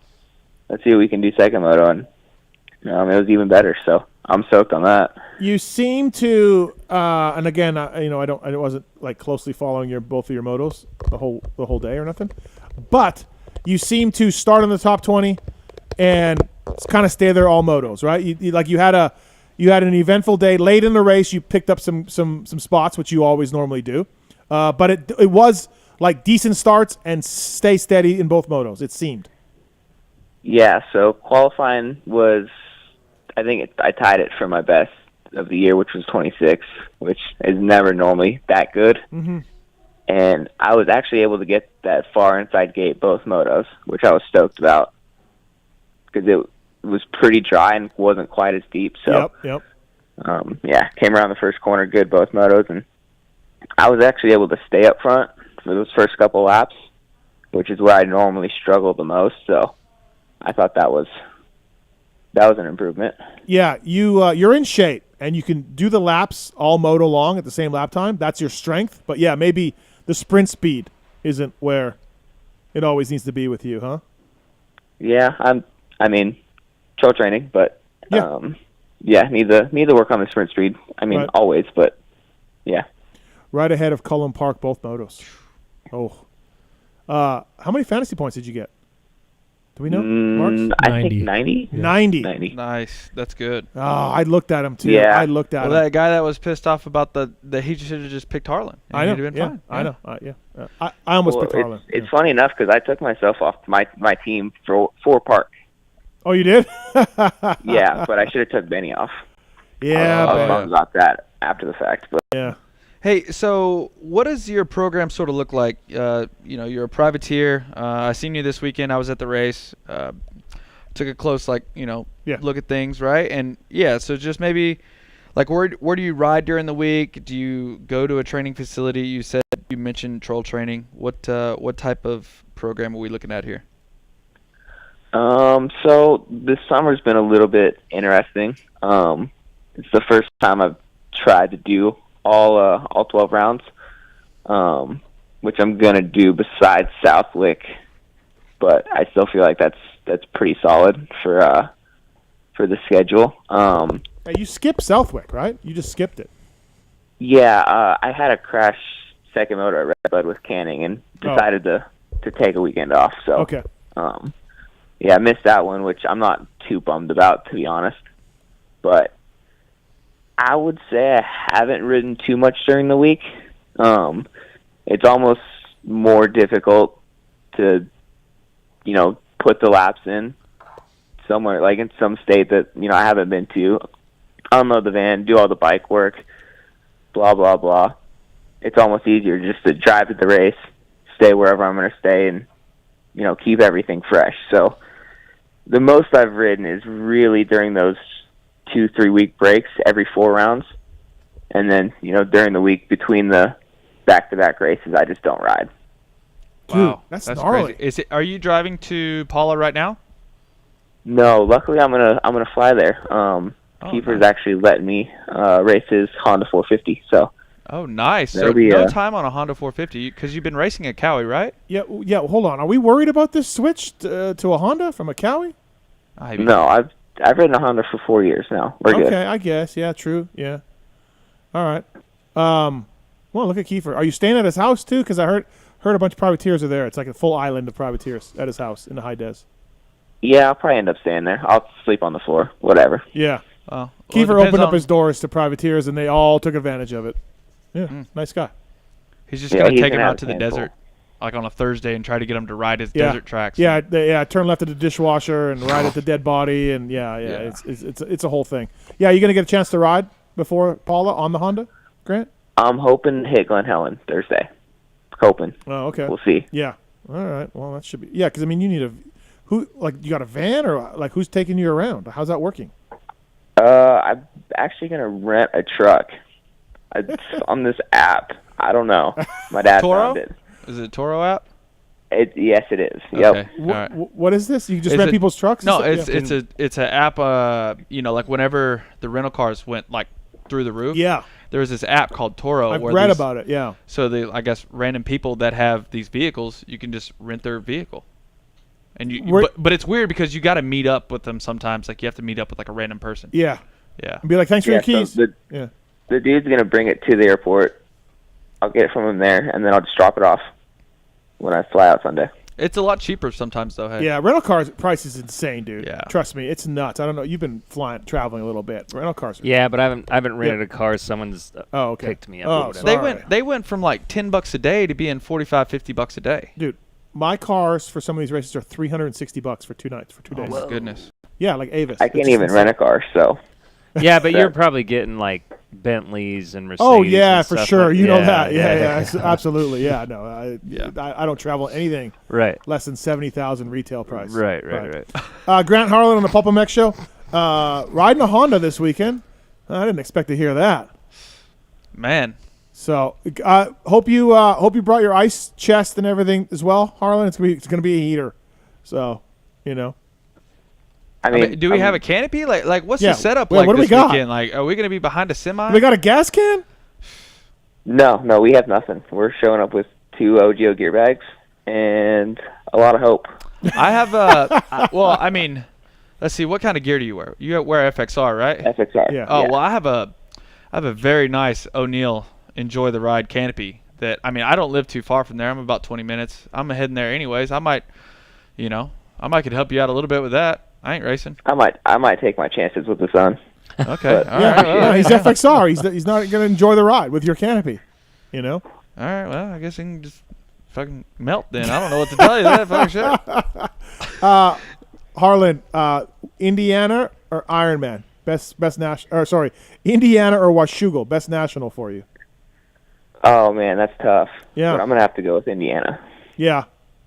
Yeah, it was strong. I think race. last year I went 18-12 there, so the vibes are good. Right. The vibes are good. Vibes are high. Yeah, I should have picked you in fantasy. I really looked at it. So what's your best overall at outdoor? I think it was Indiana last year. It was 18-12 for 14th overall. But I think my best moto finish was Colorado 2020. I got 11th in the second moto. Nice. Was that 250s or 450s? 450. Because you did 250s for a little bit too, right? At some point. A little bit last year, but then I blew like 4 bikes up right. in 2 races, and I decided that was a bad idea. It's way too early for guys like you, Harlan. But what's the plan for next year? You got anything cooking? Oh, I have no idea. Right. It's way too early for guys like you. Yes. Now, do you do you have sort of a home base, or are you just Hawaii? on the road? Yeah, he's from the Big Island. Well, no, I didn't he train with Greg Albertson last year? In Hawaii, Yeah, he goes back and forth from Hawaii. That's a long flight to Ironman. Yeah. No, I swim. Oh, he swims. Yeah. Yeah, I don't fly. No, I swim. But yeah, hoping to be back up with Greg here for this upcoming off season, and then trying to figure out if I want to race 250 West, 450 all the way through, or that arena cross that's coming up. Yeah, is the arena cross announced? I feel like there's buzz about this thing. Like, what's the deal with it? I think they posted I don't the know schedule. They posted it? Yeah, it's a lot of races. Is there any money to be made? I would think so, right? It's the kicker one. It's the kicker one. Harlan? AX Tour. Yeah, but it's I believe from what I've been told, the purse is going to be where the old Arena Cross series got left off. Oh, okay. I mean, so it's Jake, supposed to be better. If you're Harlan, you got to go where the money is. Like what you said. Absolutely, 100%. Arena Cross may not be the lights of Supercross, but it is the if it's more money. And you know what's fun? What? Winning. Yeah. Yeah. Oh, here's the schedule. AMA Arena Cross, Albany, Colorado, Prescott, Guthrie. Oh yeah. Oh, those are all like Hey, boss. Hey, yo, boss. Hey, take your stupid phone. All right. And again, Harlan, do you have any fans that like Pulp fans that like actually think you're going back and forth from Hawaii because like we like to talk about? Have you actually met anybody? I hope so. I haven't met anyone, but I hope there's somebody out there. And that how long listens to the shows. How long did you live in Hawaii for? I moved to Texas in 2010, so I was 9. Okay. Which, all right. you know. I wonder if he knows any of those guys that raced with us at the Hawaiian Supercross. Oh yeah, there was that one dude was good. Possibly. The one dude on a Honda. Yeah, he was legit. But didn't he jump into the stands? Yeah, he did. Yeah. Well, I don't know if he jumped in the stands, but he had a big one. Yeah, he did have a big one. I'm like, there's. Yeah. Yeah, that was the great hope right there. That dude was good though. Yeah, he wasn't bad. He was in the mix. Yeah. Yeah. The louder you scream, the higher they go. What a weekend that was. I did the announcing. Did you? The live announcing. Yeah. So. Nice. It was a fun weekend. Yeah. Sipes was unbeatable. I know. That was crazy. Sipes was unbeatable. It was crazy. He was like McGrath in like 96. He was amazing.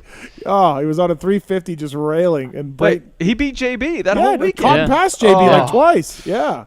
So, who can forget Hawaii Supercross? Yeah. One and done. That was it. So they need to bring that back. Totally. I need to go race that. That was probably one of the funnest events I've ever done. And yeah. Like never forget it. It was a great event. Why? How'd you do?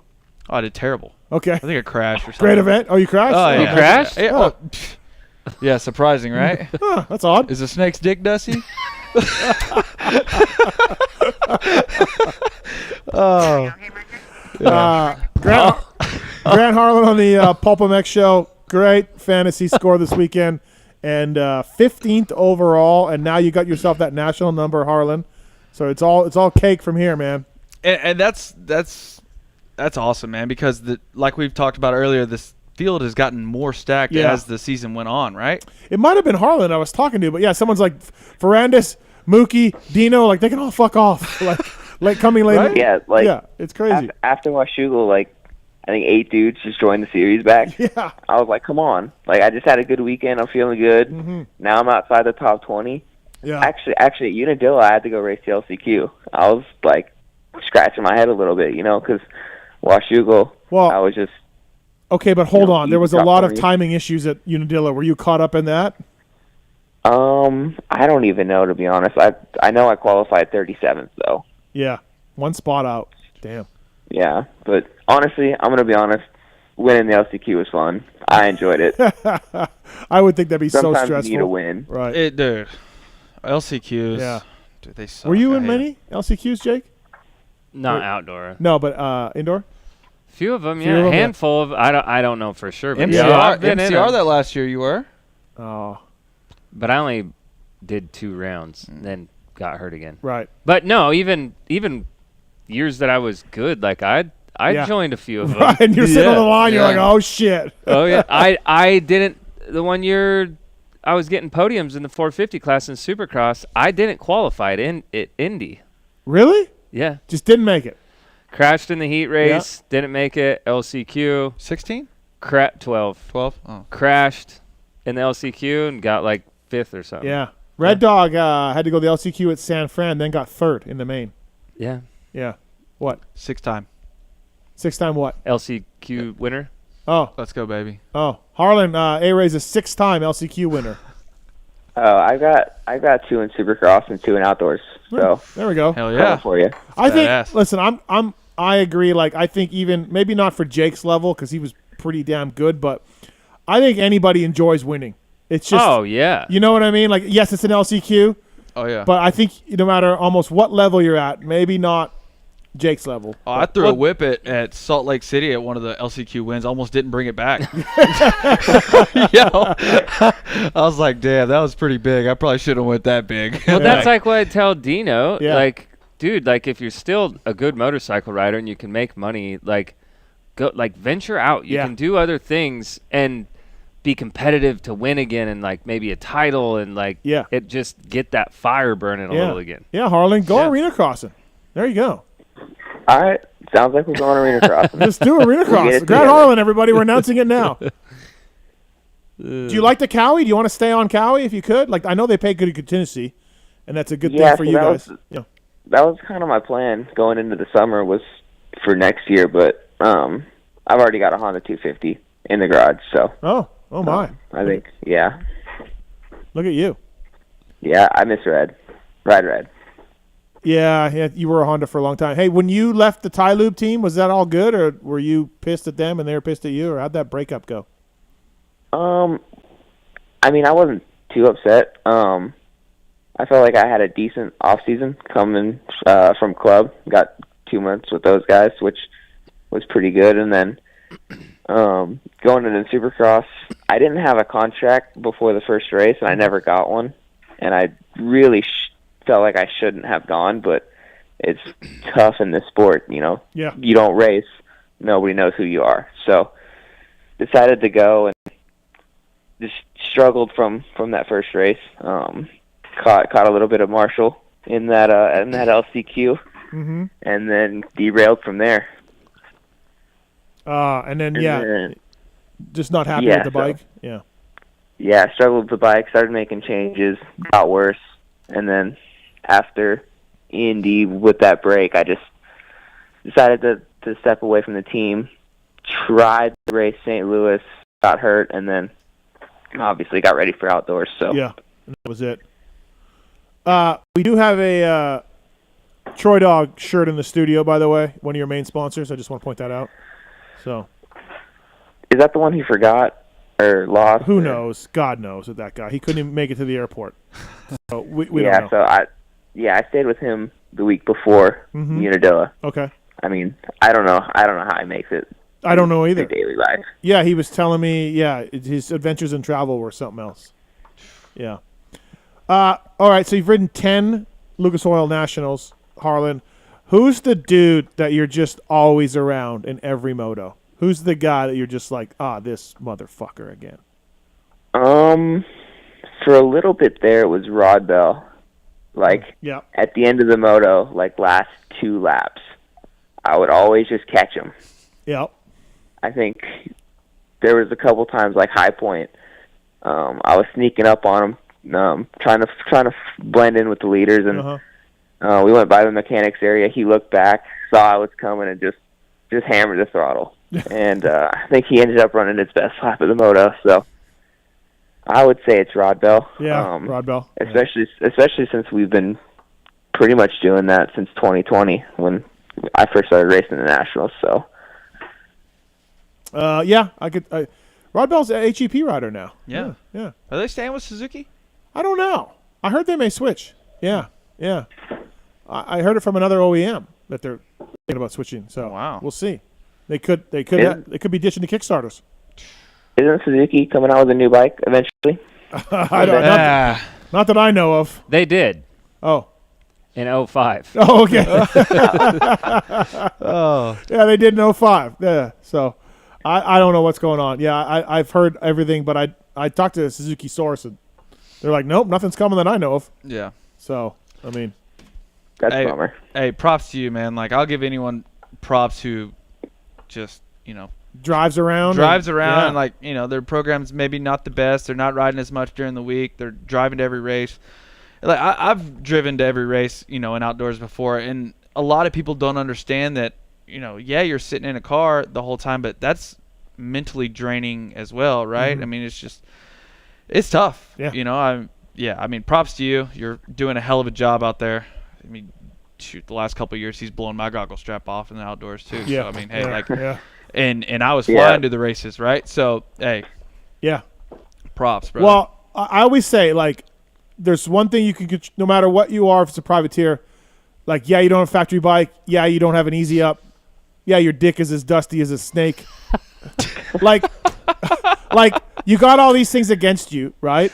But the one thing you can control is your physical fitness and be able to ride 30 minutes plus 2 laps at but kind of like think about. Fortunately, I give respect to, like, how do you stay fit when you're driving across the country every damn day? Well, when you're going from Washougal to Unadilla, you got to stop get there. Put you your stop running at shoes on. Walmart and hit a run and then hop back in and keep going. Yeah, you find a gym. I mean, not me.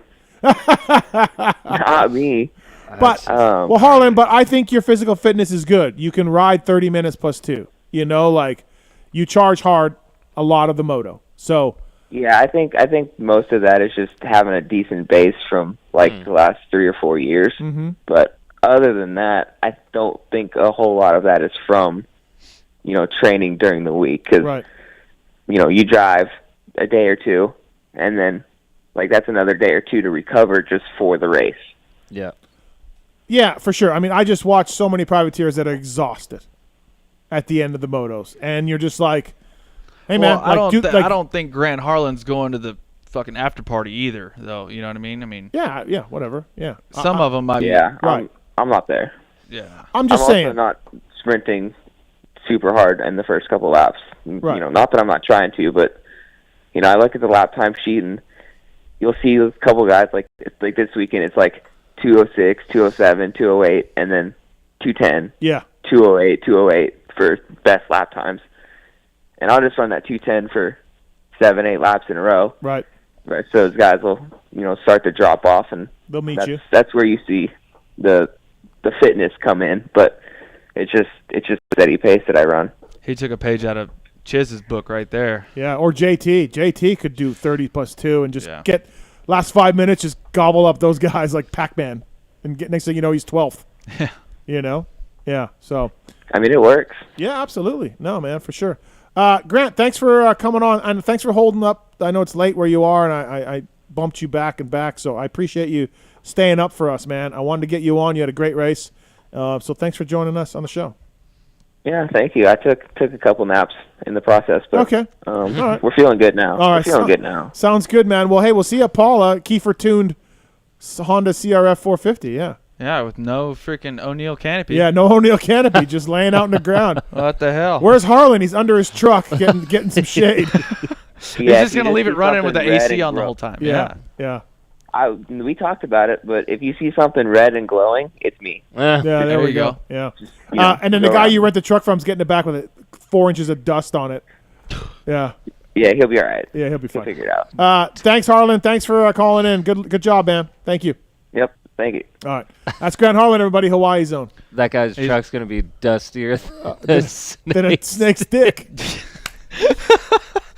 He's literally on Privateer Island. He is, like that's another island of Hawaii. Yeah, no, he is. Hey, what's Twisted Tea? Delicious. It's smooth, refreshing, and delicious. Twisted Tea is in a category all of its own. In fact, they have a 93% market share of the hard tea category. Did you know that? Oh, yeah. You did? I mean, I listened to the show last week. But you knew you had a 93% market share. It's a real brewed tea with alcohol in it. It's the same alcohol that's in beer. Non-carbonated, 5% alcohol. You had a Twisted Tea before the show. I did, yeah. You were loving it? Billy Grotto. Dude. What a guy. Thank you to Twisted Tea. We got a Twisted Tea HEP Bogle Warren race helmet right there. There we go. Yeah, there we go. Jake Weimer and Alex Ray on the PulpMX show in studio. All right, let's social comment of the week. Let's do that. It's a new thing we've been doing. Social comment of the week. I'm gonna make it easy for you guys. On YouTube, it's about the Barcia DQ video. It's from a gentleman named Sean. The only thing greasy is Steve Mathis comments. He is such a puppet. Thanks, Sean. That's the social media comment of the week. Thanks very much. Appreciate that. It's great for my ego to have YouTube channels. It's just fantastic. I can't get enough of it. There's another one from Mark. Get this man off the air. Puppet he is. Professional is his thoughts. I don't know what that means, but that's another social comment of the week. We need to have like an intro and outro for that. This might be one of my favorite segments of all time. Oh, yeah, you like it? Dude, the comments are just unbelievable. YouTube, you could go on and on and on with just the stupidest comments. It's I understand, like, maybe you catch a little hate here and there. Like, I get it. I really do. Right. I don't understand the puppet thing, though. Yeah, where's that coming from? I don't know, man. He's a shill. He's an industry shill. Yeah, I don't know, puppet man. for the yeah. OEMs. Yeah, whatever. Yeah, you just can't win either way. So, speaking of the Barcia DQ, we got a little bit more explanation this week from the MX Sports guy. I went on my rant last week about how we got no explanation that a factory rider got disqualified. Just contact with Ferrandis was all we were told, which didn't. And we saw the video. You saw the GoPro? Yeah. And you saw it, right? Yeah. What's your thoughts on that? Did he deserve a DQ, or do we don't like? It was off on an official's viewing. That's what happened. So, I mean, my thought on it, I guess I don't know the whole story. I didn't know there was a statement that came out or whatever. Yeah. I saw the GoPro, whatever. I don't even care. This shit's gone on long enough. I don't even have to see it. I don't need to see it. It's like you almost expect it at this point, right? 100%. Okay. I mean, Malcolm was on earlier. Yeah. You know, it's. So, in your opinion, should Supercross penalties carry over to the Motocross series, even though it's different officiating and different promoters? I don't understand your question. What do you mean? Okay. So, Supercross and Motocross are different promoters. Yes. He got penalties in Supercross. Yes. Right? I mean, not really, but yeah, sure. Yeah, he got fined and docked or whatever. Sure. No, he did. I know. Okay. So, should those penalties carry over to Motocross series? It's TLD's opinion that no, they shouldn't. It's a brand new series. Yeah, that's fine. I don't even really care to comment on that. I just feel like if you have something year after year after year after year after year, and I'm not talking 5 years, I'm talking like and it never stops. And some of them, yeah, probably arguable. Some of them, no, they're not. So I just don't, I don't want to have that officiating job, but at some point you got to do something. Like if your dog just keeps biting strangers walking down the road, something's going to happen at some point. Okay, so you're fine with it. Yeah, if the official, I'm okay if the with official deems it, that it was greasy. And Yep. Hey, Ray, where are you at on that? I think they should be dealt with separately. My only issue with it is, he got DQ'd, but why did it take so long to get an explanation? I don't know. That was my whole deal. That's cheeseball to me. You know, we're supposed to be like this premier sport, like this is the best athletes in our sport. A factory rider got disqualified. Yes. Which is gnarly. So they're just like, hey, he's disqualified. Why? Yeah. No. I'll give you that. And it's not me, I'm not trying to hate on anybody, but so maybe it is kind of extreme. It's like, oh, hey, here's a $1,500 fine, which at that level, I'm sorry, but no one cares about. Like, whatever, dude. I'll slam you again. Like for $1,500. Here's $3,000 and get me the next time. Yeah, whatever. Right. But to go from that to be like, hey, you're disqualified. Like, whoa, like that's pretty heavy. Yeah. That's a tough one for me because I've raced with Barsha and have been victim to it as well. So maybe it hits a little bit of a soft spot for me. I mean, I've been to dinner with the guy and I don't have an issue with him. Right. But when the goggles are on and the helmet's on, I don't necessarily agree with the tactics and the ideology behind it. Like, I don't think that's racing. Like, I mean, don't get me wrong. I have intentionally tried to put somebody on the ground before. But if it's just in your tool bag, it gets a lit's tough to watch at times. I just didn't think that was a DQ worthy. Yeah, penalty. see, and I was just like, I mean, come on, like, it's worth a penalty, like something, points or position or whatever. Yeah. But I don't know. That's the same thing, though, too. Like, they want to dock people points. If they docked him points, I'm just looking at this. Like, he's pretty far behind Plessinger, and he's way in front of Savachi. Yeah. What does he So care, it's right? like, well, you dock him 10 points. Yeah, whatever. Yeah. Paula, let's go. Why don't you ever ask TK, your buddy Tyler Keefe? Well, I mean, because he is a good friend of mine, and it's his rider, and, like, I don't, right. What am I going to do? Like, it's not, Justin's on the bike. He's the one making the decisions, and that is a tough scenario because it's just there's such a history of it, and I know there's many, many people frustrated, through the years about it. So that's a tough one, but I believe that if you enjoy motorcycle racing, I don't believe that should be a consistent thing. Right. I think if you talk to somebody that's a true fan and likes watching people race, I don't think you're going to find very many people that's like, yeah, I'm here to watch someone get killed. Okay, that was extreme. Okay. That was extreme. I'm not here to watch somebody get sawed off. Yeah. Like, it's... Quiet down. That's you. What if it happened in NASCAR? Every other weekend, some dude's like, I'm just going to hang a right. I'm just going to hang a right, and I'm going to take your motor off the front of your car. Oh, man. Yeah. All right, fair enough. 702-586. We got some questions. We got a question for you, Ray. Jake, what's going on? What's your question for Alex Ray? Yeah, so I'm calling in to gargle some Jake balls, Jake and Coke. Okay. But sounds good. I grew up racing with the dude. Mad props to you, Jake, for your career, man. Thank you. I wanted to ask you actually about a story. It was a Wild West National at OMC in Boise, and you'd crashed, and Benny Williams and another guy, he was 4'11", last name was Levi. Nah, Levi Jensen. Yeah, and you got worked over in that moto because you were having to come from the dirt, and your dad was pissed, man. Oh, that sounds odd. That's not the Jason I know. I heard the story from my dad because I was in the same moto, so I get back and I'm like, shoot, you know, and you're throwing your helmet around and your dad's yelling and screaming at you. But before that, my father had told me that your dad was like, God damn it, I don't bring this kid out to these races for him to ride like this. This is bullshit. And like, I'll never forget that, dude. I will never forget that. Can you verify this? No, because, I mean, my dad was definitely, like, I mean, pretty, I don't even want to say the word gnarly, but, like, I don't know how you got this story, but for one, I don't think I've ever thrown a helmet in my life because Pops wouldn't have been down with that. Yeah.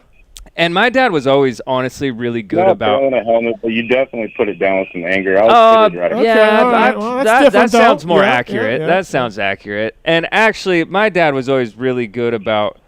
I mean, if something wasn't going the way that he felt it should go, like he was really good about like he would maybe have a stern talking with me, but it was always either inside the motorhome, inside the trailer, like. He definitely would have a come to Jesus with me, but he was always really good about like not making it like a big deal. As far it wasn't like a scene. My dad had said that he was kind of near your dad. Yeah. You know that infield section. Yeah, this like the stadium.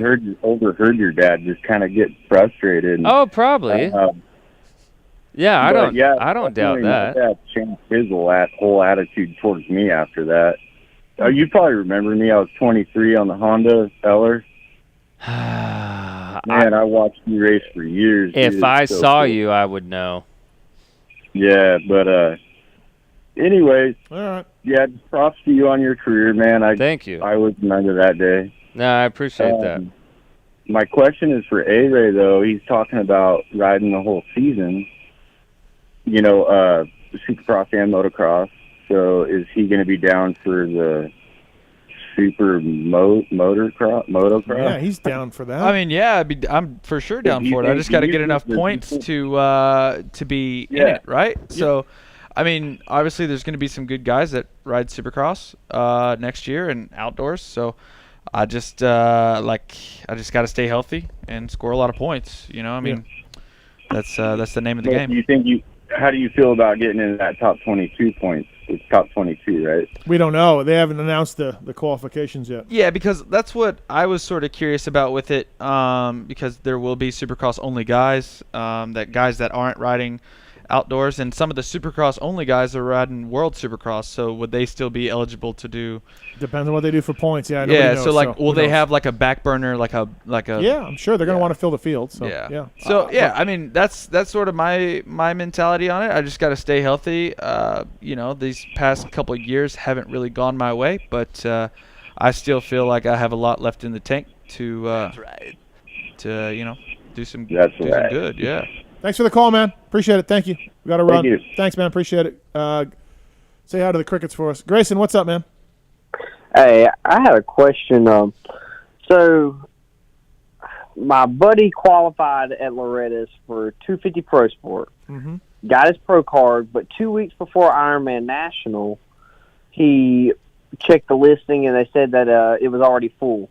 So how does Hayden Deegan get in when he still had to get his pro points after the fact when it was already full? Yeah, because he raced some A races after Loretta's, right, to get those points. Yeah, I don't know, Grayson. If you're telling me a factory rider got preferential treatment to line up at a national, I would say, yeah, you're probably right. I don't know. Right. Yeah. And then do you know anything about how Supercross Futures is going to be set up this year? Any information on that? Just A and B riders both now are going to be eligible, not just A riders. It'd be A and B guys. All right, for like a format, though? No idea. No. All right. Well, I do appreciate it. No problem. Thanks, Grayson. Thanks for calling. Appreciate it. All right, let's look ahead to Paula a little bit. Shall we do that? Now we're going to get the predictions time from Jake Weimer and Alex Ray. First of all, it's going to be hot as balls, so it sounds like motos will be cut. 25 plus 2. I'd be surprised if they actually did that, though. Okay. I mean, it's a safety thing, right? Like, I mean, both championship guys in the 450 class have had issues with the heat, right? Yep. I think you talked about it earlier. Freestone for Eli, and then WW for Sexton. Yep. And there's some lights guys out there too. I feel like that have had some bad luck with the heat. I mean, Benny Bloss, he suffered with the heat, I think, at Budds Creek. So it seems like the teams are on board with this if it does happen. So that'll be an interesting thing. It probably hurts Tomac more than Sexton, right? Yeah. What did we say? I just don't understand how these guys like living in Florida are recovering, because they're in that. Yeah. They're in it every single day. Fucking gnarly. And like, you're flying back Sunday and you're riding Monday. Yeah. Some guys are. Yeah, yeah. So you're flying back Sunday and then working out. Then you're riding Monday. Yeah, Timmy used to ride on Sundays. His trainer would be like, "Hey, just take it easy, but go ride. Just go tool around. Do something." Yeah. Like, I'm like, "What?" You got to do something like, I mean, whether it be 30 minutes, 20 minutes, or something, you have to. We're do it in favor of this if it happens. Like if they do it. I am. Yeah. And it hurts Tomac most likely. I don't know, man. I'm not telling you I don't like if it's that hot and everybody's on board. Especially the only two people I care that are on board is Tomac and Sexton. Yeah. The rest of them, whatever, you're gonna have to deal with it. But these two guys have a lot on the line. Mm-hmm. So if they're good with it, safety thing. Like, I've been in some hot races and it can get pretty ugly. Yeah. And I've seen some dudes where you're like, ew, I don't like that. Like, Yep. So I'm not saying I'm not on board with it, but does it help Tomac more than okay. I don't know. I mean, they both seem to be very on top of their game at the moment, fitness-wise, physically. Right. I don't know if it favors one of them. I mean, 25 plus 2, it's still going to be a 30-minute moto. Yeah. Mm-hmm. So, yeah. Yeah, I could see it. Who wins? Who wins the race? Who wins the title? See, kind of the same thing. It's 1 point. If Sexton goes 1-1, he gets the title, right? Or yes. No? Yes. Yeah. Yeah, that's what I'm doing. I don't know. It used to be a different. No. I don't know. No, never was. 1-1 wins every time. I don't know. I'm boy. Okay, so who wins? I'm going Sexton. Sexton. I've said that for 2 weeks. I'm going Sexton. Okay. All right. I'm sticking with it. Jake. You're gonna hate my answer because I'm doing a Jake yeah. I don't know, because I was looking at this and I'm like, well, and this actually surprised me. Tomac has averaged better starts than Sexton, which surprises me a little bit. That's a first lap position, not quite starts, but yeah. Either way. Sexton has more hole shots. Yep. Sexton won the first round there. Yep. So Sexton won the last moto at Ironman. Yeah. So if I had to bet, Sexton won Paula at the end of the year last year. Right. If someone said you have to pick, I'll go Sexton. But Tomac, he's been there, he's done it. Right. You're flipping a coin, but between Mark's corrected me. Tomac went 2-1 there last year at the second Paula. I'm thinking of the first one. Yeah. Okay. Yeah. So Tomac won the last Paula last year. Yeah, I think you said earlier he struggled at the first round. Yeah, he's never really been like a first round guy, right? Well, and two, he said his setup was. He had a knee thing going on. He had to rest the knee, and then he got late, and then his setup wasn't great. Because he didn't great. even do press day, right? Everybody did press day. I and don't remember, but I don't think you can look at Paula 1 as any indication of what will happen. Yeah. But I think you can look at past Paulas, but not Paula 1 this year. Sexton's really good there. Tomac won the last round last year, the second Paula. So I would have to imagine that Eli's. I mean, he's been in this. Well, he hasn't been in this situation before. He's won titles. No, he's never had something like this. He's never had like this, and beyond that, Sexton has ran him down. Which when have we seen that? Never. Yeah. So, Marv ran him down at Southwick one year, but I mean, I gotta think he's probably feeling more pressure than he has in any other title fight. Sexton's never been in this position, 450 class. Right. So that's foreign to him, but Eli's been here, and now he's got some, I don't know which one's better. Well, you got to give us a pick. I did. I told you. I said if I had to pick, based on just history in the last few rounds. You're going Sexton. I think I'm going to go Sexton. Okay. All right. Got 2 votes for Chase Sexton. And I think too it's going to be a toss up because I don't think you can put anyone between those guys. No. At this stage of the do we? season, Yeah, right? we all agree on that. No one No, gets in yeah. between these dudes. I mean, something drastic would have to happen for someone to get in between them. Right. I agree. We saw some weirdness at Budds Creek, but other than that, it was 9 straight motos of 1-2. Yeah. Then 1-2 this weekend. So what do you think? I think Tomac gets it done. You think? I do. He's got the lead. I think that's what's crazy too is that even if they did what they did at Ironman and Eli goes 1-2-2 1-2, Eli still wins. Yes, that's what I mean. I could see that happening. Yeah. 2-1, 1-2. And because Tomac if he hammers down the first moto, he could back her down to 90. Yeah. Well, I don't know about. I mean, Anderson's something. shown speed. Right. But he don't have to be 100% to get second. I don't think. No. Pretty much, Eli's got to win the first moto. Yeah. Yeah. Yeah. Eli wins the first moto. It's probably over. I would agree. But yeah, so I think Eli does it. I think he just hangs on, and what's gets these it done. two think? Let's ask them. Okay. Marks, what we got? If I had to go, I would say, and it's tough, I would probably pick Tomac, even though I think there's been some, history of him not doing so well under pressure. So I think maybe that's something to consider. But if I had to pick, I would probably go with Tomac either way. All right. Pete? What? I wasn't paying attention. Perfect. All right. You could just ask him. Tomac or Sexton? I was trying to do Mark's thing where he pretends like he's not paying attention. Because you don't want to answer? Sexton. Sexton is my answer. Not Dungy? Dungy for the podium. Big Dunge guy. Oh, okay. big Dunge guy. Yeah. Okay. Yeah. Although Dunge blocked him on Instagram. Oh, what? No, yeah. It wasn't Twitter. It was a long time ago. Twitter. Oh. Yeah. Blocked him on Twitter. You watched the race this past weekend, right? Yes. How were you stoked on Dunge? Like the first 10 minutes of that first moto, like were you thinking like, hey, he can get on the box here? I thought it was coming. Yeah, it was there. It was an uncharacteristic. It was right there. It was. There was only 50 minutes of racing left. It was right there. He had it. Yeah. It was uncharacteristic. Dunge faded. He did. Don't normally see that, but he did. Yeah, absolutely. Just wait till next year. Yep, we will. Yep. Okay, so what else? That's what we think is going to happen at Paula. Coming Ironman Race round 12. Lucas Oil. Like who's number 3 at Paula? Anderson. Yeah. You think so? Yeah. Yeah. Yeah. Can we do that? Can we say that? Roxon? Yeah, he's good there. It'll be hot. Probably Anderson. Yeah. Right. I say Anderson. Craig rides it really good, though. Like Yeah, JT pointed out he earlier, does. Christian Craig rides Paula really well. So I think Anderson. Yep. And in the 250s, Joe and Hunter are in a battle for second. Yep. I think Joe wins at Paula. He rides that track really good. I don't know how he did it the first round, but I know that he's done a lot of laps on there. Yeah. Like he's been in California almost the whole time, right? I mean, Yeah. he was out there with Nick on the East Coast for a little bit, but I mean, even before Pro Circuit, he was at Paula every single Tuesday.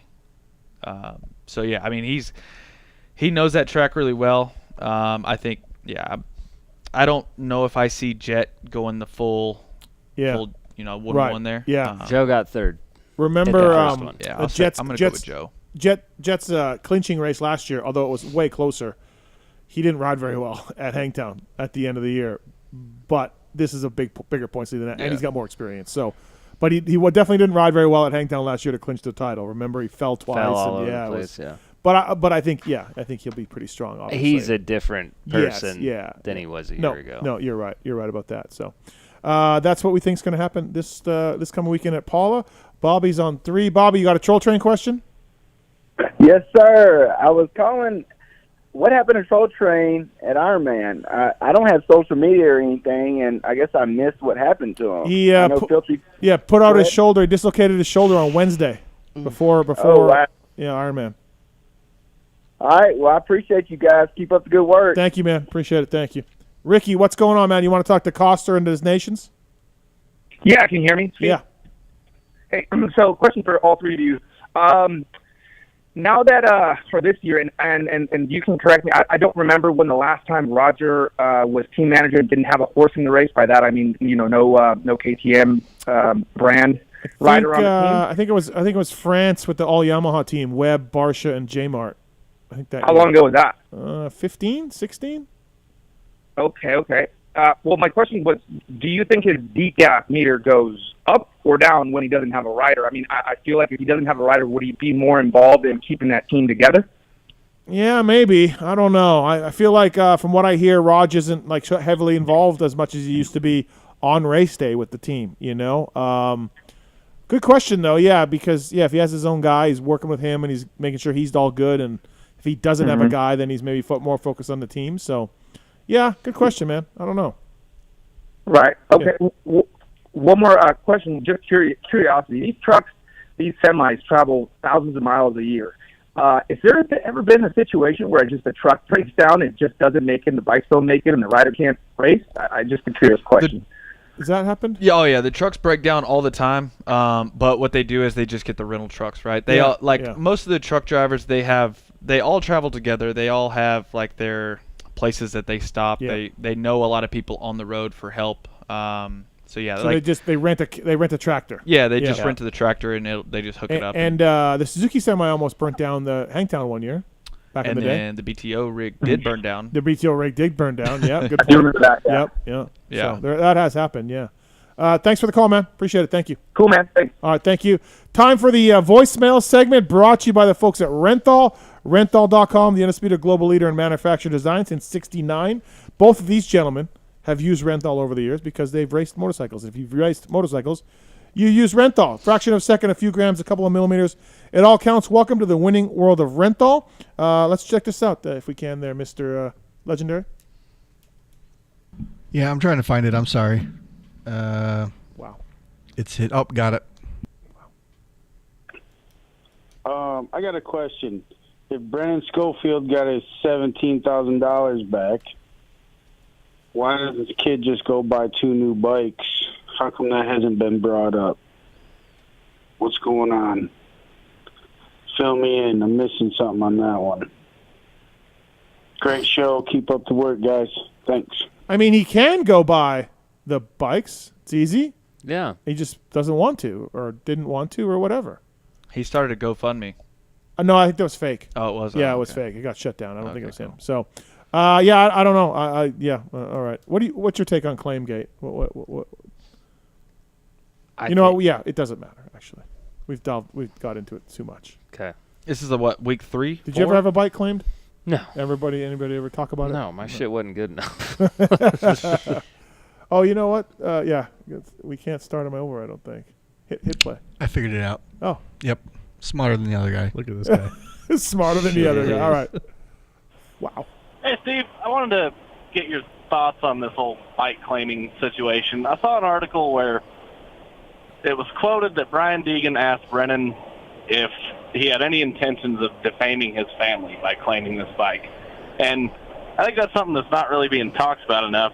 A lot of people probably think that Deegan's just being a diva or whatever, but in today's world with YouTube and TikTok, all it takes is that kid posting a video with a clickbait title that, look at what we found in Hayden Deegan's Loretta Lynn's bike, and now you got a bunch of knuckleheads thinking that Hayden Deegan's a cheater. So I think that's something that probably needs to be talked about. I think it's a legitimate concern from Brian Deegan.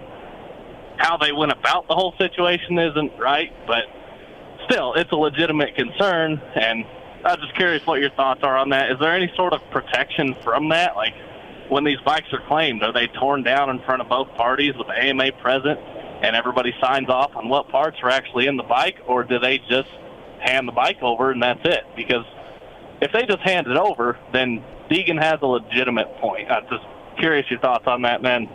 Love the show. Appreciate it. I don't think that that's a I mean, it is a point. We brought that up. We did bring that up. Yeah. Because that was Deegan's concern, that they would claim the bike, tear it down, and then claim it was a big bore or whatever, right? And there's no recourse for the Deegans to be like, no, it's not. That is a legitimate point. The AMA doesn't tear it down or anything else, but that's just something you have to live with. That's just part of the consequences. So it's a point, but a small point to me for the concern about this claim. It's in the rules. You know, you hope someone wouldn't do something like that because, you know, if on a legal bike, you would hope that doesn't happen. But I don't know. You guys? There's 2 ways of protesting, right? You can claim a bike and then you can request a teardown too, right? Well, that's a protest, and then there's protest claim. and then claim. Yeah. Okay. Yeah. So I mean, I get what Brian told me this too. Brian, when he called me about it, said, how do we know this kid isn't going to tear it down and say we were cheating? I mean, yeah, he could have. You don't. No. But the rule's there for a reason. Like, and if you're worried about your motorcycle being don't bring it to the Then don't. It's black and white. They put the rule there for a reason. You don't like it. It's that whole thing to me is just so confusing. Like, yeah, I don't. Maybe the kid goes on YouTube and he says, "Oh yeah, he's got a 560 in this thing." Yeah. You know what? At the end of the day, Hayden Deegan has a job. Anybody that has a head on their shoulders for motocross knows that the kid is good. Yeah. It is what it is. Yeah, like you cannot control what other people say. No, and so but at the same time, I don't. Even if the bike wasn't legal, I don't think it's Brian Deegan who's putting that bike together. No, but we all think it was legal. But if it wasn't, it doesn't matter. It still stains the Deegan's names. Yeah. But yeah, like what you said. If you're worried about someone claiming your bike and defaming you by saying it's a cheater, don't bring a bike to the ranch. It'll get claimed. I mean, how long has it been and we're still talking about it? Yeah, I know. All right. I got a mountain bike tip for Darkside. Why don't you replace your seat with a fist? That way you can fuck yourself every time you ride. Fuck you, Darkside. That was a good one. You like that one? Yeah. That's heavy. That ponytail of Darkside, I'd Mount Trashmore sometime and clip it back to him. He'd be just like a big old bowl of poutine. Greasy French fry haircut, that cheesy nickname, and a gravy job. There we go, Darkside. There you go. Yeah. Hey, Steve, I got an opinion on Darkside. I just don't get it, man. I think Darkside cheapens our sport. Cheapens our sport. It's like we went to a race and threw a rock, and the first guy it hit, we just made him a media guy and gave him a credential and said, hey, go to the press conference and ask Eli about the scoop tire. That's why I wanted to change his life, because it was like that. It was some guy with a greasy bandana with a nickname asking riders questions that the riders were probably like, who is this? And I knew Jamie. I knew the inside Jamie. I knew the inner Jamie. Well, and that's why I wanted to change his life, and I have. What this guy doesn't understand is how much work that Jamie has been putting in to get this job. Like, Jamie's been working pretty hard. You don't understand. This guy's spot on. If I had never changed Jamie's life, this guy is spot on. 100%. He's got a nickname, a bandana, and a ponytail, and he's asking me about my suspension. Like, what? Oh, no. I had to flip that around. Dude, I'm talking like he would show up to Dallas Supercross, long hair, like what are those little bow tie freaking things? Like, oh, yeah. Hair ties in his hair, like all the way down the back. So it was just like a skinny. I know who he is, right? Yeah, and then a bandana with the gas can freaking Oakley sunglasses on. What do you got to get with his GoPro? What's the problem with Brett Michaels? What? Every thorn has its rose, dude. Every thorn has its or rose? Every rose has its thorn, whatever. Jake and Coke is back. Calm down. Yeah. No, I figured it out. We just, I think it was a bad look. Look. He looks better now. Honestly, he looks like a retired GQ. You know he got a job at Vital? Did you know he? No. Yeah, he's working for Vital. He quit his job. I gave him a speech. in Minneapolis. He quit his job, got hired by Vital MX, full-time media guy, Jamie. Really? Yeah. Good for him. Right. You think he's getting that job with the bandana and the hair ties and the Oakleys? No. What up? That's him. Right, yeah. Where's the party? No, Jamie, no. Shit. So, all right. I just don't get it. The guy's a plumber with a ponytail from East Texas who does a podcast in his mom's basement and talks to guys like Charlie Bogart about his Mosher Valley results from 1994. His work degrades the hard work of guys like Weeds and Lewis Phillips and yourself. Thank you. Weeds and Lewis Phillips went to college and got degrees, or guys like yourself who were in the trenches for years and came out with a fresh perspective that we had never heard. And it's just a guy, and everybody says, oh, Darkside, he's a nice guy, man. He's just the nicest guy. Well, you know what? My buddy at the liquor store, he's a moto fan. He's a nice guy. I'm asking for advice on what to buy in 2023. Mm-hmm. I just don't trust his opinion. Yeah. I don't get it. Well, he's better now. All right. I don't know if you guys are back to playing these every week. You should. They're awesome. We're idiots, us listeners. Anyway, I got 2 quick rants and 1 small complaint. Fucking Jalik Swole on the post race interview you did, where he said that you're too negative or whatever. Dude, does he not know how the fucking sports media work? Has he not watched Sports Center? Like, it's your job to criticize these guys when they do something wrong and when they're... What is so funny? What is so funny over there? What's going on, bro? I want to know. They're dying. I want to know. The minions are dying. What's so funny? I can't. I can't. I can't. Oh, Alex, I'm sorry, but Travis and I are having a lot of fun at your expense. Earlier, you were talking about Jamie, like that's not his real name.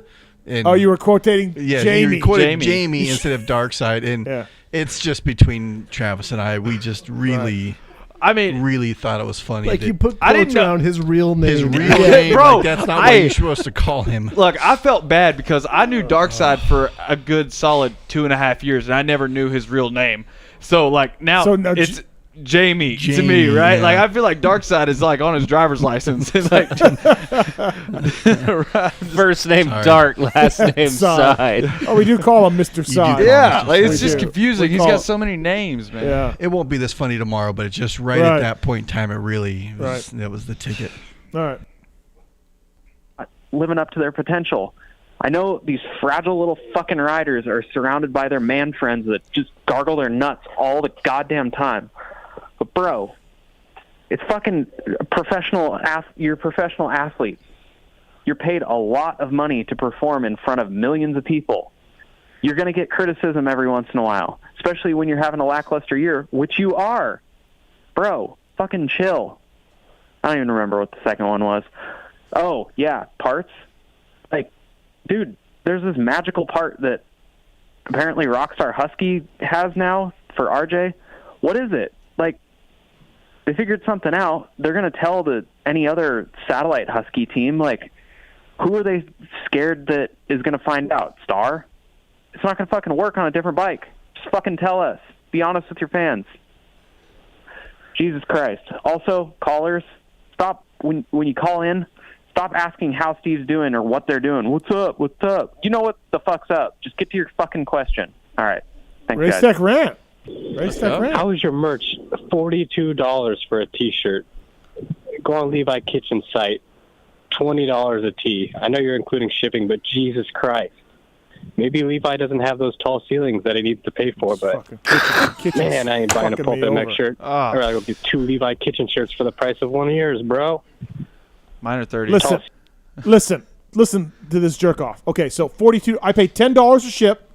Now you did tell me about a cheaper one today. You literally did today. Yes. But $10 priority mail, small box, $9.65 I believe. So not quite 10. The shirts themselves are high quality. They're not garbage shirts. I pay $14 a shirt, and I'm selling them for $30 plus shipping. You're paying $14 a shirt? Yeah. So this is a premium T-shirt. It is. Are you how many are you buying at a time? Are you buying a pretty good amount? Or are you doing like 50? You need to buy more. I don't have sketchy kind of money. Well, I'm just sketchy merch kind of money. Well, I'm just saying if you want your cost to go down. Yeah, but I don't know how much I was going to sell, so.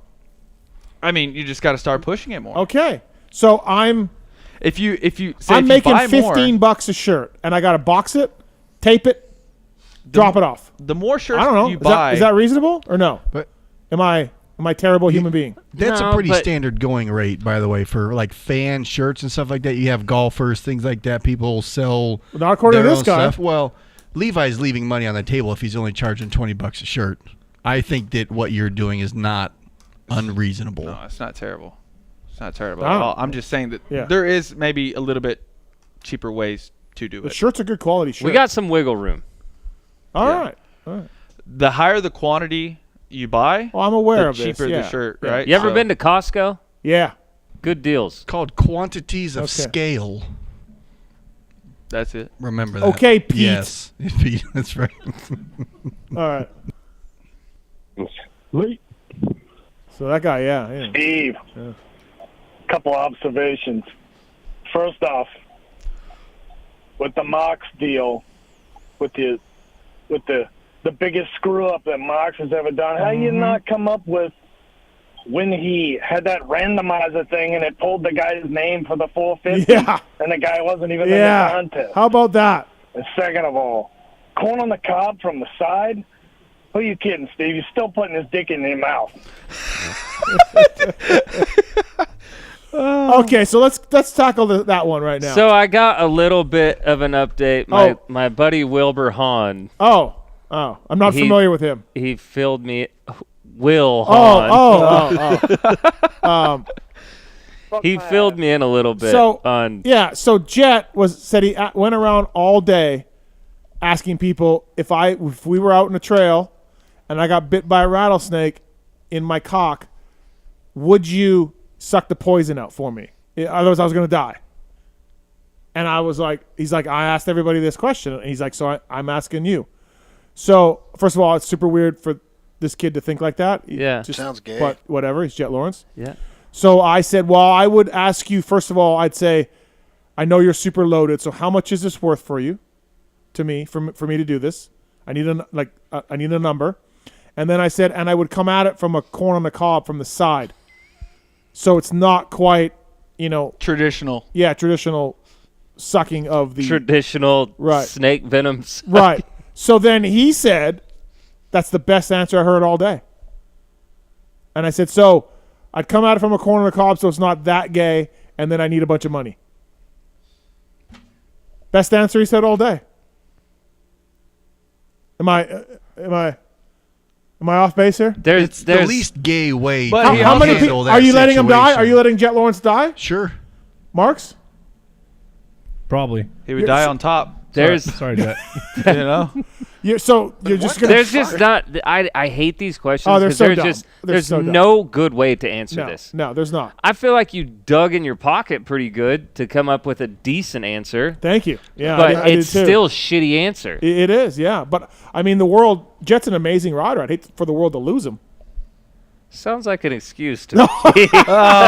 Sounds like an excuse. So I said I would come at it from a corn on the cob, and this JT was like, "What?" I could not understand it. But I understand that. Why wouldn't you just treat it like a tourniquet? Just kind of squeeze around it so nothing can get inside. Just hold it like that the whole time. Okay, that's less gay. That's not bad. I haven't thought of that. Yeah, and I didn't think about that. Remember that for when it happens. Right. So, I mean, it's just a hypothetical. It's not really going to happen. First of all, we're not going to hang out. That's number one. Second of all, a rattlesnake's not going to get you there. Unless he's naked. Why would he be naked? So, yeah. All right. Yeah. What would you do? I mean, depends on how much time we got. Like I said, I'd roam the pits for a cock pump. Just, see if that would work. I ain't touching it. Where are you going to get one of those from, you think? There's a lot of motorhomes around there. Yeah, some privateer. There's some weirdos in the pits. Okay, yeah, good point. There is. Yeah. See, he might have just topped you. Okay, yeah. I'm getting that jet money regardless. I'm going to ask him, like, hey, how much does this cost to you? Yeah, I'm down. All right, so that's the corn on the cob story. I don't love it. Okay, what are you doing? All right. I'm fucking calling Doc Bodner. Yo. Doc Bodner just got mauled by a Rockstar Husqvarna. Get up. I will get up. I will. You don't where have the are time. you? You don't have the time for that. You just don't. It's his pecker. He can run. Start running, buddy. Where's the snake at? At this point, you're wrestling two snakes. Dusty dick snake. Oh. All right. Let's get to Bryson Gardner, Privateer Hero on 3. What's up, Bryson? How are you, man? I'm good. How are you guys? I'm good. Thanks for calling. What's going on? Yeah, I was discussing after the motos this weekend with my teammate about, like, what is your guys' opinion on lappers, like, mid-packers using the blue flag to gain positions on the dudes they're racing? Oh, it's greasy, and it happens all the time. I mean, I've probably done it, but you have done it. Everyone's done it. Yeah, I hate it. It's greasy, though, for sure, Bryson. I've for sure gotten K'd that way. And multiple times this year and just everything, like, I like to think of myself as a good lapper. Like, I move out of the way. Uh-huh. But then dudes that I'm racing will use the Tomac or section or whatever to pass me as I'm moving out of the way for them. Yeah. So, yeah. I was curious. I've seen it a lot. Kyle Lewis, Heath Voss were real famous for it back in the day. JT talked about this on one of our shows a couple weeks ago, and he said that if that happened to him when he was racing, he was like, "It's on now. Like, I'm ramming you." Like he hated that dude. Yeah, it's not right. It's not good. It's not etiquette. I mean, I've done it. I hate to even throw Okay. my 2 cents in there because, Okay. like, in some of my better years, like, I'd hit the deck once in a while, and, Yeah. like, I've been lapped, but I would be behind the leaders, and so They would think it was. they would think I'm in the mix. So I was just like, what do you want me to do, man? It's not my I'm fault. not going Right. to wait on you. So Weimer, Bryson, Yeah, Weimer I know. was that guy. I'm not proud of it. I'm just telling you. Like, Right. no, because you'll see them look back, Yeah. and they just assume Yeah. that I'm in the race. Right. You're like, no, And I'm bro, I like, was laying in the first turn. Yeah. No, dude, I was behind you, but I don't know. Thanks. Sorry. No, Bryson, it's He had a good second moto. You did, yeah. Good job, Bryson. Second moto was good. You would, yeah. It was What? all right. It was all right. He had like a pretty good battle with Jace, didn't you? Yeah, the whole moto, me and him battled. Yeah. But, yeah, it was all right. Lahovny, man, he's just like a fucking tank. He just keeps going and going and going. Like, That may or may not be the guy I'm referring to. oh, okay, all right. Well, I don't know. Maybe it's different in other countries. Where's he from? He's from PA. Oh, well, yeah, I don't know. I don't know. I ain't never heard of Lahovny before. Oh, okay. Lahovny, yeah, you can pronounce it different ways. Oh, okay. No, Well, Bryson, there's no in there, so. Bryson, I'm with you, man. It's I don't. When I was a mechanic for privateer guys, I didn't like it either. You know, like I feel like there's an etiquette, like, hey, let's let these lappers go and then get back at it. You know, Yeah. but no, I know it sucks. But I mean, now you know if now you can just do it back to them or whatever, right? So I'll just roadblock now. yeah, And roadblock. then I'll get everybody else that's watching on TV. Yeah, there you go. Oh, yeah. Thanks for the call, man. Yeah. Appreciate it. Yeah, don't worry. Yeah. Thank you. See ya. I mean, he's got a point. Bryson's got a point. Have you ever seen Bryson? Yeah. Dude's a brick shit house. He's Yeah. like 6'2", like 200 pounds, just brick.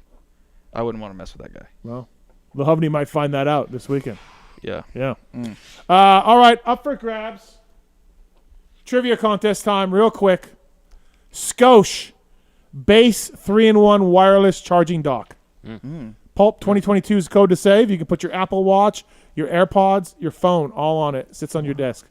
I need that. Pretty good, right? Yeah, it's sick. So we're just going to do this. Real simple. I got some trivia questions. I got 5 of them. I'm going to ask you. I'm not good at this. I'm going to ask you the question. And I am going to, if you think you have the answer, say your name, Jake, Alex. Alex. And then you get that. But if you get it wrong, then the point goes to the other guy. Yeah, point goes to the other guy. So you have to be sure. You have to be sure that you get it right. All right. Okay. You get it? Yeah. Because otherwise, you can just say your name right away and then just guess and everything else. Oh, got you. Okay. Yeah. So we gotta reward people who actually want to think about it before you answer. All right. This actually might work in my favor because he's always thinking it out a little bit too long. He right? does. Yeah. He does. He does. All right. It's again real simple game for Skosh Base 3. I need 5 riders that are from Australia. Jake. All right. Metcalf, Reed, Byrne, Jet Lawrence, Hunter Lawrence. All right. There we go. Bing, bing, bing. Good job. That was quick. All right. Give me 5 riders who have ridden or raced MX2 for Team USA at the Destinations. Alex. No, it was Jake again. 5 riders who have ridden for MX2. Yeah, me, RV, Baggett, Jeremy Martin. Let's see. Let me think for a second. I mean, there's a ton of guys. Oh, there is, but we just need one. What's Justin Cooper? I was just. What's the time frame on this I was just shit? going to end it, but Oh, sorry. he got it. All right.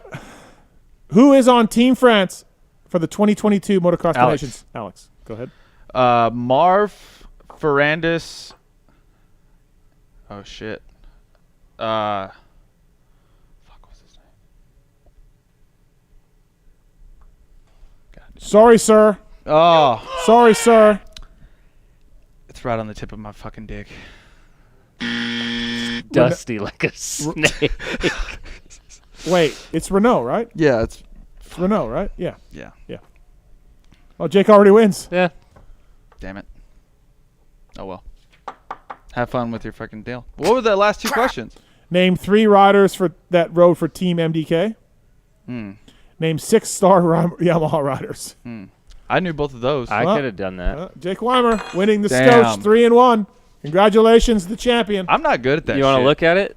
Damn, it looks good. Oh, look at it. MDK. Yeah. All right. Motorsport.com. Tweet at Pete segment. Shouldn't Let's have do talked it. shit. I know it. I said I wasn't Interrupt this good. broadcast to bring you this important bulletin from Motorsport. I just thought I'd be quicker than you, but I guess not. You said, "Oh, it takes too long to think." So I'm like, "All right." Q&A segment where Yeah, you stepped it up. You're like, take this. Yeah. And then there I was, just. Thank you to the folks at Ride Engineering, by the way, before we get into the motorsport thing. Ride Engineering Triple Clamps modify the rider triangle for both the short and tall riders for a more comfortable riding position. For Blue Crew riders on a budget, they offer a bar mounts 10mm offset base combo that puts the mounts exactly in the middle of the back, forward, and forward back positions. You can also get a much stronger bar mount that doesn't twist up like the stock one in a minor crash. $105 for the bar mount, $45 for the plus 10mm bases. Use PulpFan20 at checkout to save money. Ride-engineering.com. Blue Crew riders, attention. Ride-engineering.com. PulpFan20 is the code to save. Motorsport.com. Go through the banner on PulpMX.com or PulpMXshow.com. You can get Ride Engineering products there. Go through the banner. OEM and aftermarket parts. Street bikes, UTVs, dirt bikes. They got it all. Motorsport.com. Free shipping on everything over $79. They got the Driven to Ride series on the website. That's super cool. And whether it's FMF, whether it's OGO, whether it's Guts, Atlas, whatever our products are, they carry it as well. These questions are submitted at PulpMX Show to the guy in the corner there, and he reads the best ones. All right, first one is from Austin McCarty. What does Star's 250 team look like next year? Who gets cut, or do they just add bikes and not cut anyone? Well, Jordan Smith's on there. We know that. Thrasher's back. We know that. Cooper's back for the outdoors only. We know that. LeBlanc and Romano, I assume. What are they? And then I guess Deegan's riding the future stuff, right? Yeah, Deegan's futures and then outdoors if he's what okay. What do they do with the Spanish guy? Oh, I think he's done. Yeah. You think so? Yeah. Yeah. It's a lot of bikes. Okay. From Ginge. With these training facilities taking kids from minis to big bikes, is there a different approach to transitioning from super minis up to the 250Fs? Seems to be more talk about injuries coming from the big jump. Probably a question for you, Jacob. I mean, what are you going to do? There's a few kids that can ride the schoolboy, the 125 class, but a lot of these, well, not a lot, but typically the better kids have OE support. So a Yamaha, Cowie kid, whatever, like, I mean, there's no 125s for him to ride, so it's just... Well, Yamaha there is, Cowie, and Honda there's not. Yeah. Or what, yeah. you know what I mean. Right. Yes, we do. So, yeah, they just got to do it. That's it. It's a big jump, though. That's a massive jump. Yeah. And I think too, some of these kids are going from super minis to fully modded 250s, right? They need, like, if they're gonna make that jump, they need to be on like a stock 250F for a little bit, and they don't need to just go full into racing. I think that they need to get a little bit of time on these things before they, make that like full sin mode on in like a race situation. Yeah. We got a call for Jake Weimer actually on 2. Scott, what's up? You want to got a question for Jake Weimer? Yeah, not a question, just an old memory. I just got home and was able to put on the YouTube, and I saw Weimer sitting there. Yeah. And it brought back a memory of being a former flagger and at San Diego back, I think, when Stu won that race. Was that like what year was that? I don't remember the year, but Weimer came up. I felt bad for the guy, man, because I was standing right next to him.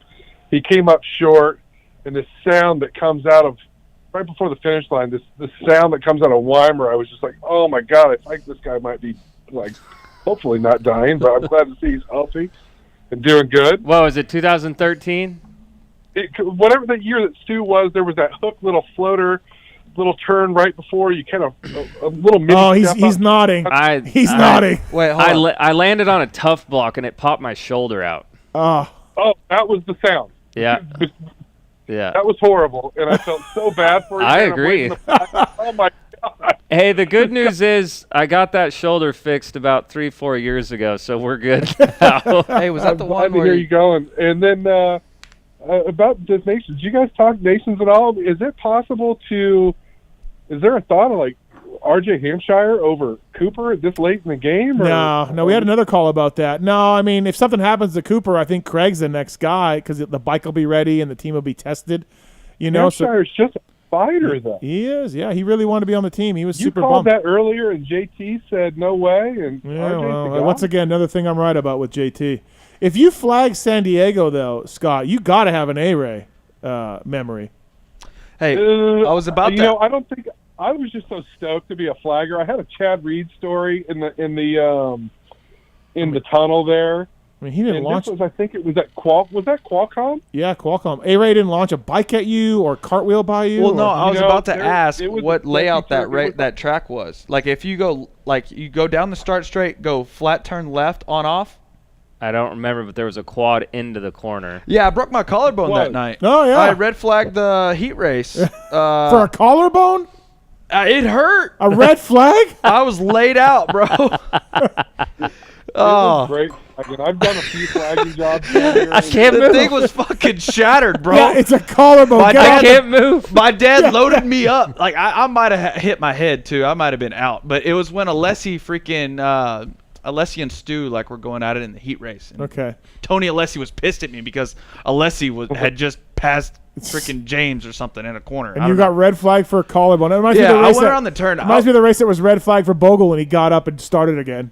No, I went around a flat turn, and it was a step on, step off, and I was in first gear around the turn. I popped on, and I shifted up to second. Alex, no. Hey, I hit neutral, and I tried to pop off the thing and just Indonesia so quick. No. It's just like, no, you don't do that. Oh, yeah. No. Yeah. Hey, you do if you're me. No. Hey, that pink gear was flashing bright that night. Hey.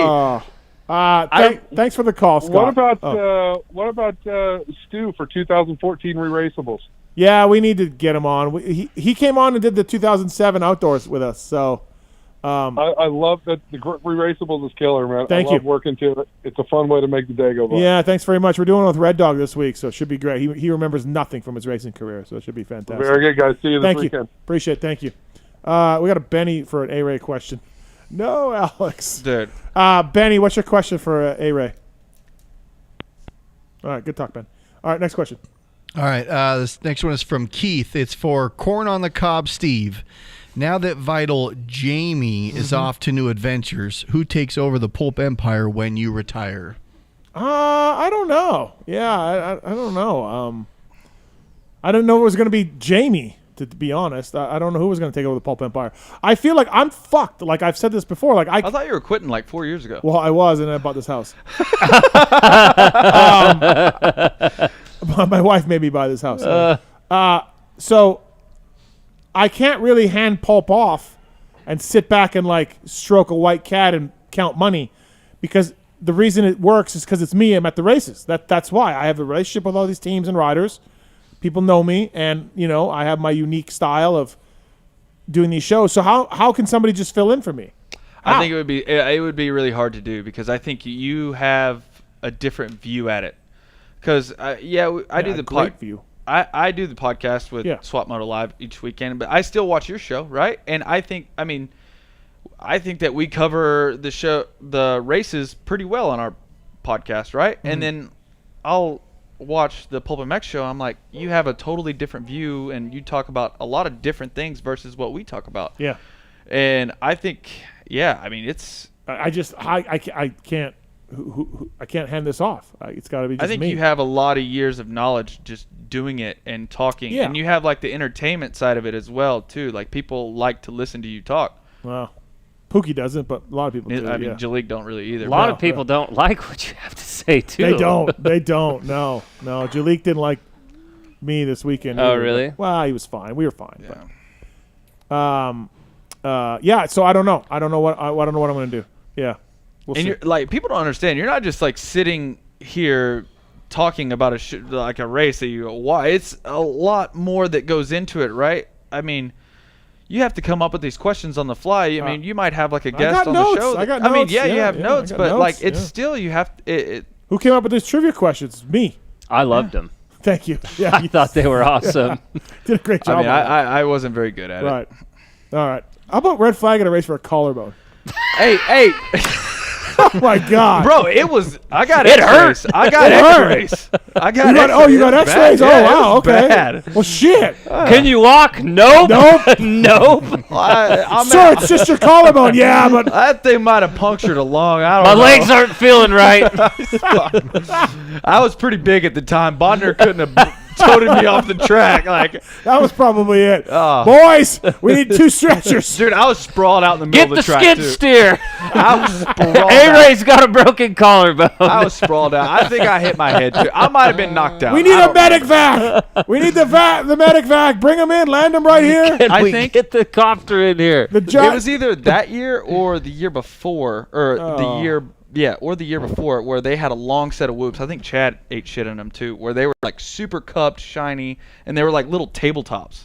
Long set of them. It might have been the year before. I remember. If it was that same day, I crashed pretty hard twice. I don't know, man. It was a rough go. It was. All right. Let's do this, Pete. All right. From Sportin' Wood 303, Alex, Cade has said practicing at club made a huge difference in his program. Now that you're not chasing tail anymore, is this a route you would consider? I've thought about it, yes. It's just got to align with everything else I have going on. I have a lot of stuff that I do in California, and I feel like that's important as well. And those places aren't cheap?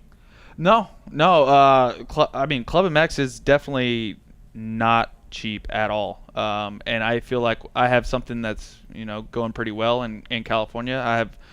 I have pretty cheap rent, and then there's test tracks that we can ride at in California, and then as well I had a sponsorship with State Fair, but also they sort of went away. Yep. So there's not a lot of places to ride in California, but the convenience level of California is pretty good, right? Like if you're a privateer and you're at PulpMX, you don't really have much access to parts, Right. California, I mean, you can go to Temecula Motorsports and they have pretty much everything in stock, right? So that's a good thing about California as well. And then also, just all right, moving on. We're good. Yeah, right. Thank you. By the way, if you've been in a motorcycle or car accident, Jake, if you had a horrific accident where you broke a collarbone, dude, I don't know. They might have just. It was a tough crash, right? So Bodner's like, "Hey guys, this guy over here, he's probably dead. We might need to red flag this." Call attorney Arthur Draper. He's a friend of the show. He'll take the time to know the clients personally. He only gets paid if you get paid. Consultations are free, Jake. I've been in some crashes. ArthurDraper.com. Arthur only gets paid if you get paid. I like that. Hey Ray, you've been in some collisions. I ain't gotten paid for shit. Right. I need. Well, Arthur only gets paid if you get paid. Help is only a phone call away. ArthurDraper.com. Okay, I'm going to write that down. All right, perfect. All right. Okay, from Sean Moore. Is Ironman the most underrated track on the schedule? Seems like everyone likes it, and it's got huge but safe jumps. Looks like a ton of fun, honestly. It's pretty good. Yeah, I mean, you had a bad first time, but I didn't hardly see the track. I feel like it's pretty good. Underrated. Crowd is good. Like, crowd's into it. Very good, yeah. Good layout. I think it's great to watch, too. Yeah. I mean, it's kind of hard to see that back long straight, but other than that, if you're on the hill, you can see most of the track. Yeah. I think it is a sneaky underrated national. Redbud gets all the hype. I think Millville's the best track. Lakewood's really awesome, too, for the scenery and the everything, I think it would be better if they didn't put the sawdust in there. Right. But no one likes Paula. Does anybody think Paula is the best one? No. Not that I've heard. Right. No. Right. From Justin, what's more surprising, Shimoda's breakout season or Hunter Lawrence still not getting an overall this summer? Yeah, he doesn't have an overall. I was looking at that the other day. I was thinking about that. Shimoda. I didn't think Shimoda would do this. He's legit been eating guys up late in the motos, winning second moto. I mean, yeah, I got to go with Shimoda. Yeah, I'll go Shimoda. I would agree. All right. Especially after Supercross, because I really had high hopes for him in Supercross. How much is the Nick Way factor in there? Oh, it helps for sure. Yeah. Thorn as a rose? Every thorn has a rose? Yeah. Okay. From WV for you, Jake, what was your favorite bike ever? Moto Concepts? No. I'm going to give you two answers. My Pro Circuit 250s I really liked, and the RCH 450 that I actually never raced. When they were racing outdoors in 16, I was testing the Supercross bike for 17, and that thing was dumb. It was good? Yeah. Oh, my God. RM Army. It was ridiculous. Like suspension, motor? Every chassis, motor, it was so good. Suzuki gets a bad rap because it's kickstart, but they're good. But Kenny Roczen won titles on those things, man. It was so good. Yeah. I mean, Bogle won an outdoor on it that year. Yeah. Tickle was on the podium. Like, that bike was dumb. Pike did well on it. Well, this was after that. Oh, okay, Because I raced it in 16 and it was good, but not after because I did like 2-3 months of Supercross testing while they were racing outdoors. Yeah. All right. All right. From J Mart's Tiny Calves, A-Ray, with the expansion of the Kicker Arena Cross series to a 14-round series, does Arena Cross bring any interest as a career change to you? I did look at the schedule. Seen it come out. I thought about it there for a little bit, to be honest. You and Hawaii's own Grant Harlan, maybe? Yeah, I did. I thought about it because, it's just something different, right? I mean, I've done a lot of the arena crosses on the East Coast. They're fun. They're fun for sure. I would just have to get like a good 250.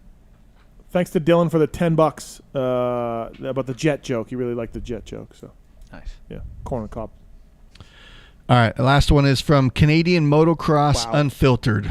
Last Wow, indeed. For you, Steve, what do you consider to be a more impressive accomplishment, winning the Motocross or Supercross Fantasy Championship League, or getting the #1 plate for most combined points?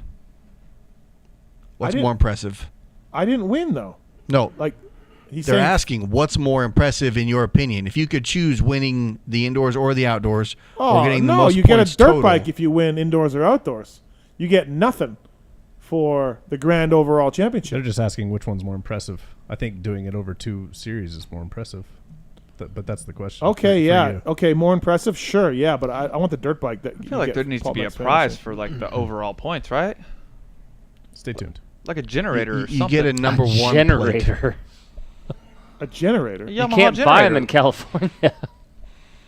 What if they give you one? It's a hot commodity. All right. That's old news, right? Hey, we didn't hear from Jamie tonight, huh? Yeah, Jamie has gone MIA. What happens first from Ray? A-Ray back on a Yamaha or Kiefer beats Brownie at Loretta's? A-Ray back on a Yamaha. What's wrong? Oh, you're just out? Is that okay?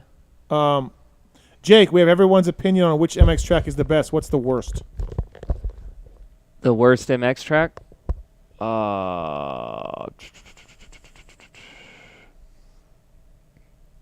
I wasn't we already kind of talked about it. I wasn't a fan of Paula. I don't mind there during the week. I didn't like the National because it got so gnarly and ruddy, and there's rocks, like some big rocks that cut because they rip it deeper. And then at the end of the day, the sun is it. I only raced it one time as a National, and there was 2 booters and full ruts, and the sun is straight in your eyes. And I'm like, actually, Elsinore, that was the worst one. A lot of corn on the cob questions. Of course. Can I go to the bathroom now? Yeah. All right. That's the motorsport.com. Tweet it. Pete's segment. Sugar beet plants stink, Brad says. Who knew? Right? Well, I mean, he said don't try to eat it. This guy must have tried to eat one. Yeah? Yeah, exactly. All right, PulpMX show for another Monday night. Motorsport.com, fly race it. You tell me the first thing that comes to your mind. You ready? Motorsport.com. Phil. Fly racing. You. Decal Works. JT and SoCal Gear. Oh, good one. Yeah. Good pull. Yeah. Race Tech. SGB Honda. X Brand Goggles. Freddie Noren. Renthal. Paul Parabinos. Michelin motorcycle tires. Ryan Villopoto. Why? That's what was on the Doc Wob bikes. Was it? Yeah. Michelin's were on there. Yes. I didn't know that. I did. I was stalking those YZ250s. Yeah. Those things are so sick. They put Michelin's on there. Yeah. Starcross 6s. Okay. Yeah. I would have thought RV and those guys would have wanted Dunlops on there, but guess not. Acherbys. Lone Wolf. Firepower batteries and chains. SGB Honda. Maxima USA. What are you doing? Air freshener. Pro filter. New filters. Skosh. Jake Weimer. Yeah. ORW. Mobbing. OGO Power Sports. The SML show. Oh, really? Swap Moto Live show presented by OGO Power Sports. You get paid for Swap Moto Live? Are they paying you? Every now and then. Oh, okay. Yeah, no, well, you do a lot for them. I do, yeah. You should get paid. FMF. SGB Honda. Wow. Okay. It's good. Guts Racing. Freaking Andy. Atlas neck brace. Jake Weimer. Yeah. Yeah, Wimes. Works Connection. Whole shots. PulpMX 20, the code to save at Works Connection. MotorcycleIndustryJobs.com. I need one. Get Data. Dan Truman. WUSA. John Anderson. Thanks to the guys at W, by the way. Wheel Sets. Ride Engineering. The Bar X Suzuki team. Mm-hmm. They use the clamps now. Yeah. Intense Cycles. Steve Mathis. Taser. Yeah, oh yeah. Suspension Direct. No idea. Suspension Direct to you. Suspension. Manscaped. For some reason, just the thought of RV's wife trimming his ass. Yeah. Wiseco Piston. Yeah. In my ass. No. Oh. In my two strokes. Fuck my ass. Twisted Tea. Brendan Hartraff. All right. Best interview of the night. We had Grant Harlan, Jared Mees, Ryan Villopoto, Dean Wilson, and Malcolm Stewart. We had a jam-packed show. Best interview. I like Dino. Dino's always good. All right. Jake? Same. Marks? Make that 3. Pete? Hey. I'll go Jared Mees. Okay. Yeah. All right. That was good, too. I got a little information out of that. Right. That I felt like we wasn't did. aware of. Yeah. Yeah, I felt like it's pretty good. So, Jake, thanks for coming down, man. Yeah. Appreciate it. No, sorry for the bad seats on the plane, but I'm giving you a hard time. We just try to do what we can do here. I always enjoy coming down. Yeah, thanks very much. I appreciate it. Yeah. Good times as always. Good luck. What's your next thing? What are you doing? I think I'm going to go to Paula. Paula? Yeah. Yeah. Okay. Yeah. I need to book a flight. Okay. Yeah. Probably need to do that. Yeah. A-Ray, thank you. Yeah. As always. Thanks for having me. Yeah. Good luck with everything. Yeah. Your wrist. I appreciate that. Your I'm going to team, need it. Your chick. Yeah. You got a lot going on. Yeah. I do have a lot going on. Yeah. Yeah. Thank you. I appreciate it. No I'm problem. going to need it. Thanks to Swisscore, Roto for their help as well. Pookie, of course, as always. Marks, thank you. Appreciate it. My pleasure. Thanks to the people on YouTube for the donations. It's always Swap Moto nice. Live for letting me do this as well. I'm not familiar with that. Well. Yep. Is that the company that employs Michael Antonovich? Yes. Oh, shady. He's shady. Oh, gosh. Yeah. Yeah. He's a good dude. Pete. Hey. Thanks, buddy. Yeah, buddy. 10:09. Freaking A, man. Hanging Overtime. in there. Yep. Hey, let me know if you guys find Jamie. He literally is MIA tonight, so Like he's not even in the chat or nothing? You're back next week too. Freaking A, dude. I love it. Thursday, grinding and it then out. Monday, and what then a hero! What a hero! They'll have a long, hard-earned vacation. They don't coming make them soon. like you anymore. They don't make them like you. I thought he was only Not like staying me. until the first commercial breaks. That's next week. Next week, yeah. Okay. Yeah. But again, for Jake Weimer, really good to have you guys in. Alex Ray, fun show tonight, really fun. I'll be laughing about a few things, I think, later on. Thanks to our sponsors. Thanks to our fans and listeners, YouTube people as well. And, next week it is Kellen Brower in studio. And maybe more. Maybe a special guest. So stay tuned. Thanks for listening. See you next week. There's something I want to get off my chest. And it's about that summer when you went away to community college. I got an offer to do Playgirl magazine. And I did it. I did a full spread for Playgirl magazine. I mean spread, man. I pulled my butt apart and stuff, and I was totally nude, and it was weird. I mean, you probably didn't hear about it because I went under the name of Mike Honcho, but I just wanted you to know that. If you could hear me, if it got into your brain somehow, that I spread my butt cheeks as Mike Honcho.